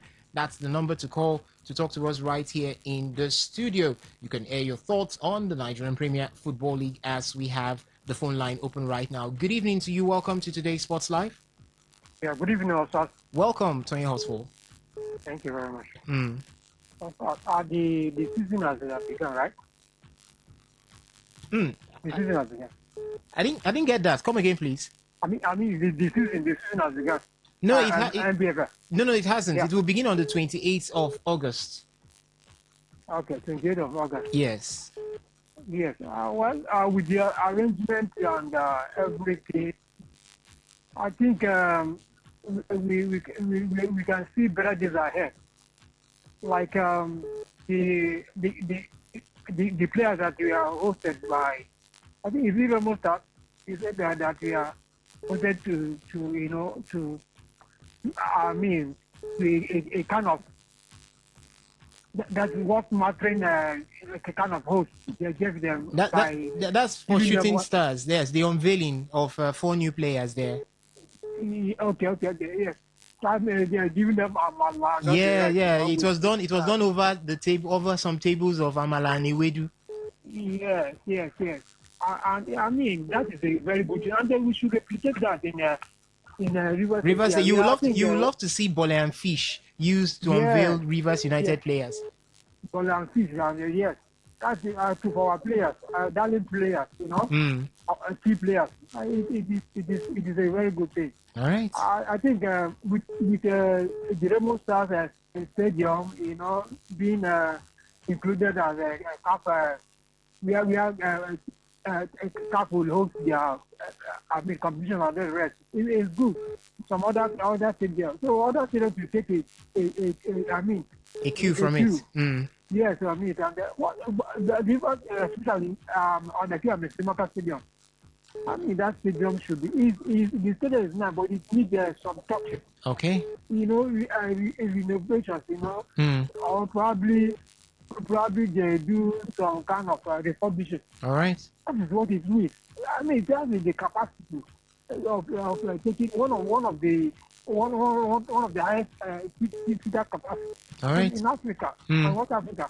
I don't know what they are doing. All right. It's not good to leave that stadium Okay. like that. The way it is. Yes. All right. And then come to talk of the 2 million naira proposed for and the NPFL players. Like I said, it is feasible. It is very feasible. Okay. And the only thing there is that they are hiding on sponsors and not the rest. Okay. Sponsors will not come if you All right. don't start something, anything. All right. Sponsors will not come. All right.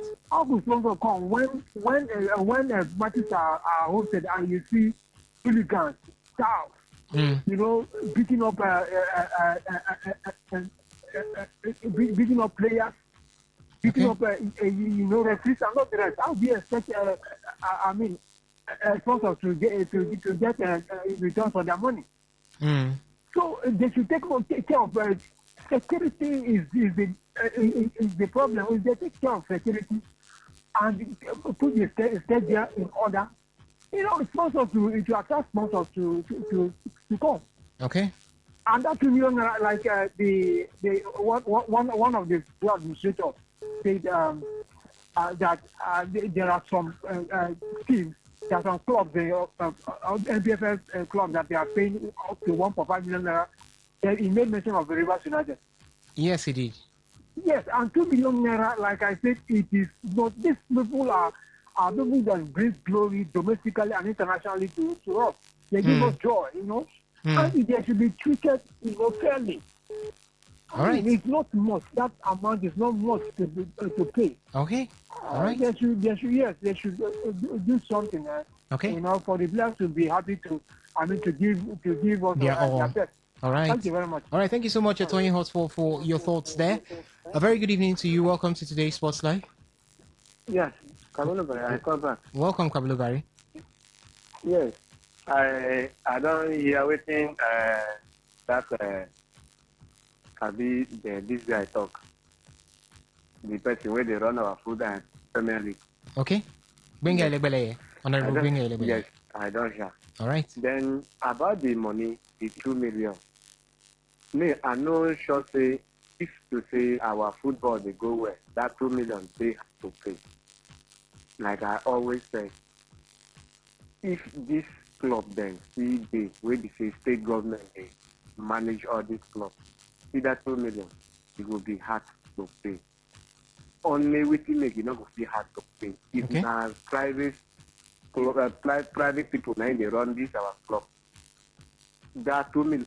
Some plus they will still pay 5, 6, 7 million. Okay. If not private person they All run right. the football. But the only thing we for back Nigeria government, I remember this. Okay. We lost Kabulubari right there. We lost the call right there, not really losing him. So, Kabulubari, if you're listening, you can call back and air your thoughts. The phone line is still open, 0810-9510-951. But, ladies and gentlemen, right now, let's talk about Nigerian national teams. And okay, before we do that, let me take this call. Good evening to you. Welcome to today's Sports Live. Good evening, sir. How are Welcome. Very well. And you? you? I'm good. All It should right. be Osas, right? Yes, Usas. Osas, good evening. Yes, welcome. I overheard you reading out what will happen if the Nigerian that is in the Sudan Club that is representing Africa and Nigeria in the Champions League and the Co-Federations other Cup. one. Yeah. The only people that stand a better chance there is the shooting stars. Okay. Yeah. Because there's no way. I overheard the CSS Fashion, right? Yes, CS Sfaxien of Tunisia, they would be up against the Shooting Stars in the first preliminary round. So if they survive that one, yes, they will now face. They have a better chance. Yes, AF's Amado Diallo of Cote d'Ivoire and Sierra Leone's East End Lions. As for the other people, if they survive the first round, I don't see them going through. Most especially, it's like you mentioned about once. El Kanemi Warriors will be up against Raja Casablanca. Yes. So as you read it, I said, you know, so that one. Raja is a household name, and we all know that. Yeah, we all know that, and their population is quite different from what we are doing do here. Yeah. I wish them all the best. Let me be patriotic for once now. I wish them all the best. All right. Rivers United, I think 2 years ago, 3 years ago, they have a brand new bus. Yeah, they did. Air-conditioned bus that we're running around everywhere. So what happened to that one? It's old now. It's been used. If you use a car 3 years, wouldn't you be thinking of selling and buying another one? So they sell and buy another one. And this after 2 years, they will sell and buy another one. That's how it is. Sometimes you don't have to use the old ones. Okay. It's okay. All right. How many are they giving them? I think I saw about 3 or 4. 3 or 4. For the 35 players that they are going to unveil maybe next week. Okay, as for the league, they want to start in the way Premier League is starting, all the same, so we can end it all together. Yeah. I hope they will not postpone the league. They didn't do it last season. They didn't do it last season. No. So the only postponement we had was so that we can faction in the President's Federations Cup. We can have it in and play the round of 32. But that was just for about 2 weeks. And they will postpone it next year for election, right? That is the truth, man. That is the truth, and you know that they will postpone the league until then. Election time. Election is just Saturday. About January and February next year. It's just Saturday. The league will run that very Saturday. If the players are not voting, it depends. Oga, my brother, we know. The league will be postponed, and somebody will have a birthday because we'll be using the one of the stadium there, and they will postpone the league so that the birthday can go on that stadium. We know this thing. So there's no way they will start the league. Even they will start the league in the same thing with the English Premier League, then end of the same time. Because we're going to experience postponement over here. Shifting and this and that and that. Then somebody at the end of the day, a club will have about 5-6 matches are standing. And even when they are going for the Champions League to play Champions League, the African Champions League, they will not make it schedule how they can play their matches before the Champions League, or come back from Champions League and play their matches. Don't worry. You don't want to believe the MPFL. Don't worry. Honorable Benga Elebeleye will shock you. $7.5 million is already coming into the MPFL for newspaper. Oh, as they talk and now, I think. He said the unveiling will be done before the start of the season. So let's just be hopeful. Oh, Sassy. Let me call you like that. My friend will call my friend. Oh, Sassy. Do you believe? I'm not going to leave us alone. I'm enjoying the show. Thank you so much for dropping by right there. Hello. Good evening to you. Welcome. Yes, I call back. Welcome back, Abdullah. Yes. So, as I was saying about that 2 million, you know they had to play. But we know how they have to pay. But now these are our people where they run our football. Now we do make it big happen. Yes. Because if to say na private, then go pay. But I just want to know, Western Stadium, I hope now that stadium na UK government be that stadium where they hold Olympics. Now if I know maybe Mm-hmm. then Western buy That's the London Stadium, yes. London Stadium, yes. So why Nigeria government no fit channel their money go to those sides, arrange our stadium for Nigeria here, then carry and give private people, make them manager. Okay. If not like that, you will see so many private people go come invest for football. All right. For Nigeria here, just leave them for private people, make them run. Make the government arrange the plan, make everywhere they okay. All right. If they do like that, the heaven go fall. Not So at all. that is why we just shout say 2 million they have to pay because of we don't know, because they use the club as then they are just, let me say, charity grant for people who help them win election. Okay. Now make we do this. We All right. deal with this. Mm. Okay, just look at us, Rivers United. Look at our own chairman. For over how many years we don't stay as a Rivers United chairman. Tell me one tangible thing we need don't do for Rivers State. You go pass the whole Rivers State, nowhere where you go see sign like say Rivers United day for Rivers State here. And we get chairman we don't stay there for over 7 to 8 years. And all those times we don't go continent for like 4 or 5 times. Okay. Waiting be the significant thing where we don't do from that outside where we go, bring them home here. Because of which is in get brother, in get oga, we will tell us say they there. Okay. Even though the thing they work or you know they work, in go they do it. So Rivers United, I'm not sure say now they get any sponsor. As Rivers United they no get sponsor. Rivers United no be team, maybe say if for the lack something, they lack some kind of thing. Where to play ball, we know we for know the lack. Okay. Sponsor we for no lack based Right. on the situation of Rivers State. Okay. But those kinds of things we know we see. And our chairman where they manage that one, I don't know, he no get any swag. So if when they talk say maybe they go do ball, carry player where they carry go ball joy. You know go fit them because our chairman no be flexible, no be Gaiman chairman. Hey. Now all these chairman where they do pick and follow. Now Okay. be. So we know we expect that kind of thing from Rivers United until they don't do overhaul of the Rivers United. Carry people we know waiting the football. Now Alright. the football for Nigeria, they go grow. Alright. As with Nigeria, Rivers State. If not, we will see the run around, they cry this cry. Alright. Nothing will happen. Alright. The money, for me, I won't see when the league don't finish. I just say the 12 team, the 20 team, be waiting then get when season finish. Okay. That man will be waiting that man. So if not Alright. for now, it's still there for audio money for me. Okay. All right. Thank you so much, Akabulo Barry, for your thoughts there. All right. You can keep the calls coming in 0810-951-0951, where we are talking about the Nigerian Premier Football League. The season returns in a couple of days from now. The expectations are high. So much of preparations. What do you think? Good evening to you. Welcome to today's Sports Live. Yeah, good evening. Welcome. Yeah, this is Chinda calling from Chinda. Oh, Chinda from Chinda. Welcome to the show. Yes, nothing will come out from our football. Nothing will come out from NFL. I don't know if it is MPFL. NFL. $7.5 million US. That is money that they will squander. So Oh. far as is government-owned clubs. As far as which club that is owned by government in Europe? I want to hear one. We have. Can you mention one for me? AC Milan. AC Milan has some government presence in it. Inter Milan, I beg your pardon, has some government presence in it.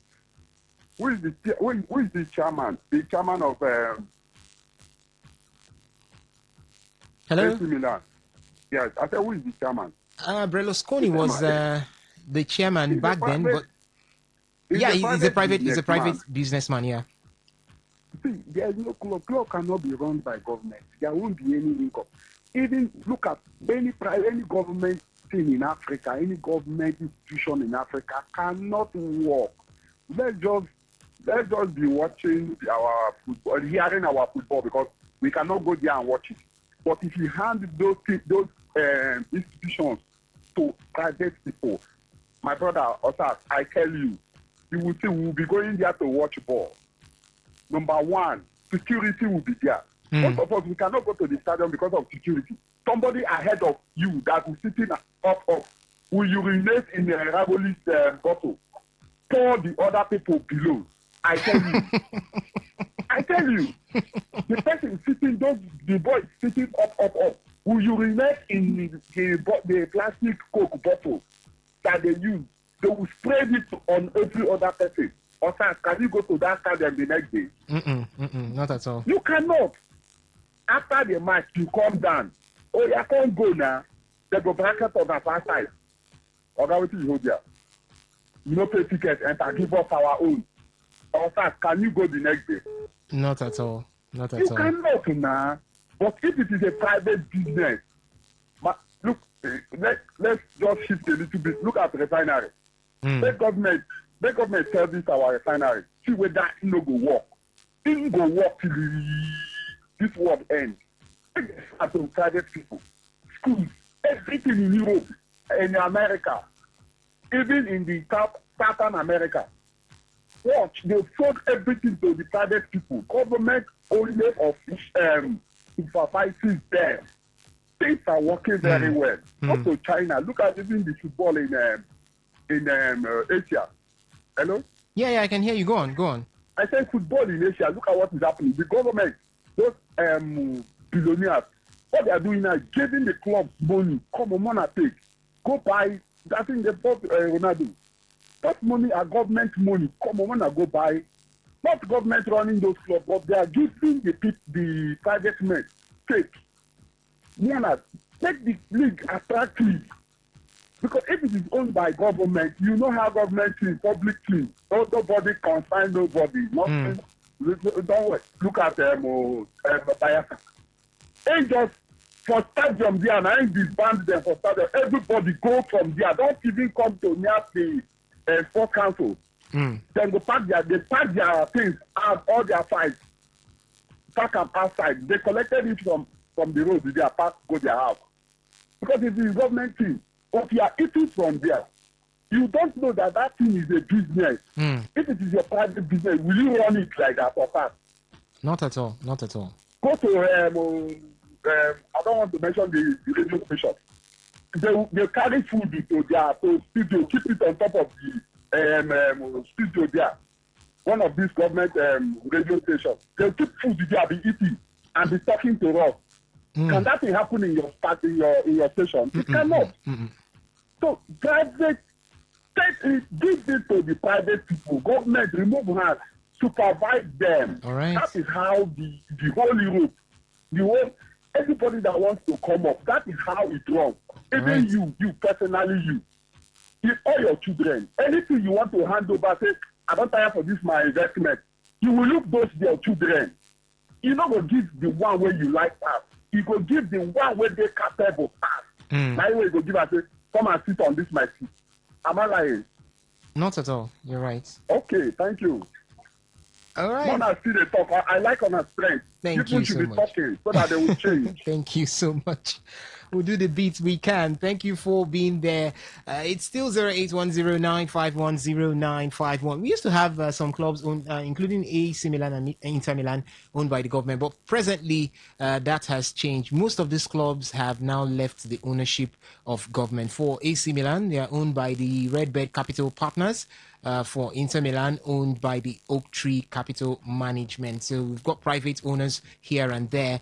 Paris Saint-Germain, owned by the Qatar Sports Investment, QSI. Manchester City, owned majority shares by Sheikh Mansour. Right there. And Newcastle also, majority shares owned by the Saudi Arabia Public Investment Fund, PIF.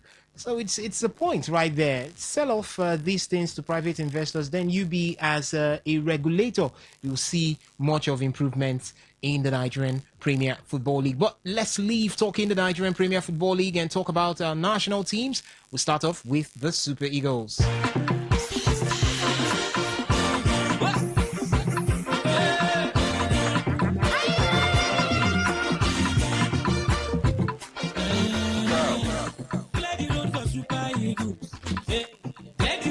All right, clear the road for the Super Eagles of Nigeria. This time we are going back to how it used to be in the Super Eagles of Nigeria. We've always had this debate here: who is the best Super Eagles set? Over the week, we asked we talked about the best set of the Super Falcons, and now we are talking about the best set of the Super Eagles again. Why is he coming back? It's because Super Eagles legend and AFCON 1980 winner Segun Odegbami, he's fondly called the mathematical Segun Odegbami. He says the 1994 AFCON winning team of Rashidi Yekini, Stephen Keshi, Daniel Amokachi, Emmanuel Amunike, was better than the 2013 and 1980 winners. Remember, Nigeria have won the African Cup of Nations 3 times, first in 1980, then in 1994, and then finally in 2013. That was the Stephen Keshi-led Super Eagles team, comprising of Moses, Victor Moses was in that one. We also had the Emmanuel Emenike in that particular one. We had Sunday Mba in that particular one. They won the 2013 African Cup of Nations. But this is mathematical Segun Odegbami talking about the 1994 set, picking that set out of the 2013 and 1980 set, which he belonged to. He belonged to the 1980 set that won the African Cup of Nations. And he's saying that this 1994 set were littered with stars and had the possibility of winning even the FIFA World Cup. I didn't say it. It was Segun, mathematical Segun Odegbami. We won the AFCON 1980, 1994, 2013. Yeah. In your honest estimation, which of those teams were the best? 1994. 94. Why?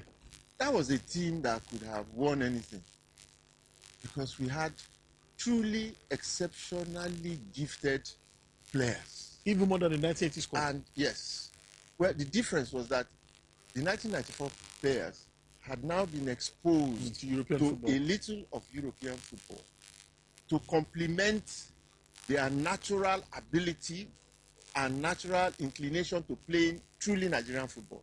These were people who were owned in Nigerian football, who went to Europe, and you now added the technicalities, tactics, and organization of people who were just naturally gifted. Exceptional, they could hold the ball, they could dribble, they could do things with the ball, magical.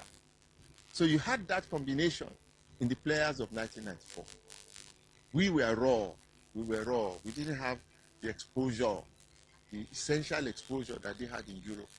But ours were more individualistic. We were playing as individuals, not as organized as that team. Westerhoff organized them.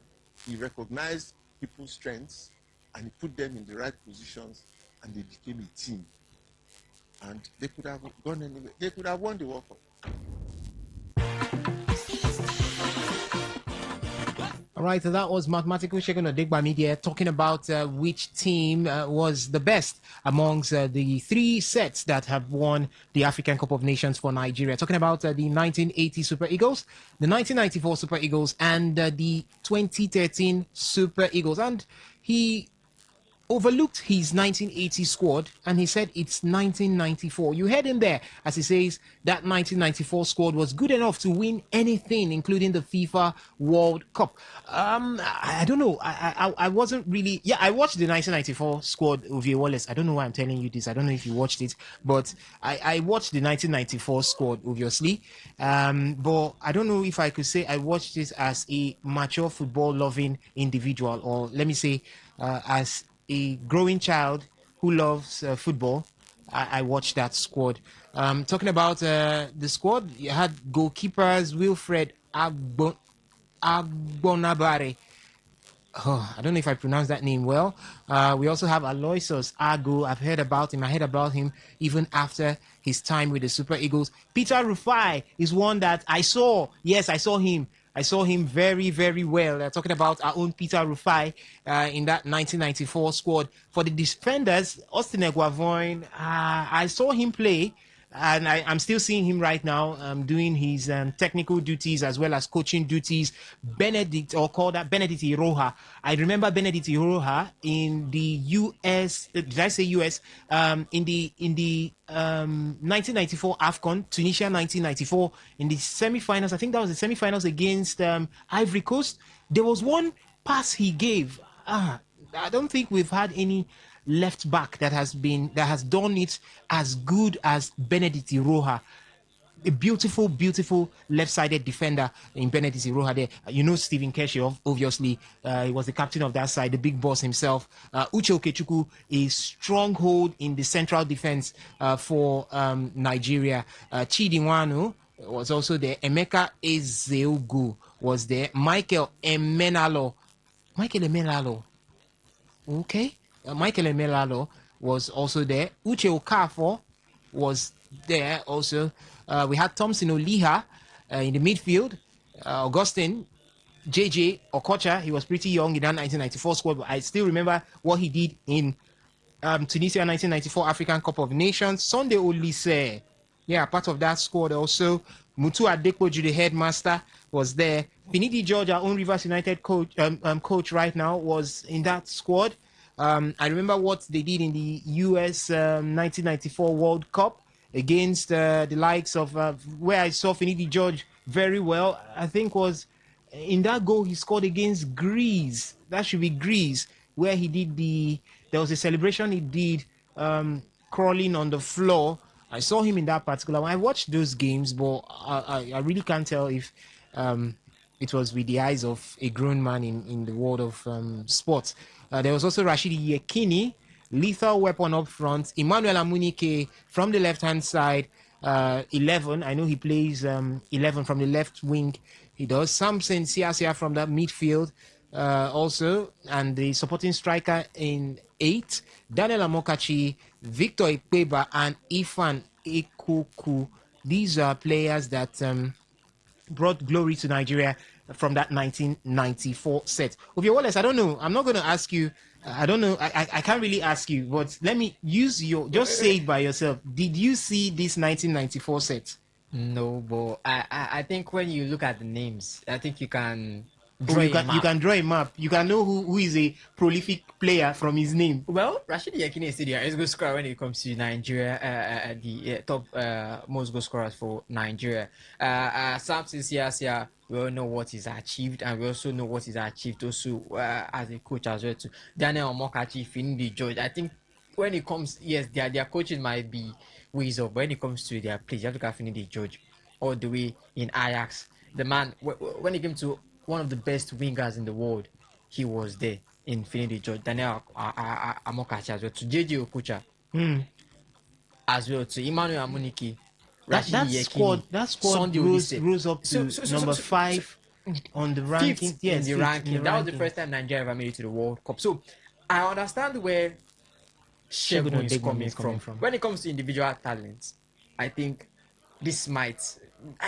be maybe the best, because they were like the pioneers. I would say I'll say they were the pioneers to get Nigeria to that world stage. Okay. The 1980 set of Shegun Digbami and the rest. As you say, it was filled with. I would just local based. I would just cut you there to reel out the 1980 set and see if maybe you can pick or remember any name from there in the goalkeeping department. You said, you reminded me. Remember, if you can pick any name from there, let me not say remember. If you can pick, if you have come across any name from that 1980 set, they won the African Cup of Nations quite all right. For the goalkeeping department, we had Best Ogedegbe. Best Ogedegbe, yes, was part of that one. Emmanuel Okala, I can remember Emmanuel Okala. Yes, Emmanuel Okala. His name resounds every time we talk about goalkeeping in Nigeria. Moses Effiong, also one of the goalkeepers there. For the defenders, we had our own Christian Chuku. I know Christian Chuku. I saw clips of him also within his time.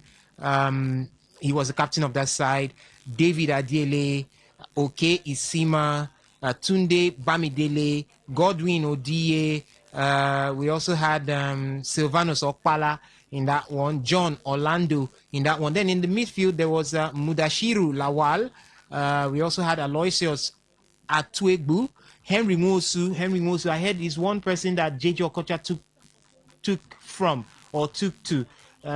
He was very much like JJ Okocha. I think JJ was inspired by Henry Mosu. Very, very skillful midfielder there in Henry Mosu. I will throw open the phone line definitely for our OGs, our callers who were back then in the 80s, who watched this side, to also help us compare what we had over there in 1980 and 1994. Shegun Odegbami, part of Shegun Odegbami, part of the 1980 squad, said it's not even his squad. It's hard to see these days where somebody decides to drop their own squad and talk much or talk better of another squad. Everybody wants to talk about their own squad. We are the best in our time, best even after our time. But he says that it's the 1994 squad for him, not even the 1980 squad. So still talking about the 1980 squad in the midfield, there was Kadri Kana, the man who won the CAF Champions League for Eyimba back-to-back basis. Kadri Kana was part of that 1980 squad. We also had Frank Onwachi, part of that 1980 squad. Then forwards, we had Shegun Odegbami. The mathematical Shegun Odegbami was part of that one from the right-hand side. I know he dazzled so well, had that speed and agility from the right-hand side. We had Adokia Mesimaka in the forward department. Felix Owolabi was also there. Ifeanyi Onyedika was there. Martins Ayo, Charles Bassi, and Sefio Mohammed. These were the members of that 1980 squad. Ovie Wallace, I will not ask you much again because I know the only squad you know is the 2013 squad. If I ask you, mention the 2013 squad. Okay, but for the 1980 squad, I think when you say names that I do know, yes, Silvanos Opala, Kadri Kana. You only knew him because he won the Champions League with Eyimba. Yeah, I only knew him because of Eyimba. But you also look at how the AFCON has risen from 1988 teams to the 1994. We had 12 teams to the 2013 when we had 16 teams. So it's become more saturated. Then during his time, it was purely home-based talent, home-based, okay, and they brought Nigeria the first continental title, and then the inclusion of the 1994 set, as I said, the individual talent, and many of them a mixture of Europe-based and that was when we started. players. That was when we started venturing into Europe. Yeah, that's when we started venturing into Europe, getting players on diaspora, and since then it's been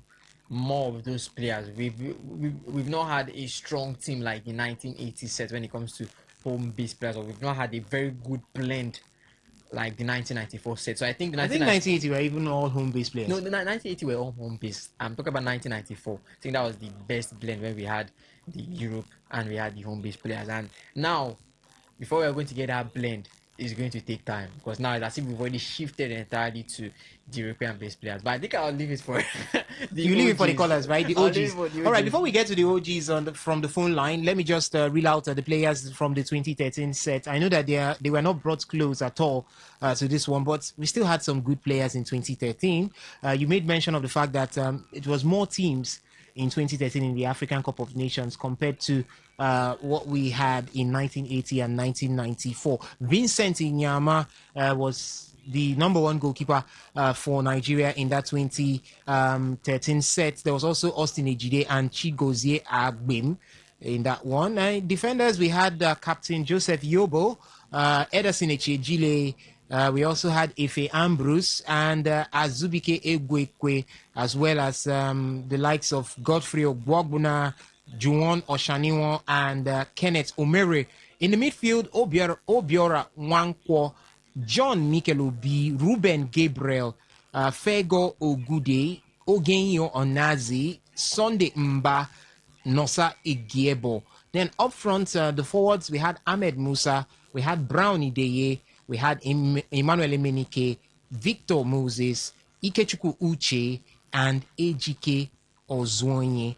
Those were the forwards that we had in the 2013 set. So let's go to the phone line right now, ladies and gentlemen. If you know you were there and you watched the 1980 squad, probably, and you also watched the 1994 squad, you could help us settle this debate. Shegun Odegbami has said that the best squad the Super Eagles has ever had is the 1994 squad. He went on to say that 1994 squad was capable of winning anything, including the FIFA World Cup.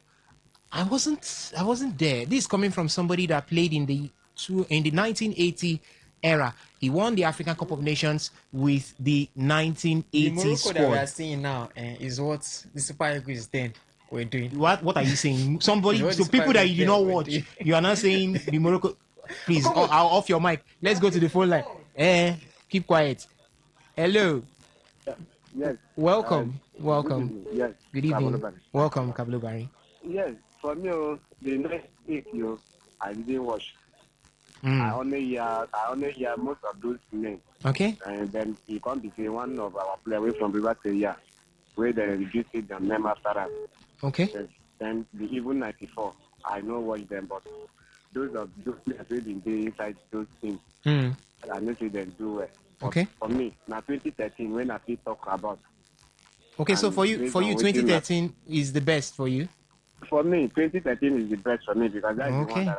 that's the one that I can say anything about. All right. Yes, thank you. All right. Thank you so much, Kablo Barry, for dropping by. You can keep the calls coming in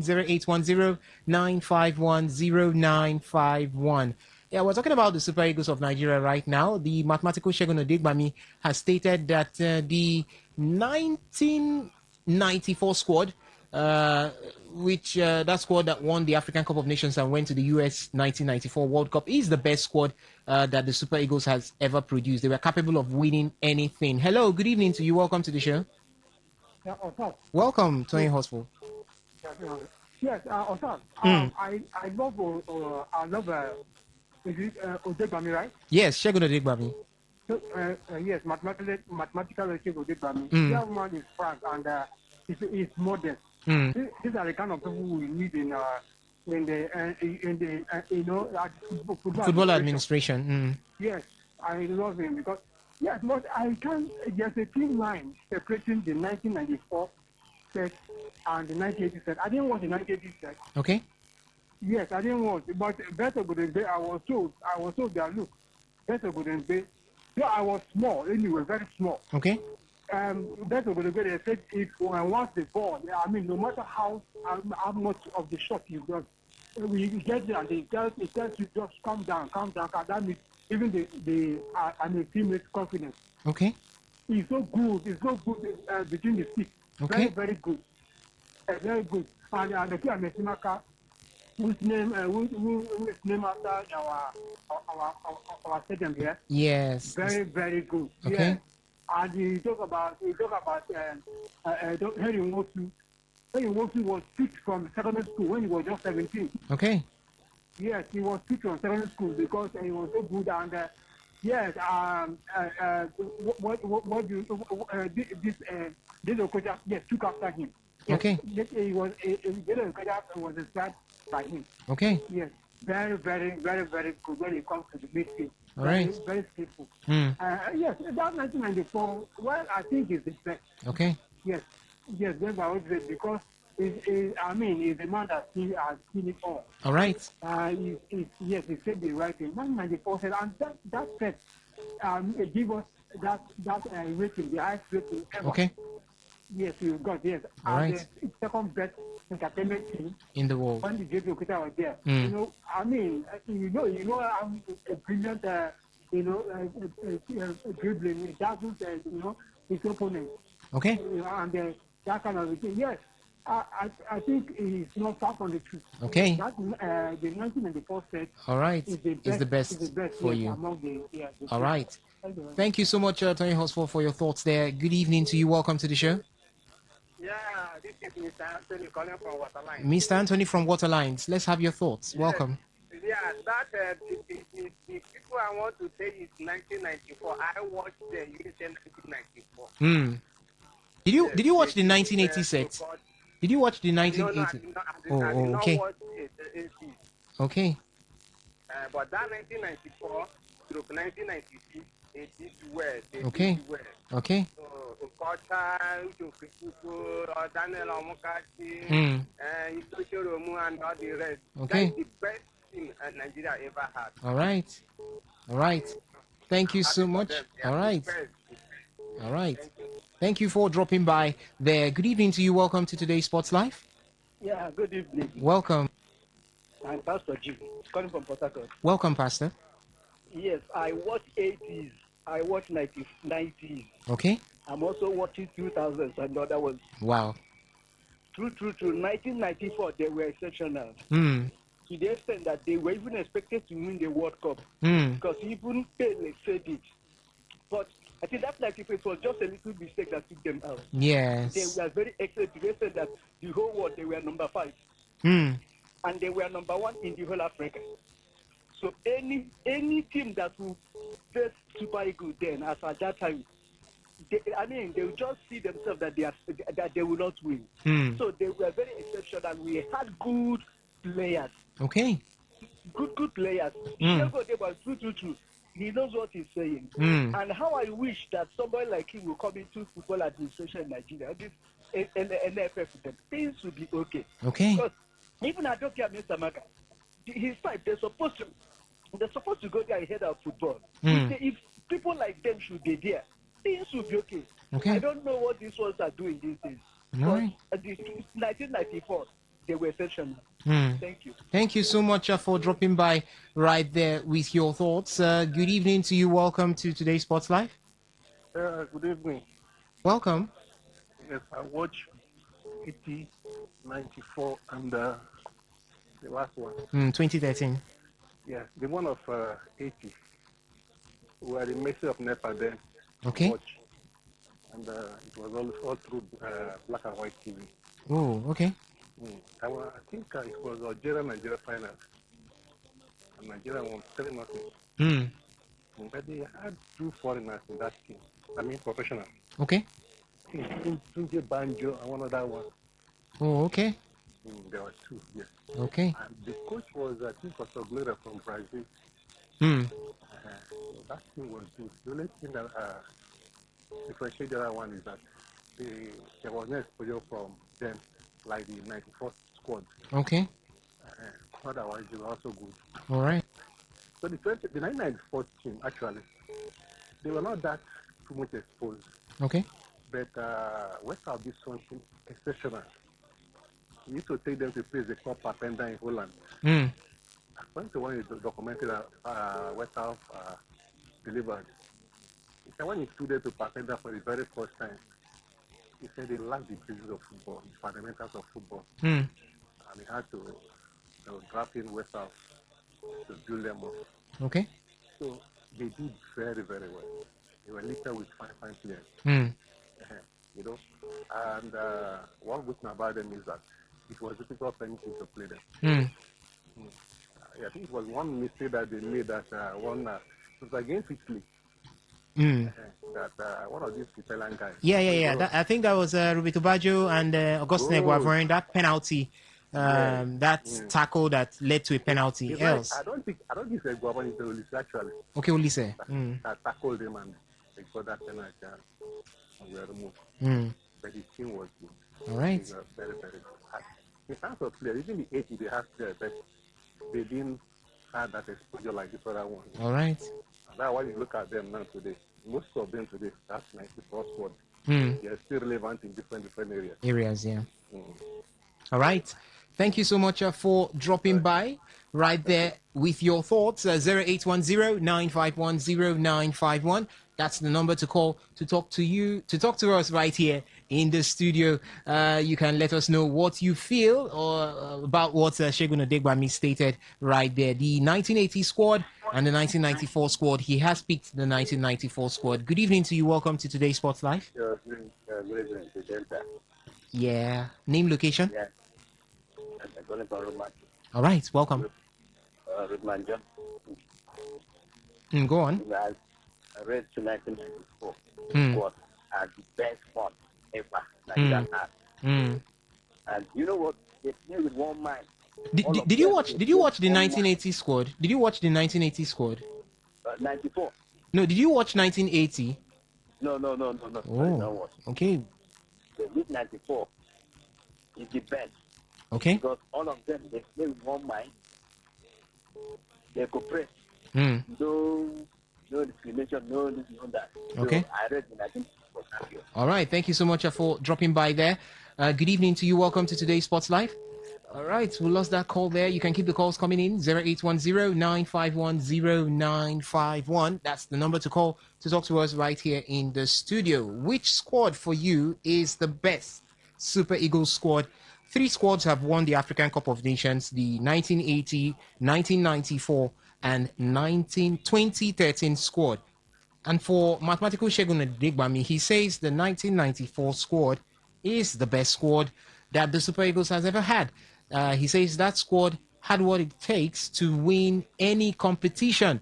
He was part of the 1980 squad, and he's saying the 1994 squad is the best. Do you agree with Shegun Odegbami? You can let us know your thoughts, most especially if you watched the 1980 squad, you also watched the 1994 squad, and maybe you also watched the 2013 squad. So you can compare these squads and let us know which one of them is the best that the Super Eagles of Nigeria has had. We're still talking about national teams within Nigeria, and that was the Super Eagles of Nigeria there. This time, let's talk about Nigeria's Super Falcons.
Yes, bring the call back home is what we are saying to Nigeria's Super Falcons as they will play the indomitable Lionesses of Cameroon in the quarterfinals of the ongoing 2026 Women's African Cup of Nations on Sunday, August 9th, 2026. That's going to be tomorrow. So it's going to be the big one. When it has to do with female football, that match between Cameroon's indomitable Lionesses and Super Falcons of Nigeria is always one to live for.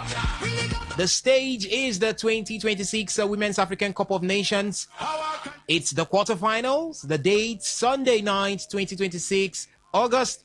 And then we have the kickoff time at 6 p.m. Nigerian time. And the venue is the Labi Zauli Stadium in Casablanca, Morocco. And it's going to be fireworks. It's going to be brimstones. It's going to be an unforgettable experience coming from 2 of Africa's best teams or top teams in the world of female football, Nigeria Super Falcons and the indomitable Lionesses of Cameroon.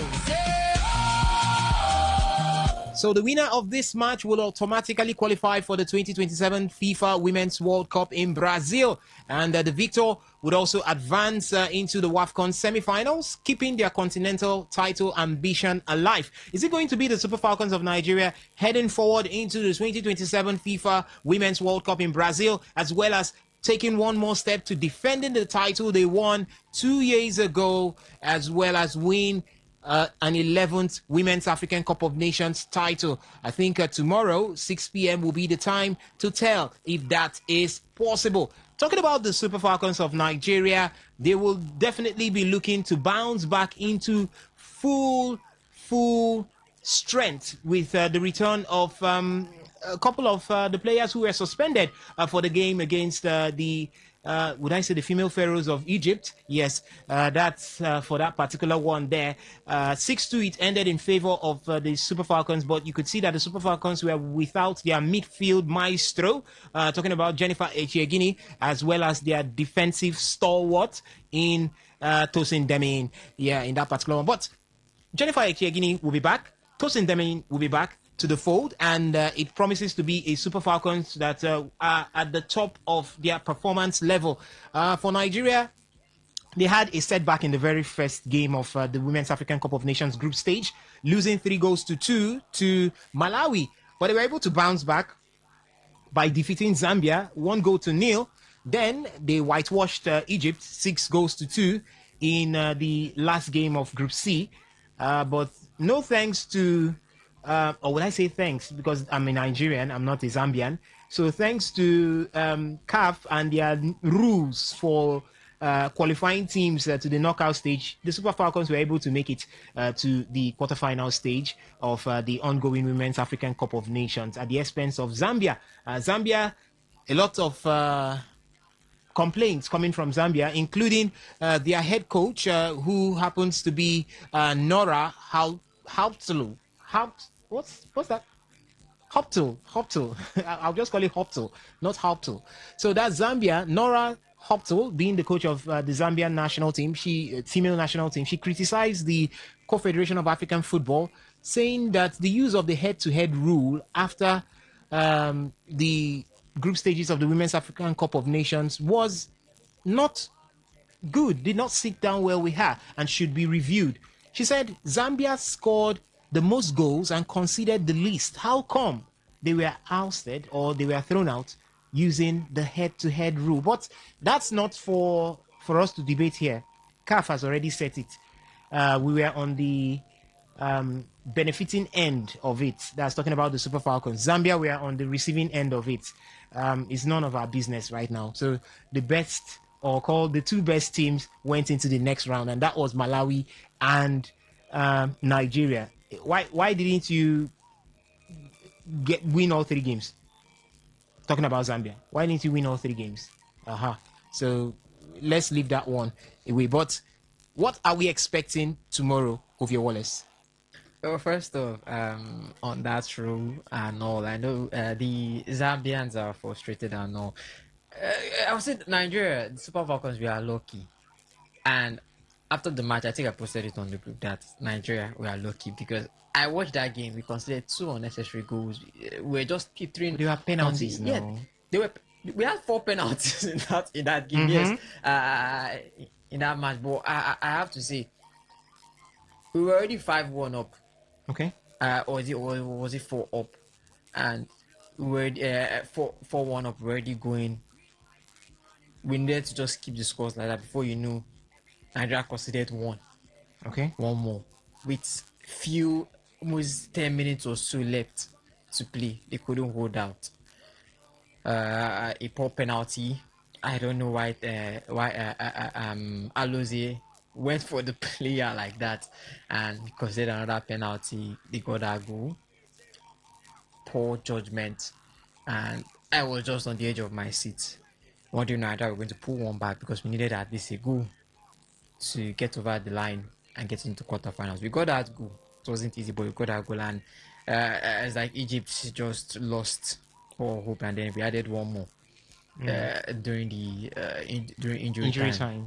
Yeah. So good one for Nigeria. They got over the edge, but I would say we were pretty lucky there.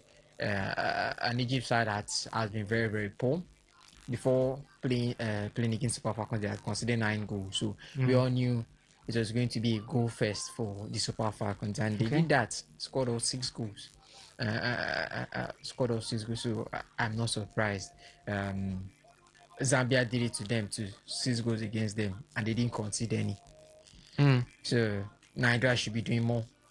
And those 2 goals we considered, I think we could have done better in the defense. So some will say due to Jennifer not being there, and Tosi not being there, that was why we considered those 2 goals. But it's all in the past. The next phase, that's the quarterfinals.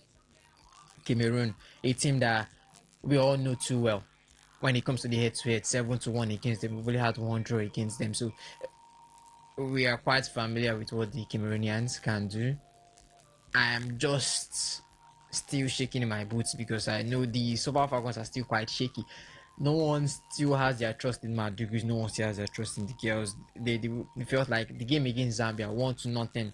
The pressure was still them. All right. I needed a more convincing win against Zambia. Zambia's stronger side. Egypt. But last WAFCON, you beat Zambia 5-0. Last You want to beat them another WAFCON. 5-0? Yes, beat them out. Beat them that 5. Beat them that 5. Because this is the same Zambia that they started off beating Egypt 6-0. What do you think they are going to do against? But you don't expect that's a more improved Zambian side. It's a more improved Zambia side. So that means Nigeria. Yes, I know as I said during the start of the show, it's not just the league sides in different countries that are improving. All right. African football is improving in general. Okay. As we've seen, the game has stepped up. It's not more Nigeria dominating, not more the Super Falcons dominating. We saw Morocco finish back to back in the previous editions. This final, season, back to back finals appearances. They finished as runners up against Nigeria and South Africa. Yeah, those two are still in this contest. Okay. Morocco are still in this contest as well too. Algeria these days are playing beautiful football. Ivory Coast are back in it. Ivory Coast are back. So Cameroon finished top of their your group B of their group. Yeah. So they won 2 games, they drew 1. Yeah. So Nigeria, we lost 1, we won 2. Quite fair. Okay. I don't know what Cameroon in their group, they had Ghana, they had Mali, and they had Cabo Verde. Yeah. So Mali and Ghana are 2 strong sides. Well, Cabo Verde, their first time into a WAFCON. So it's all good for them. But all right, there's a lot to expect from the Super Falcons heading into that match against Cameroon. All right, before you talk about a lot to expect from the Super Falcons heading into that game, you talked about Justin Madugo and not having belief in him. The man understands. He feels he's far away in Morocco, but he feels all the criticisms and all the bad mouthing, all the blames that you have been putting on him, most especially you, Ovie Wallace, and this is his reply. I should hear Henry, right? Hear Henry. All right, he heard each and every one of you, and this is actually his reply.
the nature of the job. You cannot please everybody. And like I say, everybody looks at the game from a different perspective and they have their own interpretation. So even when people criticize, I will not blame them for it. They are entitled to their opinion. I cannot begin to fire people because they criticize me. All right, that was Justin Madugo there, as he says that people will always criticize and he will not fight anyone for criticizing. Ovie Wallace didn't want me to play that. He had to fight me, but I really needed Justin Madugo to speak for himself. Yeah, at least before you slaughter him, let him speak for himself. But it's away from all of that right now. What we are fighting for is get that World Cup ticket. That's the most important thing right now. Not sack Madugo, or should Madugo be on right there at the helm of affairs for the Super Falcons. The best is get the ticket first of all. See what you can get from the Women's African Cup of Nations 2026. Then, when we are done with it, we can now assess and finally come up with a very, very, very well documented decision if Justin Madugo should continue as the coach of the Super Falcons. But for now, Ovie Wallace, we have Cameroon tomorrow. Can the Super Falcons of Nigeria hold the Cameroonians? They've got Marianga. She's got 3 goals already. She's the highest goal scorer for the indomitable Lionesses of Cameroon. She's always a thorn in the flesh of any defense line. So we've got Tosin Demin coming back. There is also Osinachi Ohale, right there to join her. These days, Sikurat Oladipo has become an integral member of the Super Falcons defense line. There is also Michel Alozie on that other end. Can these 4 keep Marianga quiet, not to get goals against the Super Falcons? I think that could be the key that would unlock the Super Falcons going into the semifinals. Because if you don't go behind the Cameroonians, because you know Cameroon, whether male or female, if they score you, it's always very difficult for you to score back. So, what should be the strategy for Justin Madugo? He still remains the coach of the Super Falcons as at now and by tomorrow. So, what should be your advice? I know you don't like him, but advise him. Well, it's to just go out against Cameroon. As you said, do not let the Cameroonians score first. Try and get early. Try and be on the front foot, because if you're on the back foot, you have to look at the pressure that will be on both the men up front, so the women up front. So I bet just go all out and treat every game like it's a final. All right. Treat every game like it's a final. Let's see if we can take 1 or 2 calls before we call it a wrap on the show this beautiful evening. We've spent much time already talking a lot about the Nigerian Premier Football League as well as the Super Eagles, and it's the Super Falcons. Let's take 1 or 2 calls. What are your expectations tomorrow when the Super Falcons of Nigeria come up against the indomitable Lionesses of Cameroon? 6 p.m. is the time for that one. Is the Women's African Cup of Nations quarter-final game. If the Super Falcons win that, they qualify for the FIFA 2027 Women's World Cup in Brazil. Good evening to you. Welcome to the show. Good evening. Hello. How you doing? Very well, very well. And you? My brother, okay. You know, so the first one we are talking about our society. I watched 1980. I watched 1985. Okay. I watched 1987. I watched 1989. Ooh. I watched 1984. That means you have a very, very robust knowledge of the Super Eagles. My brother, you don't fight 94 is the best. This is the first time that group qualified Nigeria to World Cup. Okay. Do you know that we went to Algeria? We never get even a draw. Algeria. Nigeria need a draw to qualify for World Cup. We went there and get that draw. I'm so sorry. I might have to cut this call really short because our time is far spent already. I'm very sorry about this particular one right here. Um, yeah. You could definitely call in and air your thoughts in subsequent shows on today's Sports Live. Ladies and gentlemen, boys and girls, it's been fun and amazing doing this with you. Thank you so much for listening. Thank you for being there. You've been here with us since 1 p.m. and it's getting to time for us to wrap things up. But do not worry, we'll be back here tomorrow 1 p.m. to 6 p.m. for the marathon edition, the Sunday's edition of today's Sports Live. Until then, thank you to all the guys that did this with me. My name still remains Osasa Hewin, and I'm saying stay lifted and stay blessed. Don't touch it. Leave it on Today 95.1 FM and have a wonderful evening ahead.